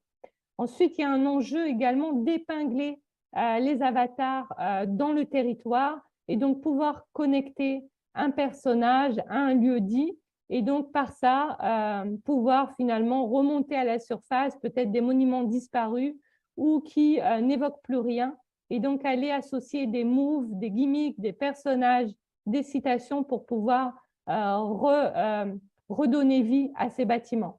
Alors, clairement, en faisant apparaître des nouvelles figures de héros, l'idée, c'est donc de faire exploser des récits multiples. Nous, d'un point de vue belge, quand on pense 19e, il y a bien sûr la création de la Belgique qui pose des questions des identités. Et à l'approche du prochain, donc du bicentenaire de la création de notre pays, se pose des questions de c'est quoi finalement être belge et quoi de mieux que de faire un line-up d'avatars qui peuvent incarner finalement les pères fondateurs, les mères fondatrices de notre pays. Alors l'idée aussi, c'est d'avoir des points de vue externes, donc entre autres sur des dates clés comme la création du courant Art Nouveau, qu'est-ce que ça nous évoque aujourd'hui, mais également les pères fondateurs du web qui, selon Google, sont entre autres en Belgique. Qu'est-ce que ça évoque aux humanistes du Web 3 qui, eux aussi, pensent que la nouvelle technologie peuvent remettre en fait une meilleure égalité dans notre société. Il y a les questions de la colonisation, où en sommes-nous dans la restitution, la réparation et comment le fait de pouvoir mettre en valeur en fait des héros du 19e africain peut permettre de changer de perspective sur cette histoire. Il y a également l'aménagement urbain qui a été fait au 19e dans un élan d'osmanisation, entre autres, qui avait été inspiré par Paris. Et maintenant, on veut remonter à la surface l'eau, préserver l'eau, alors qu'on avait tout voûté et écarté à l'époque. Donc ça également, si on a des pionniers, des personnages de ces courants écologiques, ce serait très intéressant. Même chose pour la mobilité. La Belgique a accueilli le premier train continental européen. Et aujourd'hui, où les questions donc, de taxe carbone, de mobilité sont sur toutes les lèvres, c'est plus que d'actualité de pouvoir faire émerger les personnes qui ont participé donc, à cet élan voilà, de nouvelles mobilités, nouveaux moyens de déplacement. Alors, toutes les contributions sont les bienvenues. Nous, on va attaquer donc la préparation de ce concours selon 4 angles. Le premier angle, c'est se dire finalement qu'est-ce qu'on a à tirer de ce concours d'un point de vue des arts vivants. Une fois que les avatars sont créés, comment est-ce qu'on peut les utiliser et les appliquer pour tous d'autres usages, donc les personnes qui ont la responsabilité de préserver le patrimoine immatériel, les carnavals, les cortèges, même les traditions donc, de marionnettes. Comment est-ce que donc, ce concours d'avatar peut nous donner un know-how pour pouvoir valoriser les costumes, les moves, les transformer en NFT, permettre au grand public de l'incarner, de partager ça sur les réseaux sociaux. La deuxième dimension, c'est la modélisation 3D des monuments. Toutes les institutions ont modélisé un ou plusieurs de leurs monuments, façades, intérieurs, mobilier. Comment est-ce qu'on peut faciliter la circulation une fois qu'on a une thématique comme le 19e, pouvoir finalement l'utiliser autour du tapis rouge pour un line-up des avatars? Comment on peut s'en servir comme décor ou pour pouvoir effectivement massivement pouvoir en superposition du réel permettre au grand public de revoir ces bâtiments disparus. Troisième volet qui nous intéresse, c'est les archives. Donc, comment finalement transformer l'histoire en studio où on peut se mettre en scène, donc poser sa voix sur les discours historiques, se mettre en scène sur les scènes clés de notre histoire. Et la même chose ici, les avatars vont être liés à des moments clés de notre histoire. Comment pouvoir leur permettre de s'incruster finalement dans des scènes historiques? Comment est-ce que ça peut être un motif pour pouvoir rendre attractive et susciter une curiosité sur nos archives? Le dernier volet, c'est la curation collective. On va proposer un mood board d'œuvres du 19e comme matériaux, textures, lignes, motifs pour pouvoir aider des créateurs numériques à constituer des avatars. Après, est-ce que ce mood board ne peut pas nous aider à voir leur goût, à voir leur coup de cœur, à pouvoir avoir des études de tendance, de valeurs? Donc, c'est tout ça. Si on devait mettre une playlist sur les œuvres du 19e, qu'est-ce que les publics écouteraient? Donc, c'est toutes ces connexions de AI, comment on gère du big data autour d'un tel projet. Alors, bien sûr, pour y arriver et pour pouvoir pousser le curseur plus ou moins loin sur ce projet, nous sommes intéressés par tous les investisseurs qui voudraient y prendre part, qui seraient prêts à nous soutenir dans notre démarche, mais également les partenaires universitaires, les partenaires académiques, les studios qui ont peut-être déjà développé des outils qui sont prêts à déployer ou mettre à la disposition du projet, et également les artistes, les DAO qui sont prêts finalement à mobiliser des communautés pluridisciplinaires pour faire émerger ces avatars du patrimoine. Donc, des dates à retenir. Nous, en Belgique, on va être dans les locaux à Charleroi de RTBF, notre chaîne nationale, pour plancher sur le cahier des charges du concours entre le 5 et le 7 octobre. Nous cherchons une liste d'experts qui pourraient accepter de jouer le jeu donc d'un call de 30 minutes sur une expertise précise pour pouvoir nourrir notre réflexion, mais également des jurés potentiels une fois qu'on fait la restitution de la réflexion qui peuvent nous challenger sur les opportunités. Deuxième date à retenir, c'est le 18 octobre. On aura une conférence à Stéréopsia sur le rôle des médias de service public dans le développement d'un métaverse du patrimoine, donc le patrimoine mondial de l'humanité ou le patrimoine en général de chaque territoire. Comment finalement le média de service public peut se positionner, quelle est sa mission donc, dans ces nouvelles consommations de contenu. Ils sont passés du linéaire au non linéaire, ils se posent la question maintenant du digital et de l'immersif. Si vous avez des témoignages ou des case studies dans vos territoires respectifs, ça nous intéresse, n'hésitez pas à nous contacter. Donc pour me contacter, mon email geraldine@xr4heritage.com. Donc je serai ravie d'échanger avec vous et merci à GatherVerse Community pour cette opportunité qui sera, je l'espère, le début d'une longue collaboration avec certains d'entre vous.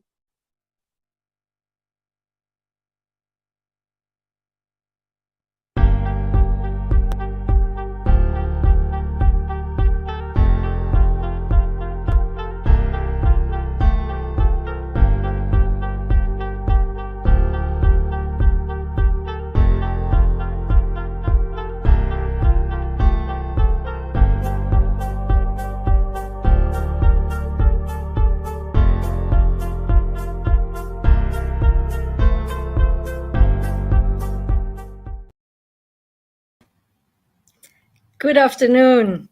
How are you? Good morning. How are you? That's the amazing thing about emerging technologies. But we'll have to find a solution to those time zones, because although we're virtually, for some it's really early or night. It is. You know, the thing is that I'm appreciating about what we're seeing, and hello everyone from wherever you may be. Good day to you. And what we're appreciating is that this is part of the metaverse experience too. And we're looking at ways to be able to bridge gaps of communication, to be able to express them to everyone what it is that we're building from where, because that matters so much. Just because we live in a country or a continent, a state, a city, a town, we're not necessarily bound to that when we start thinking about on a higher level of building in the metaverse. The metaverse, in its scope, the conceptual metaverse, allows us to be able to build in ways that we haven't thought of before. And I think we all can attest to the great disruptor that happened when it's come to by way of the pandemic, and that we found ourselves going into more of a virtual space and more of a virtual reality than we ever before. We've become more virtual in the past 29 months than we have the past 29 years. And so now we're afforded the opportunity to be able to develop closer relationships, whether that's on the product delivery team level or remote distributed workforce or a hybrid nature, and even in the event form and in sharing in community, which I know that means so much to you with everything that you're leading and building in Europe, Isabel. Same for you in the States. And that's the beauty of it, that if we join forces, you in the States, myself in Europe, together with all these amazing people, we got to welcome the past days and other continents to come. That's what it's all about, to really create that community and so on. I also want to emphasize a little about all the things we saw yesterday and today. There were like amazing projects coming up that we all do support, and some, yeah, let's say people that normally are not put in the spotlight, but do deserve it with the amazing work they're doing. I'm amongst others thinking about Garrett Welcome from with VR yesterday. Putting in front people with a speech problem. That was really, well, yeah, I don't even have words for it. It's I'm starting to have a speech It problem. was amazing, wasn't it, Isabel? I mean, we're broadcasting in multiple locations right now, and we just have been getting tags and messages all the way starting from DJ Manitar with our good friends over at Vroom, the amazing DJ set that comes in there. We really enjoyed that so much, all the way to what Gareth was sharing. Our roundtables were so healthy when we had a very candid discussion and open discussion on wellness and on that level, Isabel. I believe what really is striking, whether it was yesterday or even today, that we've heard all the things that have been expressed today, is that we're hearing from technologists and founders and leaders, but we're hearing from them in ways we've never heard from them before. On the technical level, we're so used to hearing different people, whether it was Heiter from Pico or just from other different avenues, but to hear them really speak and extract from deeper within, to go beneath the surface. And I believe that's a bit of the demand, a little bit, not a huge demand, but I believe that's a little bit of demand of what we're sharing and we're wanting with GatherVerse, is for those to say, how is what I'm building going to make this reality a better existence by the tools that we're using and taking advantage of today? And we're getting ready to head in a little bit, in some minutes, into a roundtable with a really action-packed cohort of individuals that have been creating great impact, not just in the European ecosystem, but globally, with not only the work that they've done, but with the work that they're doing today. And we have such a varied cohort, if you will, of different people that are going to be presenting. And I'm confident that they're also going to be sharing from the heart. Their experiences are so extensive, and really a tip of the hat to your leadership, Isabel, for really helping make this possible. This has been a very healthy event that we've had these past 2 days. Well, we're just trying to keep it real, and we can't do anything more. Just being ourselves, authentic, and meeting people at their level and being open to what they have to say. It reminds me of an expression. I don't know it by heart, I have to admit, and I don't recall whose was it anymore. So, but the essence is that if you can speak by listening, but you can also just listen, and sometimes there is no need to speak afterwards. It's if you're really listening to somebody, then it says sometimes more, and there is no longer a need to speak afterwards. Sometimes people are just replying instead of listening, and that's what it's all about. And just the community that we're having here with GatherVerse, that we not just reply, but that we actually listen to what people have to say.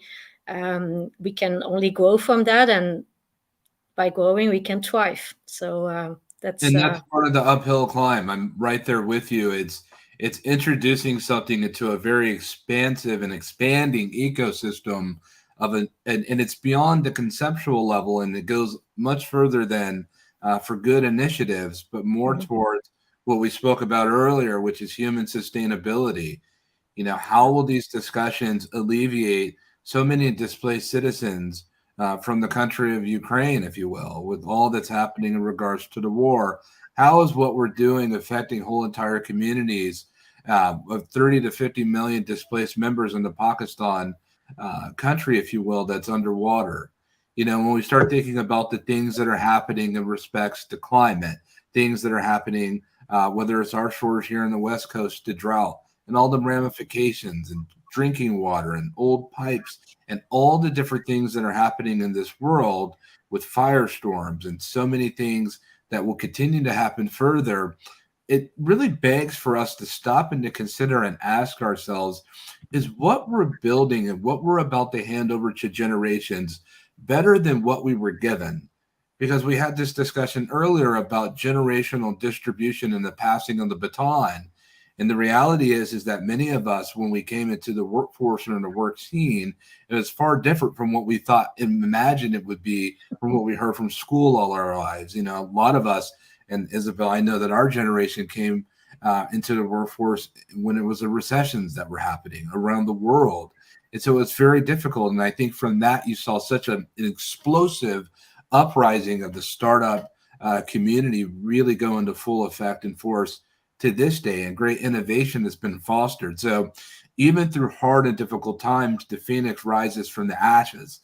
And so we see that happening. And one of the reasons why we're here with Europe and really wanting to understand the European ecosystem is that from country to country, there are incredible things that are being built and that have been built in the XR Metaverse ecosystem. And it certainly does come with its fair share of obstacles and things that really get in the way from true progress. It's the story of here in Silicon Valley. It's the story of everywhere whenever you have innovators that are building and wanting to expand.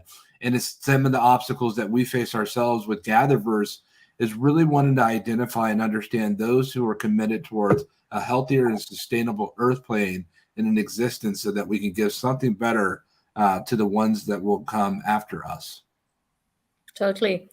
I think that's not just our responsibility, but also somewhere our duty, listening to what generations to come want as well, because it's not just what we want to pass on, but also what they want, because it will be their time to shine. And that's also so important when we create today, if it would be metaverse or content or whatsoever, to take into account what matters to them and not just what we would have liked to have. Whereas we will come back to that in the next panel about community building, where we also discussed that many are at the moment first building before having a community, whereas it's about what the community wants and how do you go from there with all the challenges you face, be it in Europe or somewhere else in the world.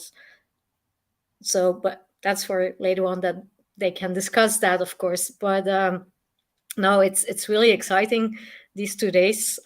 Most people that know me rather a bit like more in the background, but these 2 days I'm full of adrenaline, going crazy about all the amazing things I hear and the amazing people I get to speak to, and Yeah. it's yeah. I'm enjoying being in the background, frankly, with not having the lead and put that on. You've been doing it for these many months leading up to this event, and we've had people come in and out these past 2 days and showing up to different speakers and different sessions, and that'll remain until we continue to go forward in the coming few hours that we have left of this whole summit.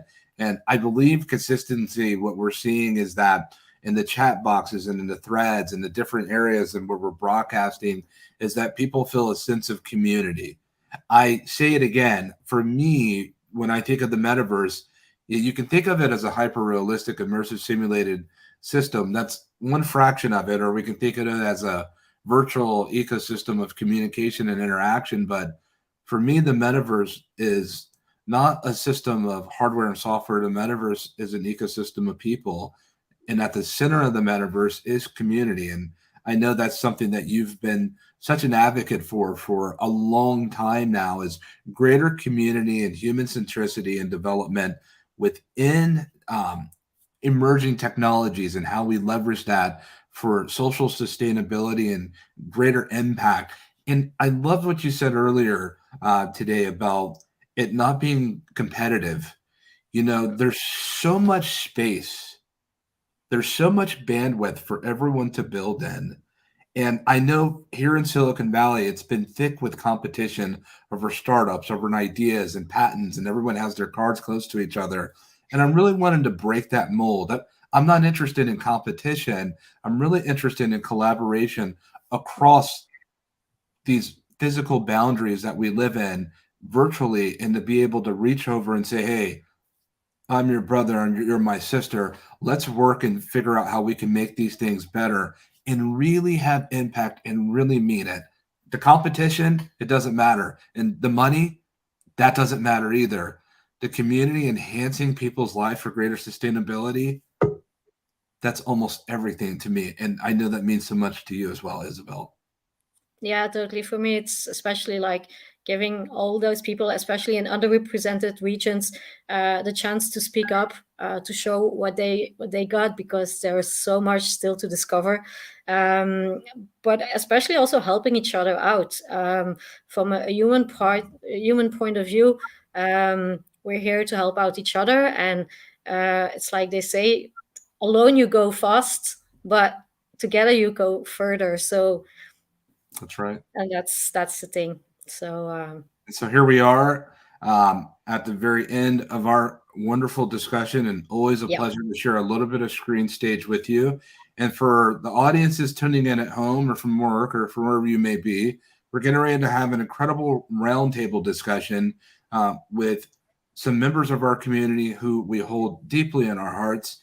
And we're really looking forward to hearing from these leaders about community. And we'll be right back with you in just a moment. Thank you. See you.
And we're back for the Dream Team panel of community building. Hi, everybody. Hi. Great Hi, to have you Isabel. here. Hey.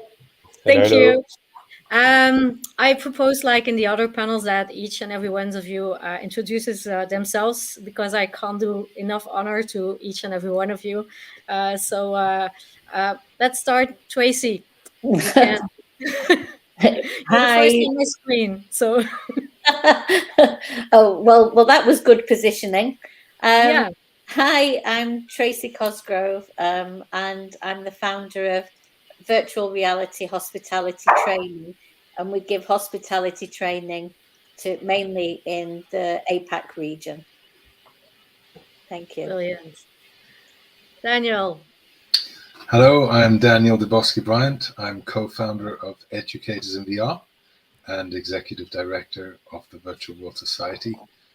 With Educators in VR, we work to integrate education and training into businesses and educational institutions. We run a community, and at the Virtual World Society, we are alongside GatherVerse in leading VR for Good and VR for Impact.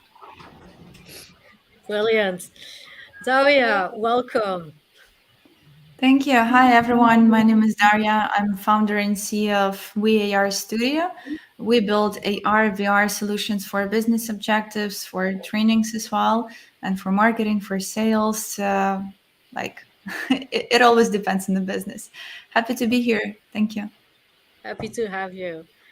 Vincent, well, I have to say Vincent now because we're an English Yes, speaking. Vincent. Thank you, Isabel, and happy to meet this panel with you.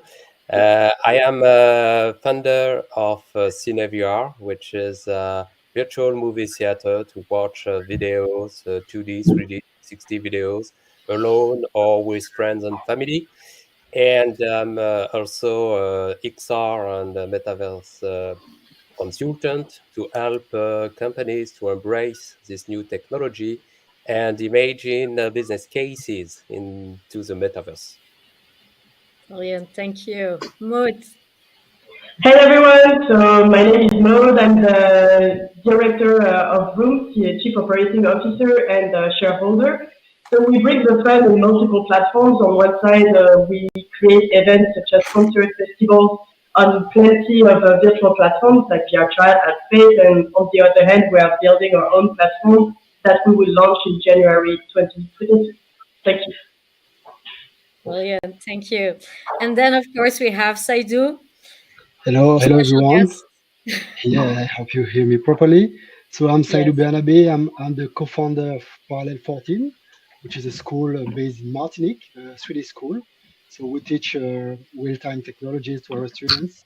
And in this initiative, we're trying to connect with other Caribbean islands, such as Trinidad and Tobago and Jamaica, and trying to create a sort of community of real-time technologies passionates to see how we can, get the Caribbean stronger in these fields.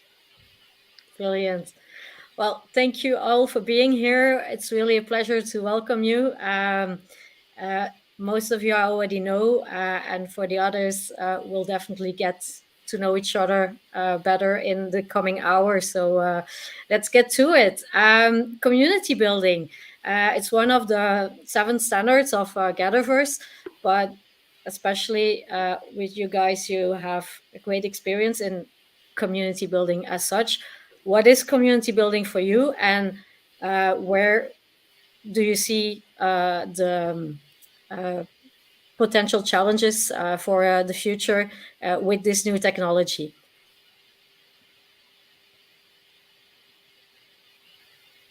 I can start. Go, Tracy.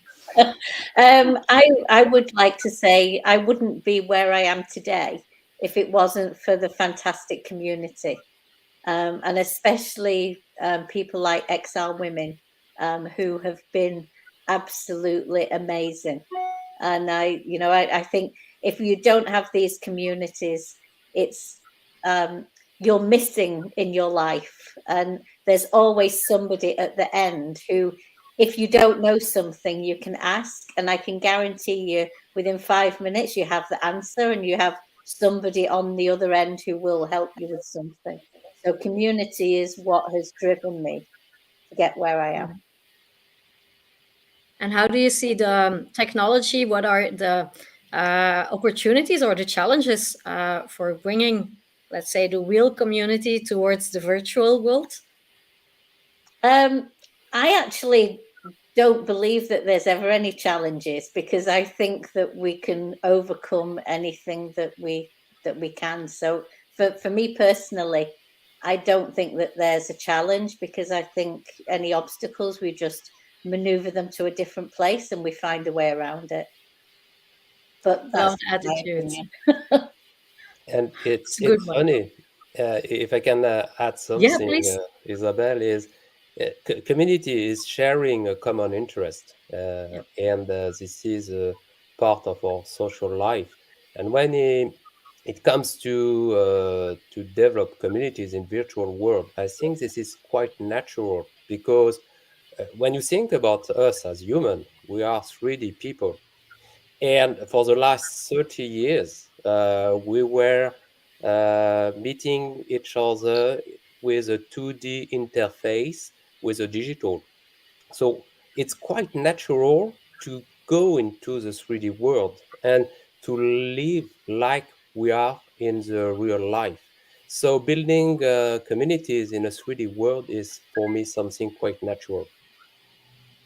Brilliant. I can add in here as well. Well, from my perspective, community is mostly about the relationships between the people, because this is, in the end of the day, this is what matters. And this is where the friendship, the partnership, the community builds based on relationships. And the challenge is that not in all the countries and all the cultures, people know how to build these relationships in the business environment, and not all of them feel secure. And talking about Ukraine, for example, my country, I'm building the XR community in Ukraine at the moment. And I want to bring this culture to our country, because in Ukraine, XR companies, they see each other as, firstly, as competitors, not the partners, not the kind of industry neighbors or companies who can stick their heads together and work on some bigger project together. They firstly see each other as competitors. So I think that sometimes challenges on the very low level, when you have to change the perspective, how people see each other, how they communicate with each other, how they build the relationships first, and then we can move forward with the culture, with the different type of events in this community, and so on and so forth. But firstly, like from my perspective, and in Ukraine right now, our main focus is to change this way of thinking, this old traditional way of thinking, and seeing each other in this industry. So that's just from my local perspective in here.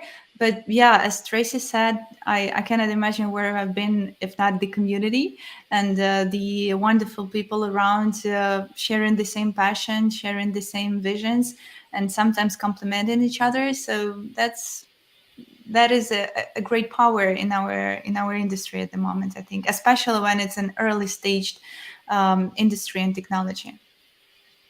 Yeah, couldn't agree more. If I can add, please. and just to keep going on the subject, and I completely agree with you, Daria. It's not that simple. Just the fact that people, especially if I have to talk about my experience in the Caribbean, community, we are passionate of 3D. Okay, so 3D got me to Trinidad, Jamaica, and I've met a lot of very interesting people. And we know that we're talking about the same stuff, but now we're trying to build something stronger for the young generation.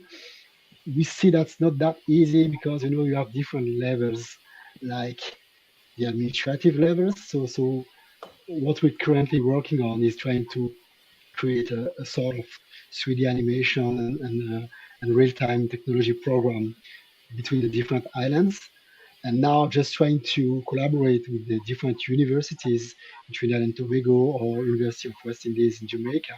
We see that it's not that simple because we have this level of, okay, that's different countries, and we have to find a way to build something that works, you know. And after that, the other aspect is to train people, because we all know about, you know, metaverse and real time and stuff, but actually it's very new for some people.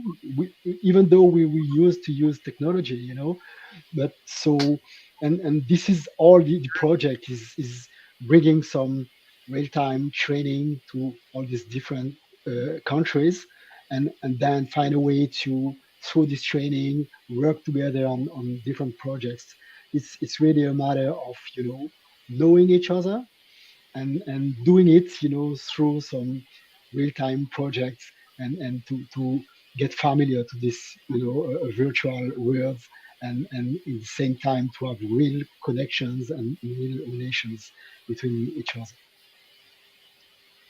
Yeah, that's indeed a challenge, but a good one. Maybe I can follow that. Thank you, Saidu, and thank you, Isabel. Yeah, some really good comments here.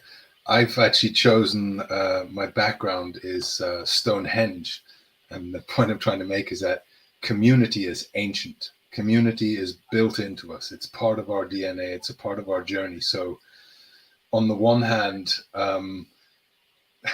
it's almost as if we don't have to solve for it because it's part of us. We can't operate as islands and alone.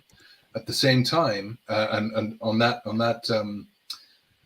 comment, I think I agree with Tracy. We have the tools and the technologies and the DNA to solve community. But we're looking at it kind of through a window of 5 years. We're excited about XR now. This is where we are, and we're thinking a couple of years down the line. If we think 10, 20, 30 years down the line, then it becomes a slightly different conversation, because now is actually a critical time that we design for the kind of communities we actually want. We will end up with communities one way or another, but GatherVerse specifically is trying to nudge the conversation and the perspective towards a humanity first development, and we support that. The Virtual World Society is all about that as well. So with my educators and VR hat on, my journey 4 years ago when I first put on a headset, and it just changed the course of my life, I was really encouraged by community. I picked up my phone, I joined a Facebook group. Next thing I knew, I found other educators. And before I knew it, I suggested, should we meet in VR? One thing led to another. 3,000 events later, the community kind of gathered around and then spawned off from there. So we have a community of communities here. I believe GatherVerse is actually a community of communities. Nice one. Which is fantastic to be able to reach, because I know you've got the Latin Summit going, you've got the, I think, Africa Summit going as well. That initiative we'll cover every continent, don't worry. Yeah, it's really We're cool. with you. So, yeah, community. The last thing I wanted to say, we have communication tools. Communication tools and community kind of go hand in hand. So I believe we're in a good place with regards to community building. Cool. So to have a short add-on and change a bit the topic, I will speak more about the virtual community, because professionally we are all here around the GatherVerse events, and that's pretty cool. We come from everywhere. But virtually, what is the main challenge to me is that we get a monocultural space, which is the case today. It's mainly Anglo-Saxon, mainly speaking English in the platforms, mainly built by some type of community and not that equal, because the rest of the world will have the same access to build worlds into those platforms. So I think it's something that I wish GatherVerse helps to reach, to just evangelize, speak about virtual worlds to more people in Africa, Latin America, and then to mix those communities together, because it would be weird that we stay between us and we don't share our knowledge, or we have a very close community. So it's a mix between, we want to all be together, but we want to keep a sense of traditions and authenticity into the virtual world. So that's, to me, a big challenge. Indeed, and that brings me exactly to my next question. We're always aligned. for the people out there. No, we didn't agreed on this up front, but nah, that's just no. Indeed, as you mentioned, we have a lot of different cultures, different languages to deal with, especially in Europe. The other continents also have a lot of those, but I mean, the countries in Europe are a bit smaller compared to the other continents. So how do you see that working in a global technology with global reach, such as the future metaverse, if you want to call it like that, or the emerging technologies? How can we keep that community and that momentum? Because that's indeed, yeah, language barriers. Not everybody speaks English. So yes, please, Daniel. Yeah, language can be a barrier. I was fortunate enough to grow up my schooling at a European school, and my family, we spoke several European languages. Very fortunate. It makes a difference when you can. When you can't, obviously it can be a barrier. I don't know if anybody's been in Altspace recently. They actually have a feature that does synchronous translation. And I was really, really skeptical about this. So I met up with a German friend, and he spoke in German to me. And then I had it translate in real time inside Altspace in my headset in English. And because I speak English and German fluently, I was checking the rate of the quality of the translation, and I was gobsmacked. I was amazed. So Altspace has this tool because it's owned by Microsoft, and Microsoft is one of the leaders in this space, right? But we already have that tool.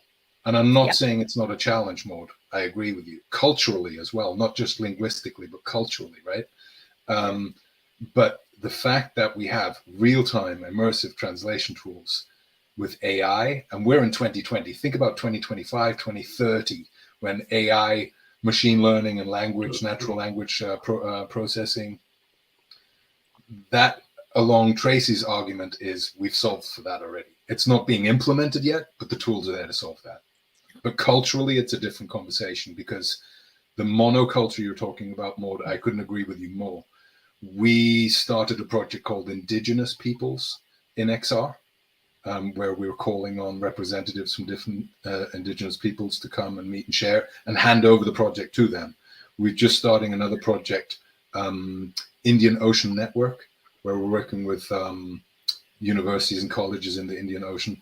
And we have to just make space and breathe and design for completely different cultural approaches to XR. I'll leave it. I have a lot more to say about that, but I'll leave it there for now. We can go on for hours, so please feel all free to just, that's the purpose of a roundtable, to have this discussion. Sure. Daria, please. I see you looking. Yeah, I was looking for this button to unmute. Yeah, absolutely. And the translation is an amazing feature. And as Daniel said, that this barrier within the cultures, that might be something that we have to overcome in future and nowadays as well. And the interesting thing is that we've been building the virtual reality solution to help bring the different cultures and learn them in virtual reality. For example, like it was for government service that had a lot of business trips to different countries, and they need to learn the culture first before they go into that country. So they were learning how people behave in different kind of in airport, in cafe, in restaurant, in bank.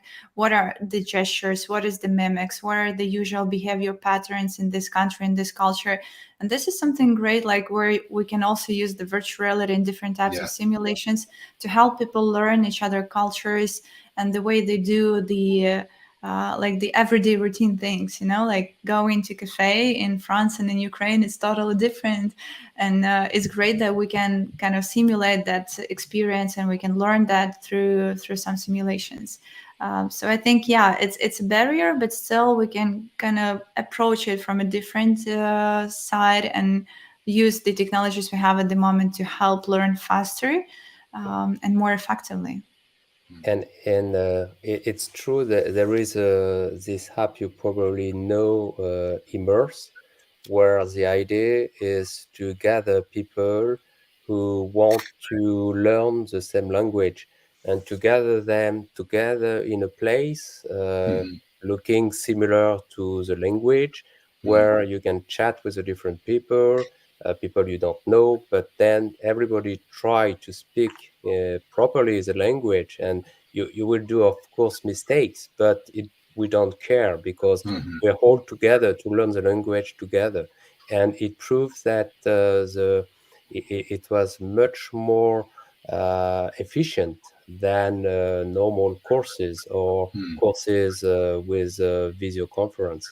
So this is also a way to learn quicker and better.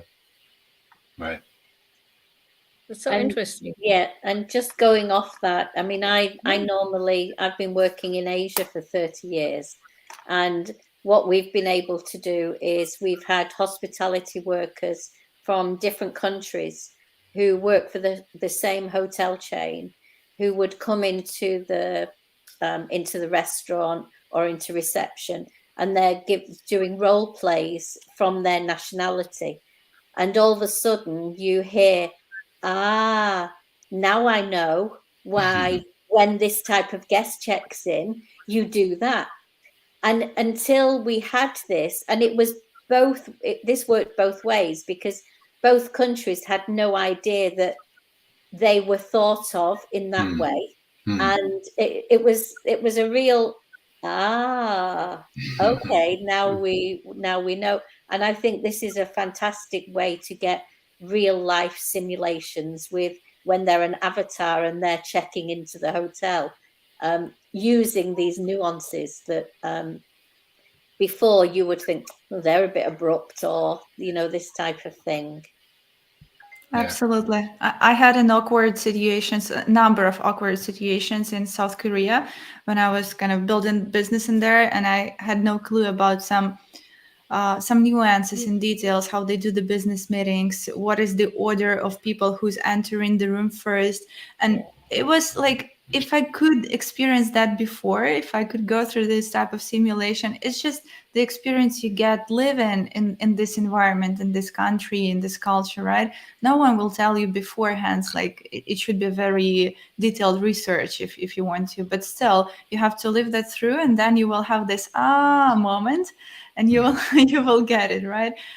So in virtual reality, and what I like is that you can really feel a part of this environment. You can feel this, you can live this story through, not only just being observant and just take a look at this story, but really take a moment and be a part of that. As Vincent said, that the learning languages were much more effective in the virtual spaces comparing to the standard courses, right? Because they were in the environment and they were together and socialized. Yeah, Daniel, I'm sorry. Sorry. No, absolutely. I wanted to pick on some of that.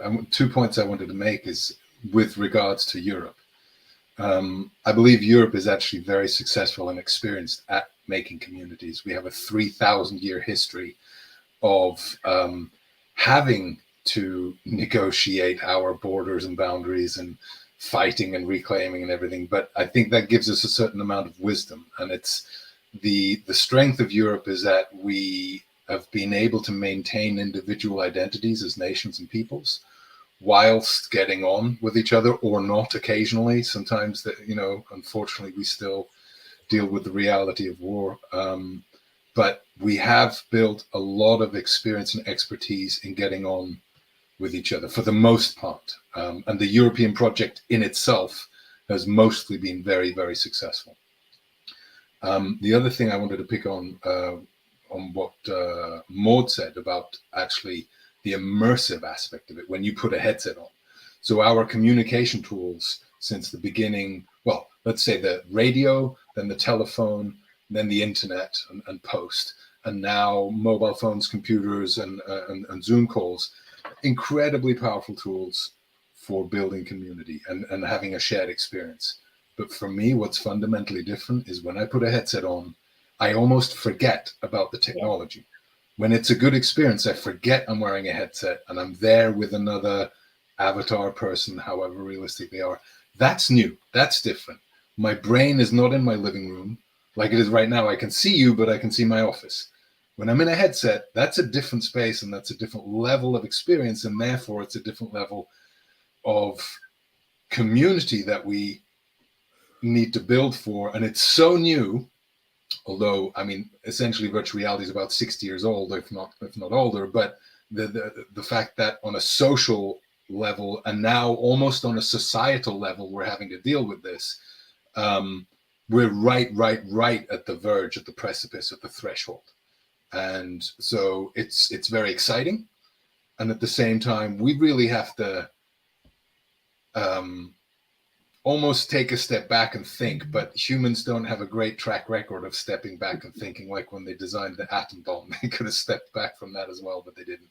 So I wanted to make those 2 points. I think Europe has a great expertise in this, and immersive is quite new, and it's very fresh and it's very exciting. And maybe a point, because I fully agree with you, Daniel, and we need to gather communities in Europe, but we also need to preserve our culture and our heritage. And this is really important to have the technologies, the key players in Europe, within Europe, and I mean about the cloud computing, the cloud, the 5G, the IA, just to make sure that we can create communities where we can gather and develop our culture as well. I would like to point out that as well, because Saidou is in Martinique, which is politically part of Europe, but he's of course closer to the US than to Europe in terms of geography. So I don't know how, because we're talking about Europe, I don't know if the people in Martinique feel more connected to Europe or more connected to the US, or just on their own, and how they see community. Wow, that's an interesting question. The fact that people from Martinique are a real mix of cultures. We know about the history, the fact that we have African ancestors, we have European ancestors, and we are close to the US, we're in the Caribbean. It's all mixed, but and you have different way to position yourself. In Martinique, you have people that feel French, some that feel Caribbean, some that feel Creole, or Africans, or African Caribbean Africans. That's very complex, but clearly we are Europeans, we are French, so part of Europe. And when I was mentioning this collaboration I want to do with the other Caribbean countries, it's really a project financed by European funds, so that's clearly like we have to take advantage of this heritage, this European, community, and to see how all this background can help us extend and create other communities with this Caribbean area, and get stronger. I mean, have a sort of European footprint in this American, area. So I think that's interesting to think about it this way.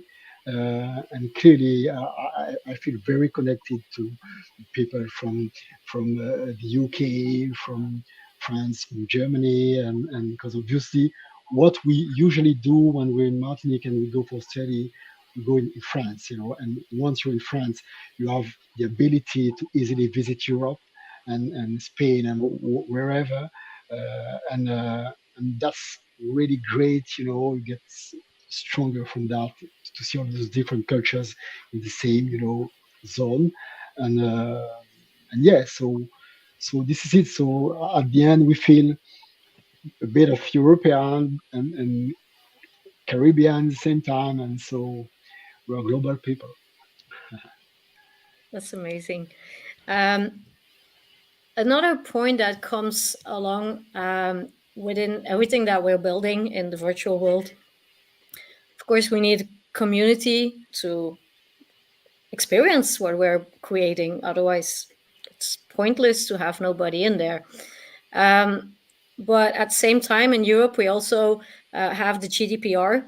So in terms of how do you create a solid community in Europe, taking into account also the legal restraints sometimes, I'm not saying they're bad, but in terms of GDPR. So my suggestion would be, I'm not an expert on this by any stretch of the imagination, but I think GDPR isn't specific to XR.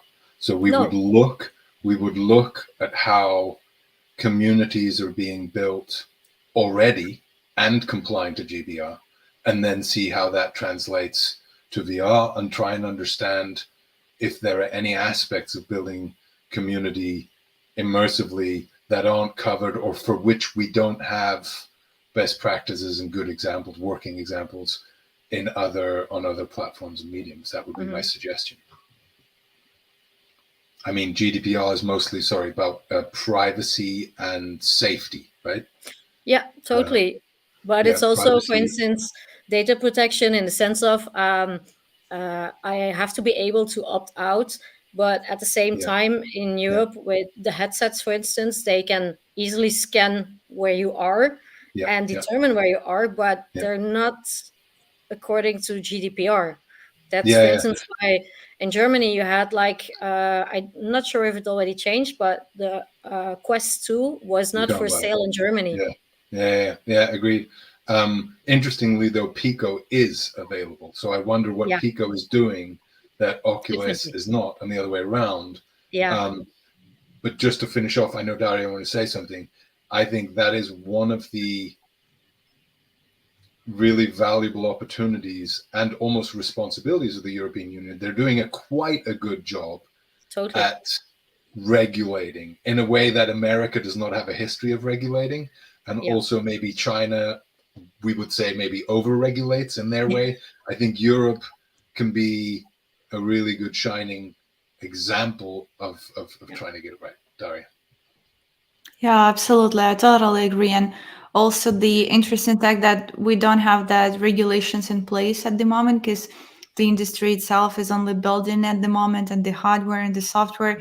And specifically, what I see right now is a lot of startups who are collecting the data about your behavior, your cognitive load, your gaze and motion and everything. Like, it's also data that have to be regulated by the GDPR or any other policies. But even on the government level, we don't have these regulations, right? We don't have that written and being kind of a part of that regulations. So, and like we can talk about the cognitive load and that data, very personal data, right? And I don't want my data to leak out somewhere and be stolen or used in some way. And at the same time, we have very simple things like GDPR regulating the emails that we leave at some websites. For example, like building community in your blog and having subscriptions.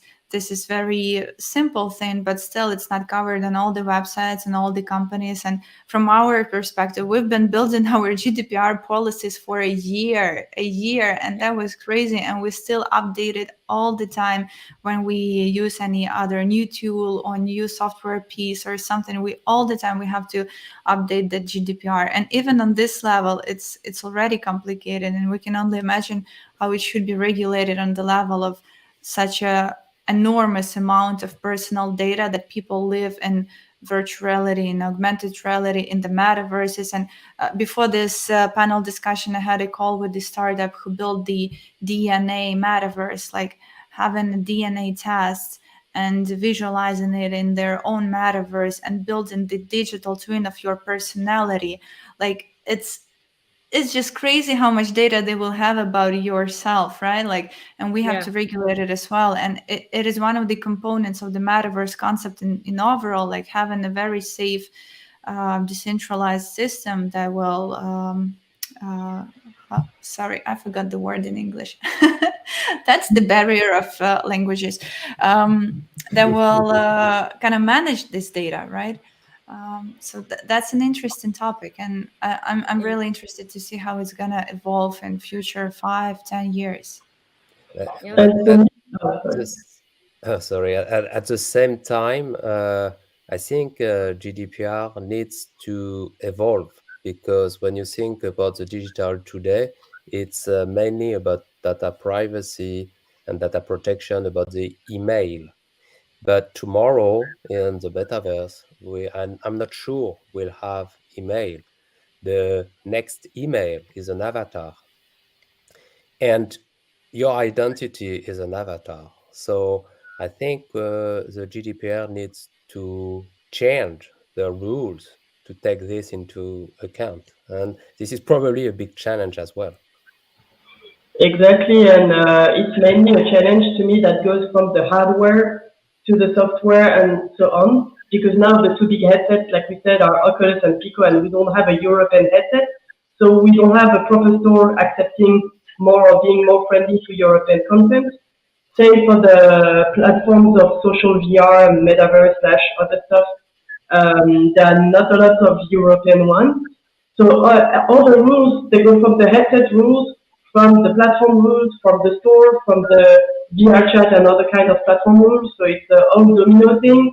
So even if you, in your personal level, you want to do something, you're super dependent on all those layers.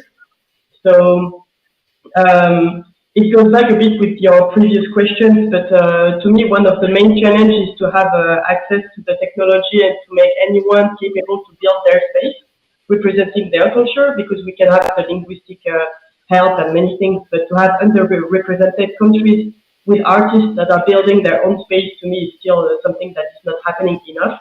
It's starting to be better in Europe, but still. But all the legal stuff about RGPD, for example, I love VR chat because it's very anonymous, but then it's on a headset that maybe collects a lot of data about yourself, and then they won't be able to be that anonymous anymore when we put more monetization. So it's a whole challenge. Yeah, if it's opt in and out, then if you can at least if you can choose to be anonymous, then that's a choice, and you can choose the platforms that allow that. I think it's all about choice, isn't it? Yeah, exactly. Yeah. Someone wants to add something to that? I can just add that I'm getting a big headache at the moment with all of this. So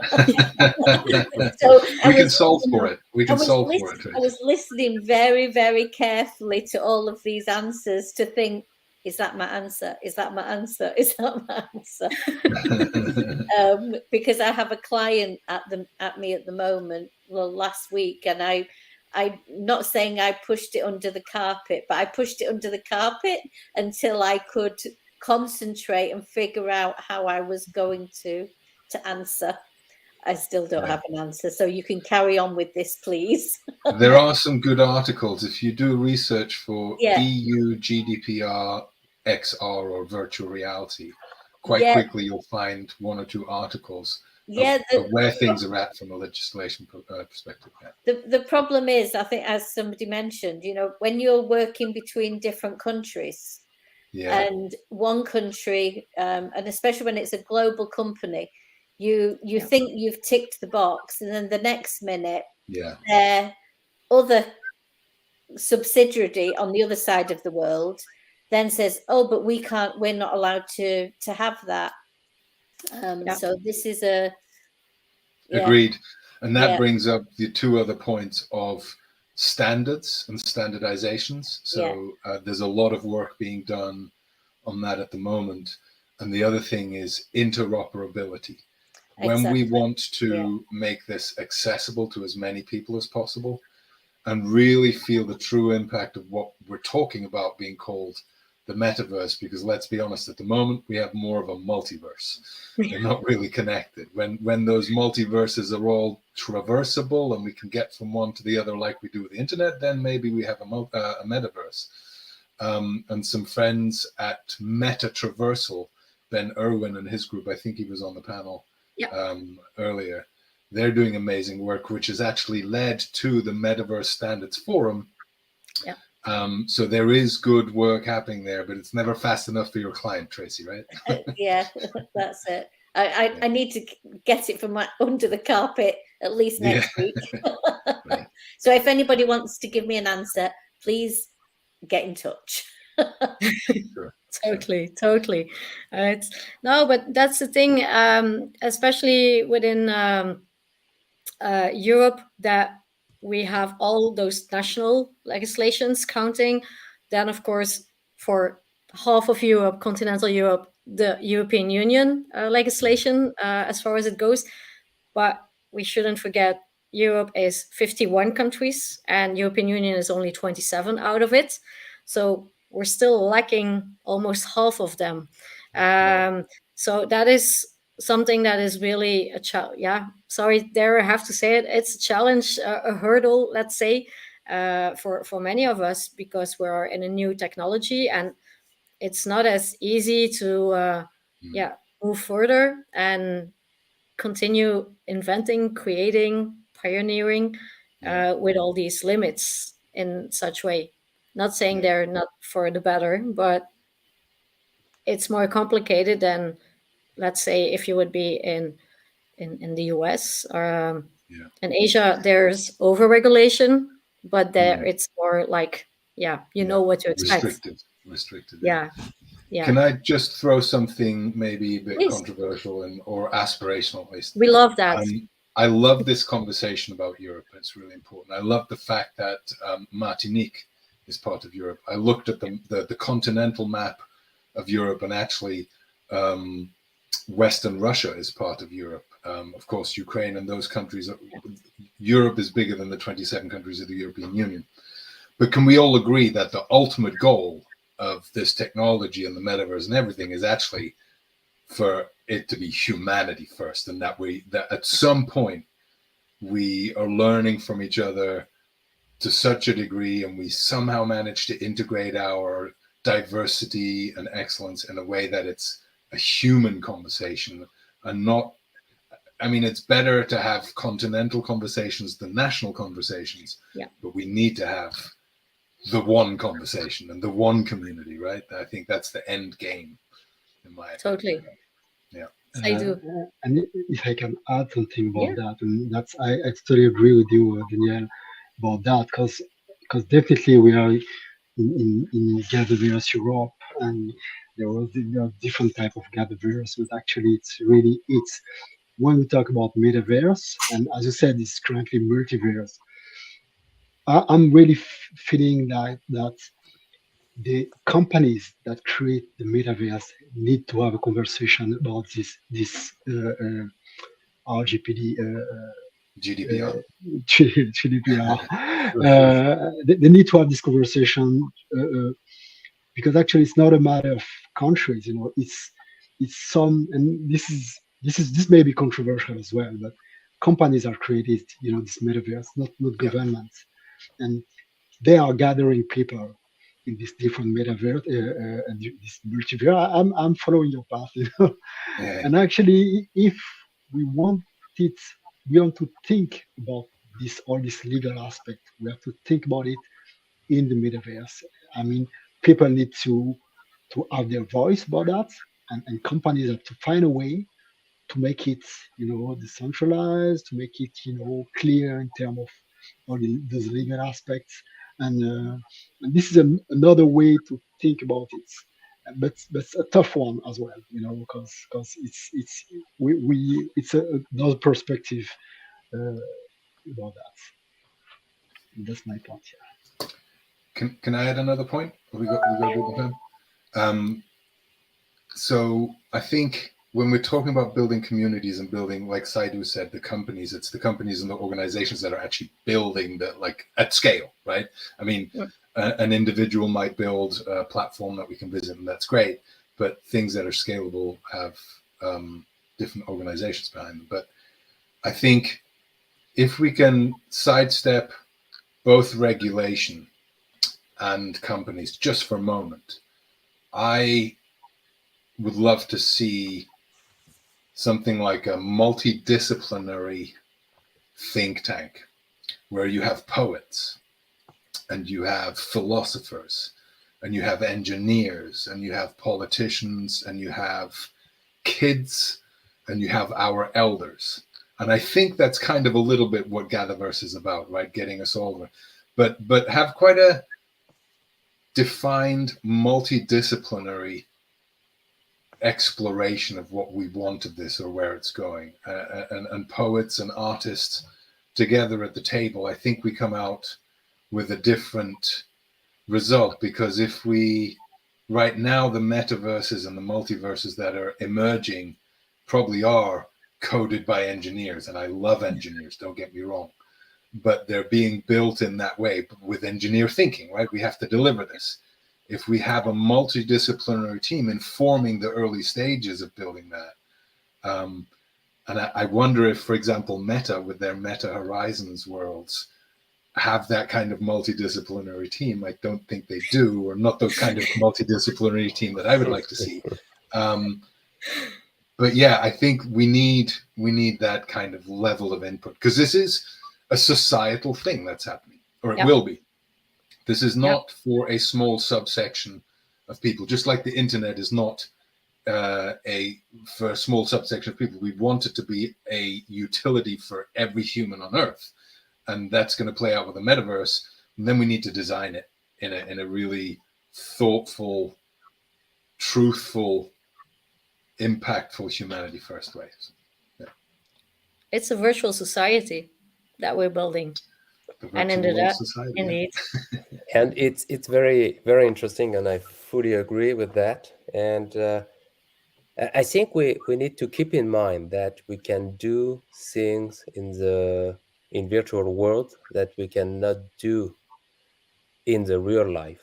And we of course we need to copy the society, because we need rules, we need rights and obligation between people, but at the same time we can create and invent new things. And I think we need to keep this in mind as well, that it's an augmented world where everything is possible, and the only limit is our imagination. So I think that the next communities in virtual world needs to take this into account and propose new virtual experiences where we could develop new skills, new imagination, new worlds, and to develop us as human. I really like that, indeed. Yeah, I'd just like to comment about Vincent. I agree. It's limited by our imagination, and this is something that I couldn't tell you how many times comes out of my mouth daily. The response I get is, "But I don't have any imagination." And this is one of the things that I've found is we're used to being like this. We have no limits. Our imagination just goes and goes and goes. And I've found, for my personal experience, I've found when I've dropped somebody into a space which is very much out of their comfort zone, they will be totally disorientated. But when we gradually go in, bring them into their comfort zone first, and then all of a sudden take them out to show them, okay, well, actually, we could do this in a very different environment. Then they start to slowly start to say, oh, well, we could do this and we could do this. But this initial first step I found has been, don't throw too much at them. It's literally been, it might only take 2 steps, but that first step to me has been, limited by our imagination, but just give them a little push first. Yeah. How do you experience that? And then I'm especially looking at Vincent and Maud from both your platforms. Do you experience indeed, like Tracy said, that people need to get acquainted to the way of going to the movies, the way of having an event in virtual life? I have both crowds actually, and just to mention one experience, we did a concert for Jean-Michel Jarre called Oxymore. So on one side, we have the typical VR chat people who are very used to the platform. They have their own habits and so on to run everywhere and do whatever they wanted. And they have the typical fans of Jean-Michel that did nothing, that didn't know anything about VR chat. So we needed to onboard them on Discord, and then they needed to understand how VR chat works. And sometimes in very open worlds, they were one screen with Jean-Michel, and they were looking at the screen like being very steady, like they study in front of the screen, and they saw all the other ones running, and it took some time for them to understand what they could do in those virtual worlds and how they could behave. And at the end, they loved it. And even Jean-Michel Jarre joined with a headset at the end to speak with the fans as an avatar, so they were so impressed. They were like, oh my God. So it's funny, I'm really dealing with both crowds. Some people are totally making those space, and some people are discovering those. And for going to the movies, what is that experience like for most? It needs to be simple. It has to be very ergonomic and intuitive. And of course, because of VR, you need to train a little bit to know how to use the VR headset and the devices, and then to learn how to use the VR experience. But it's very quick, and we try to limit the number of interfaces to make it very natural. And when people get into CineVR and they understand the concept and they understand they can create parties and gather with friends to watch a movie together, to share their emotions, to display emoticons, and to be able to chat with the other people during the screening, then they really like it. And what we notice is we have a very funny use case. This is for family spread all over the world, with maybe one teenager is studying in England and another is studying in the US, and the parents are living in Paris. And if they want to gather together and to have an experience together, they could get into CineVR, select one movie, and see the movie all together. And it's like recreating a place for the family, like if they were at home. And there's this feeling of presence. They have this feeling to be together and to share an experience. And this is what is very important at the end. Indeed. So, how do you, because you have the school in Martinique, how do your students experience this when they are they still creative? Do they have enough imagination? Because I was a bit shocked for what you said, Tracy, that people are not always having imagination, which I maybe took for granted. But how do you perceive that with your students? It's interesting. I believe that imagination is limitless, but actually it has to be fed, you know. And I'm saying that because my students they do have imagination, but actually they are very shaped by manga and video games, you know, but really shaped by this, you know. So that's my job to give them a bit of, you know, culture, of, you know, some insight and give them to open their imagination, simply, you know, saying. Um, but definitely, as there is this generation of young people very into video games, they are very used to see beautiful, you know, morphisms, designs, and stuff. I feel like it's really important when you create a GatherVerse experience to bring some beauty in it, to bring some emotion. This is my thinking. I really believe that, you know, when I see what's currently being doing on Meta, I'm trust me, I'm really not into it. I feel like that's poor design. That's like cards, and we need to use all this video game, background. Now video games are really beautiful. We need to use this. We need to use everything about, entertaining people or educating or whatever. As education is my field, I definitely believe that having some people, some specialists in neuroscience, it's a bit like what Daniel was saying.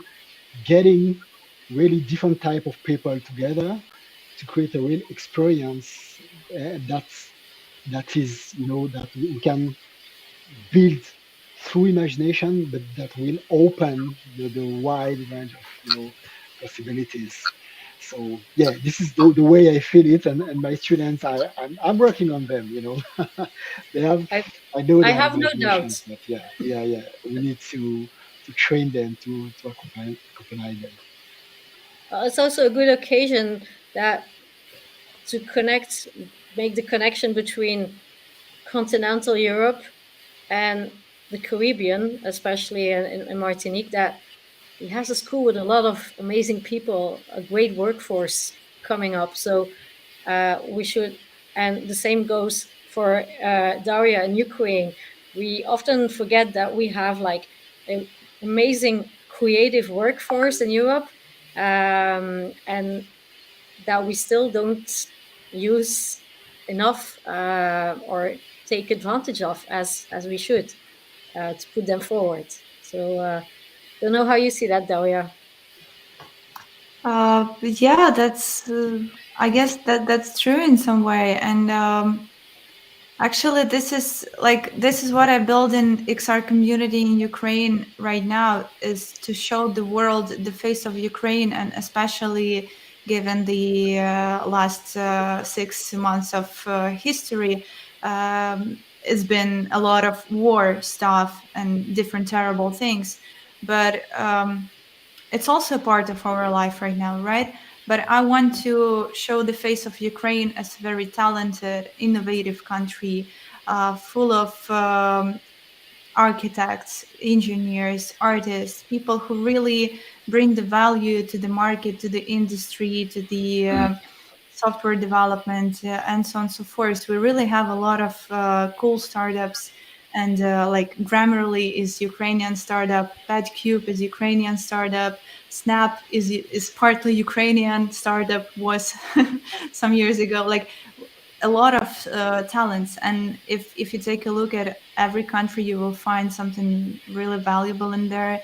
And we had a conversation today with a friend of mine, and he did a research about the XR industry, and he said like, wow, I didn't know like that the Beat Sabers is from Czech Republic, or that the Ready Player Me is from Poland, or from Estonia. Like, wow, I didn't know that.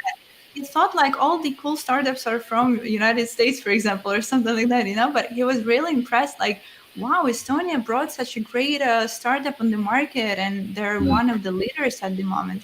And that is impressive. It's just the way, like, how deep you dig, how deep is your research on that, how connected you are in this community. And the community we are at the moment, the GatherVerse itself, and the beautiful people we have in here. This is the way we can build these relationships. This is the way we can open the door into our country, into our culture, and show more and share more, and the knowledge and experience, and build these connections. And this is the beautiful part about it, I guess. Totally. I'm afraid we'll have to close it up already. I mean, it went by in a second. I would love to continue our discussion because I'm really loving this where it's going and so on, and to learn from all of you. So I propose that we will continue discussion after the EU summit. Definitely, there will be a lot of chances. And for those that will be in Lisbon at AWE, let's have a drink together as a real community in real life. And in the meantime, let's stay tuned and connected. So thank you, Isabel, and thank you, GatherVerse, for your work. Thank you. Great. All of you. Thank you, everyone. Bye. Thank Thanks. you. Take care. See you. Bye-bye. Bye. See ya.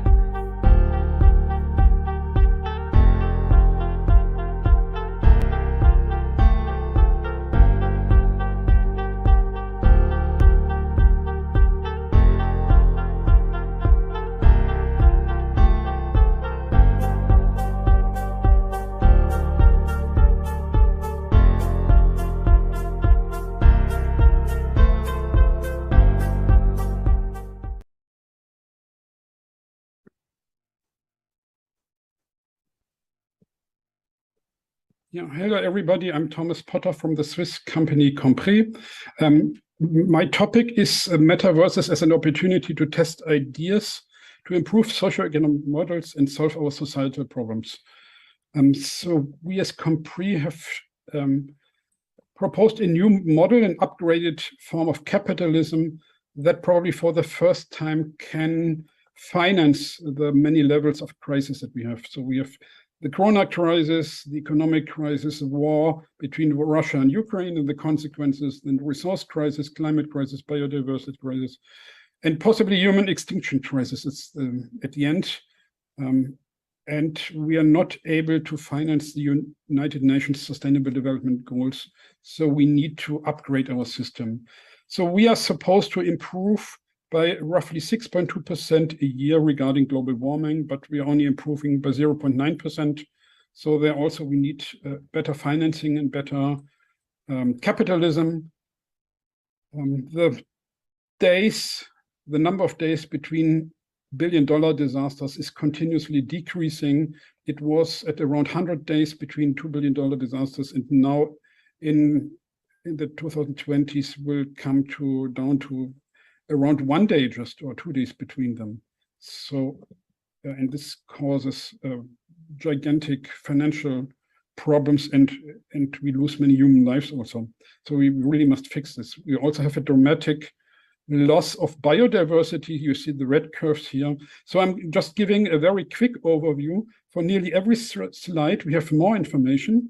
Especially, we have more information about our proposal, which is called potentialism, or more specifically, flow for perseverance, consistency, and flow state, the top 3 properties with which, as a normal citizen, you have the highest probability of becoming successful in life. And the idea is that everybody should exhibit such strength and properties, or at least try to. So we have identified top 16 problems that most countries have, and that basically most of the world has. So these are problems like civil war, unrest, the problems around Earth, nature, and their limits, including global warming, international and national inequalities, automation job loss problems, economic sectors with price or corruption explosion, societal sclerosis, the need to minimize crime and corruption rates, and so on. We have a concept to avoid recessions and instead have economic stability. So these are the other problems. I won't go through all of them.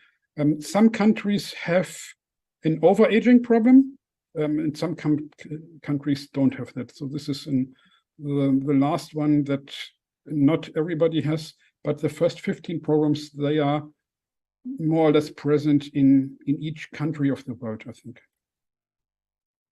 So our solutions, I'm just again quickly going through them. So we have more than 300 pages of documentation on how this is done. So this is just a very shallow overview. You can download the slides from my ResearchGate page. Just look for my name under researchgate.com.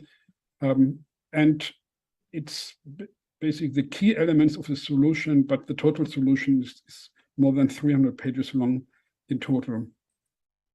So we need a new monetary system, for example.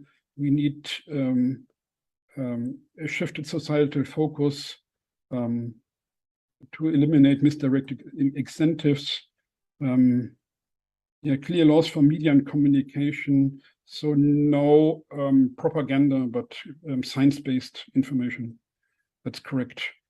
We put a big focus on governance in our Perk and Flow, PCF, or potentialism.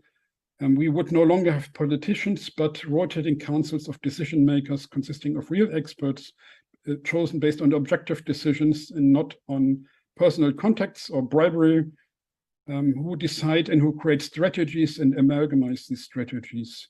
And everything would be based on objective, structurally weighted criteria. And everything must be verifiable by third people, that it's really correct and not corrupt. The other core ideas is to eliminate misdirected incentives in favor of efficient collaboration to achieve the United Nations SDGs, Sustainable Development Goals, adopting best practices in innovations in each industries, use AI to automate everything and to analyze and orchestrate everything. A big change, people would no longer get the classical wage, but instead would be paid based on net benefit value by their community or country. So basically what results they really achieve that help other people.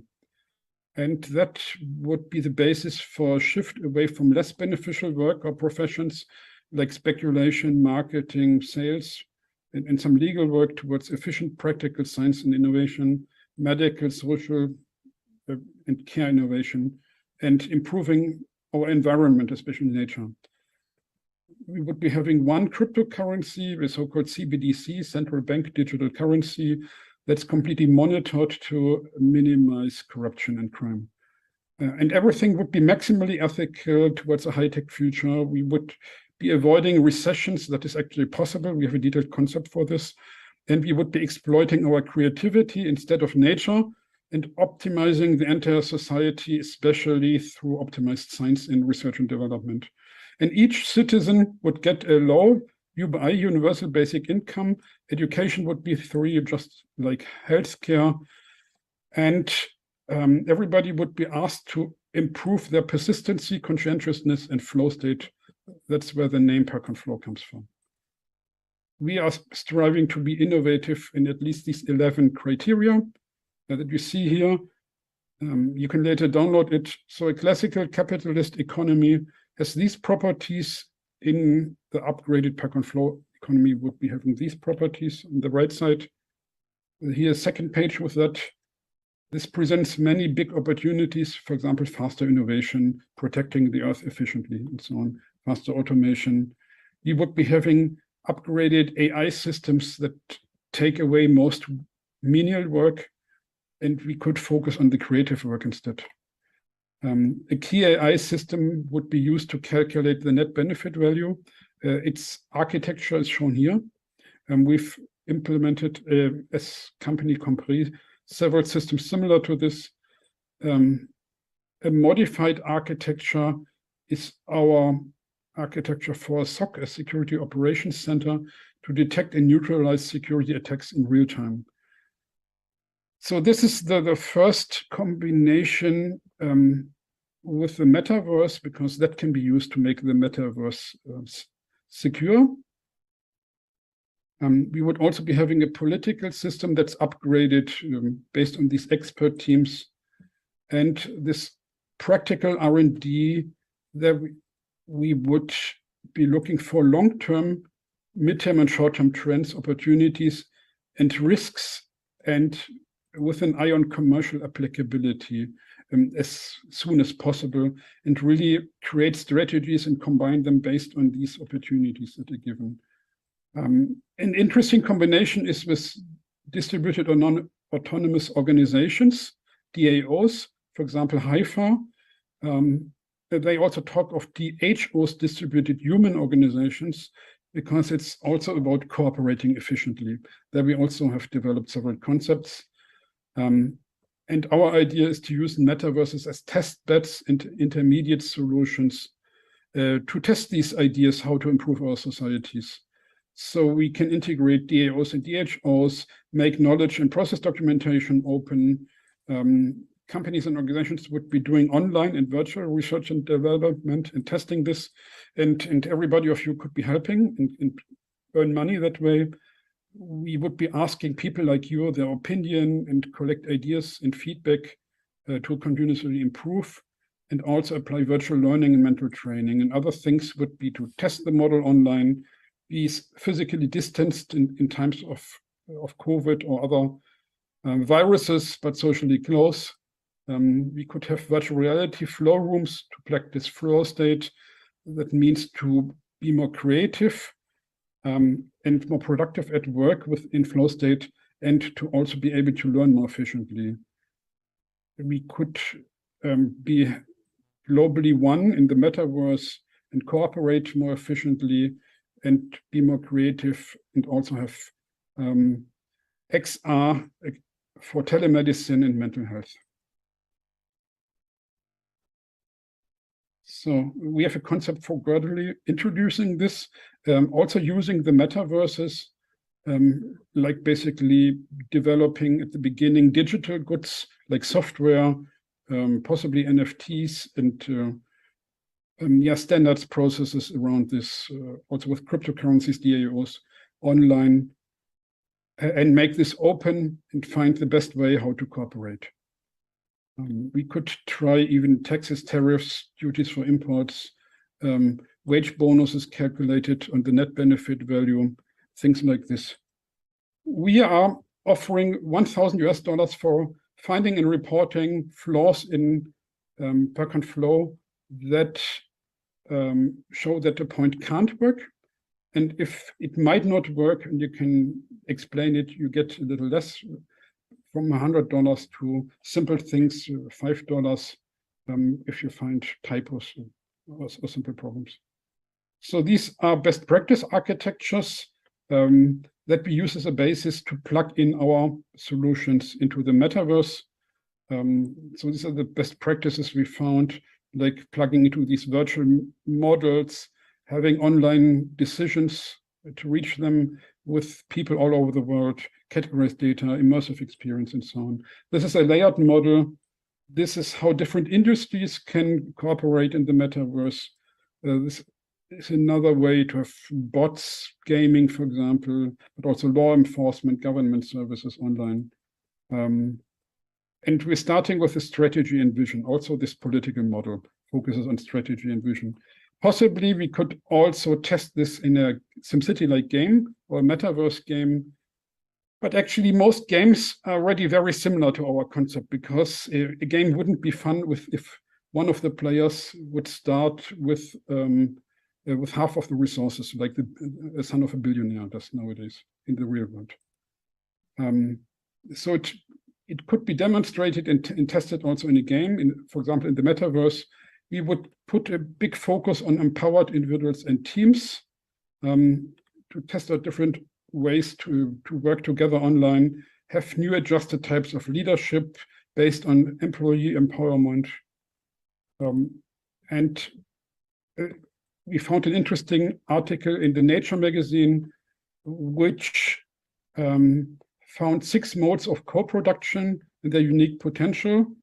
And they found 9 dimensions that are significantly linked to higher attainment that you find here. For example, highly collaboratively designed and practiced processes, for example, in the metaverse. So we can introduce this bottom up and test this and reach more equality for our societies in the metaverse.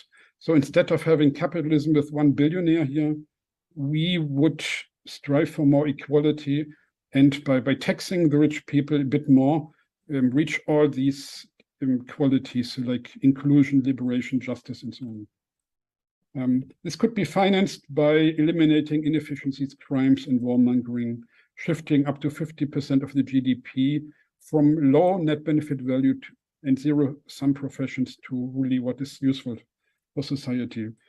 And the possible future directions are shown here.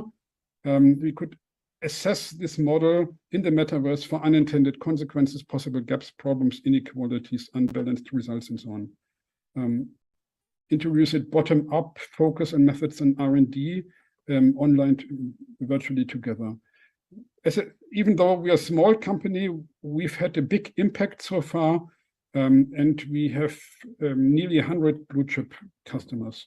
So if you have questions, you can find more details on potentialism.net or on our website, compris.com. Thanks for listening and have a great day. Yeah, goodbye.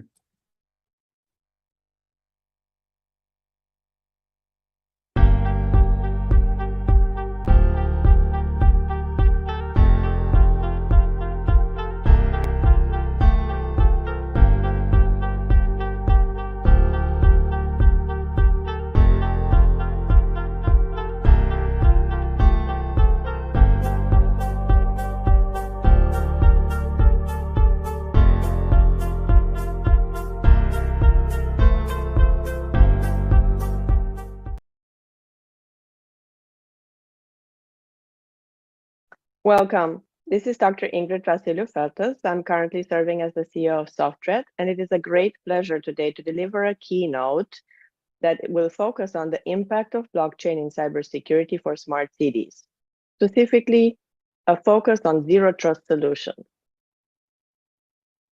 Please allow me to share a brief overview. First, I will highlight the global landscape. Then I will emphasize the challenges and opportunities we're facing. And I will conclude with a few thoughts on future directions, as well as use cases that we have developed with our Kaios proprietary platform at Softred. When we look back at 2021, the cybersecurity breaches had a tremendous impact globally. Not only did the average cost per cybersecurity breach reach $4.24 million, but also the global economic cybercrime impact reached $6 trillion. The outlook doesn't look better either. A recent McKinsey report highlighted that 85% of small and medium enterprises plan to increase their IT security spending by 2023, and there are 3.5 million cybersecurity jobs available worldwide. Additionally, direct cyber insurance is also expected to rise. The global market size for cybersecurity is estimated at $166 billion by 2028 and expected to grow at a CAGR of 10.7%. Additionally, there are several other highly related markets, such as the global blockchain market, the global cloud computing market, the global digital transformation market, and the smart cities market. All of them are poised to grow at robust CAGRs and reach triple-digit billions of dollars by 2028 or 2030. There are several other global ecosystem trends that are worth noting. An emphasis and increased advocacy for digital ethics, increased investments and resource dedication for quantum technology,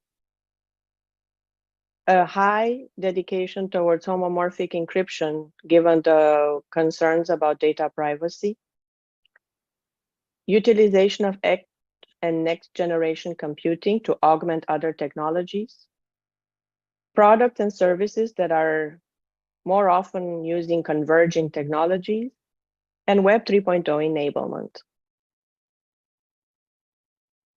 What are some of these converging technology trends that we're noticing? Blockchain technology is increasingly used by many enterprises in combination with artificial intelligence portfolio tools, AR, VR, XR, 5G, or in certain countries already 6G, IoT and cloud, advanced computing technologies, and quantum technologies. Investments in 2021 have also impressed us, not only from a venture capital perspective, but also from an M&A activity. Not only did the number of deals increase, the total number of dollars increase, but also the number of dollars per deal. And overall, we have witnessed the highest number of unicorns ever recorded. There are also a few global smart cities trends that are worth noting as they influence the cybersecurity ecosystem. In addition to the converging technologies, we also notice a focus on resilience, purpose, sustainability, global digital citizenship, and smart government. As mentioned earlier, we are facing a whole set of challenges, but also opportunities when we deploy smart cities. Some of the challenges, in addition to cybersecurity threats is to build a culture of cyber resilience and a culture of digital ethics. Additionally, we must focus on harmonization of ethics, cybersecurity, compliance, and risk programs instead of operating in silos. Technology teams are also continuing to face significant interoperability and portability challenges, and across all markets, cost, regulatory, and legal hurdles remain significant. We also have a lot of opportunities that we can work on together in a collaborative fashion. We can develop blockchain standards, novel risk analysis methods. We can focus on unified endpoint management. Teams are already working on quantum-safe zero-trust solutions. We can design improved, customized cyber KPIs and focus on designing smart, cyber-resilient cities. Given the Web 3.0 enablement that we mentioned as a global trend, it's also important to start thinking about what new cybersecurity tools and methods will be required for a new Web 3.0 ecosystem. Additionally, a focus on United Nations SDG alignment and customized ESG metrics, as well as robust zero-trust solutions, are the future. So why do we need zero-trust solutions now? According to a report from the World Economic Forum, we're in a vulnerable post-pandemic economic environment. Numerous enterprises are embarked in a global digital transformation journey. We're currently witnessing a global remote workforce as never before that's expected to continue. The geopolitical environment is highly volatile, as well as the financial markets. And we continue to witness year-over-year increases in cyber threats, in addition to the Web 3.0 transition. All these elements indicate that we must focus on comprehensive zero-trust solutions to address data privacy, confidentiality, and preserve autonomy of our data. Smart cities also pose unique challenges, and we need cyber resilient programs due to numerous factors, not only due to the increased cyber risks that are occurring in smart cities, but also due to the challenges. The lagging governance and compliance for emerging technologies, as well as the lack of standards and lack of metrics, are posing unique challenges and must be addressed. When we look at zero-trust solutions, we must emphasize that tech infrastructure is not sufficient, and it must be also encompassed and augmented with standards, business models, financing models, and workforce training, as well as talent retention programs. The zero-trust domains that are essential for success include identity and privileged access management, networks infrastructure, networks access control, intrusion detection and prevention, virtual private networks, next-generation firewalls, workloads, security operations, data protection, and of course, people and processes. As mentioned, blockchain technology has been increasingly deployed and plays a key role in zero-trust smart city deployments, not only in the business domain, but also from a platform perspective and in the infrastructure layers. Specifically, blockchain can act as an enabler and augmenting agent. Here are a few key elements that highlight the optimal maturity model for blockchain and zero-trust architecture. Not only do we need focus on networks, information systems, computing methodologies, and security and privacy at the highest level, but also we need zero-trust architecture that is already for stage 3 and focuses on unified dynamic risk-based security.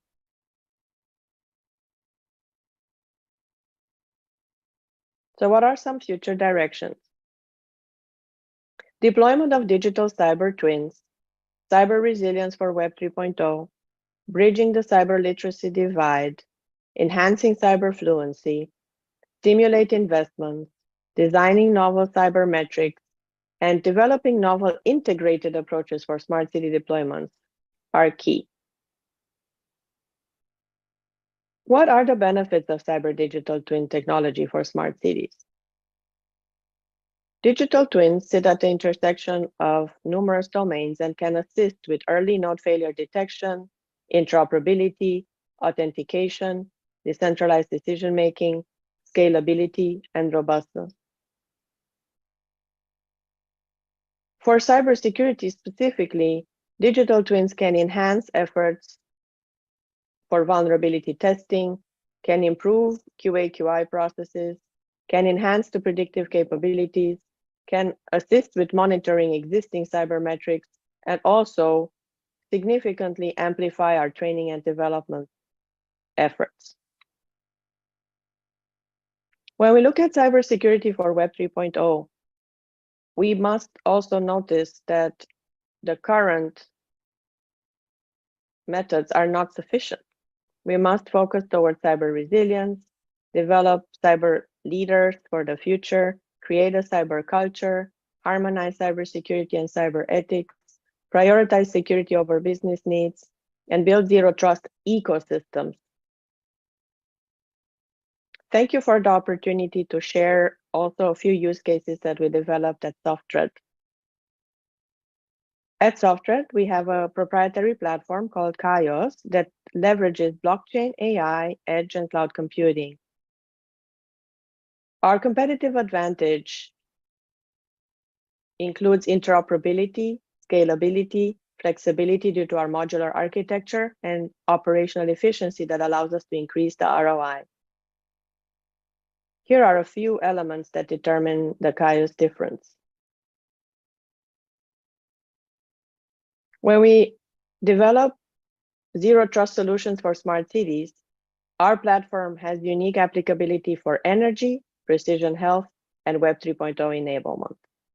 Thank you for the opportunity to share with you today a few thoughts, and I'm looking forward to continuing the conversation.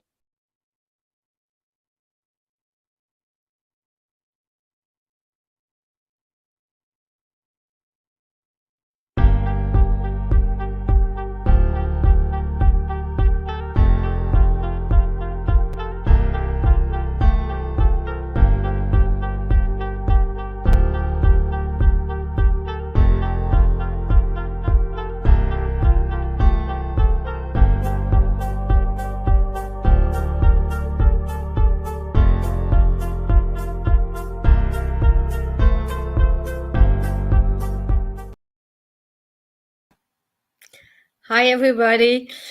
Well, I think we're to the stage where some might say it's a wrap. We're almost, if not already, at the end of these 2 days. Amazing days with great speakers, a lot of insights, inspiring, great thoughts, and so many other things, great roundtables where we got to discuss, often even forgetting about time. So we've learned a lot, not just from the people, but also doing this for me as a first time for the EU Summit. I took a lot of lessons that we will put in place going forward.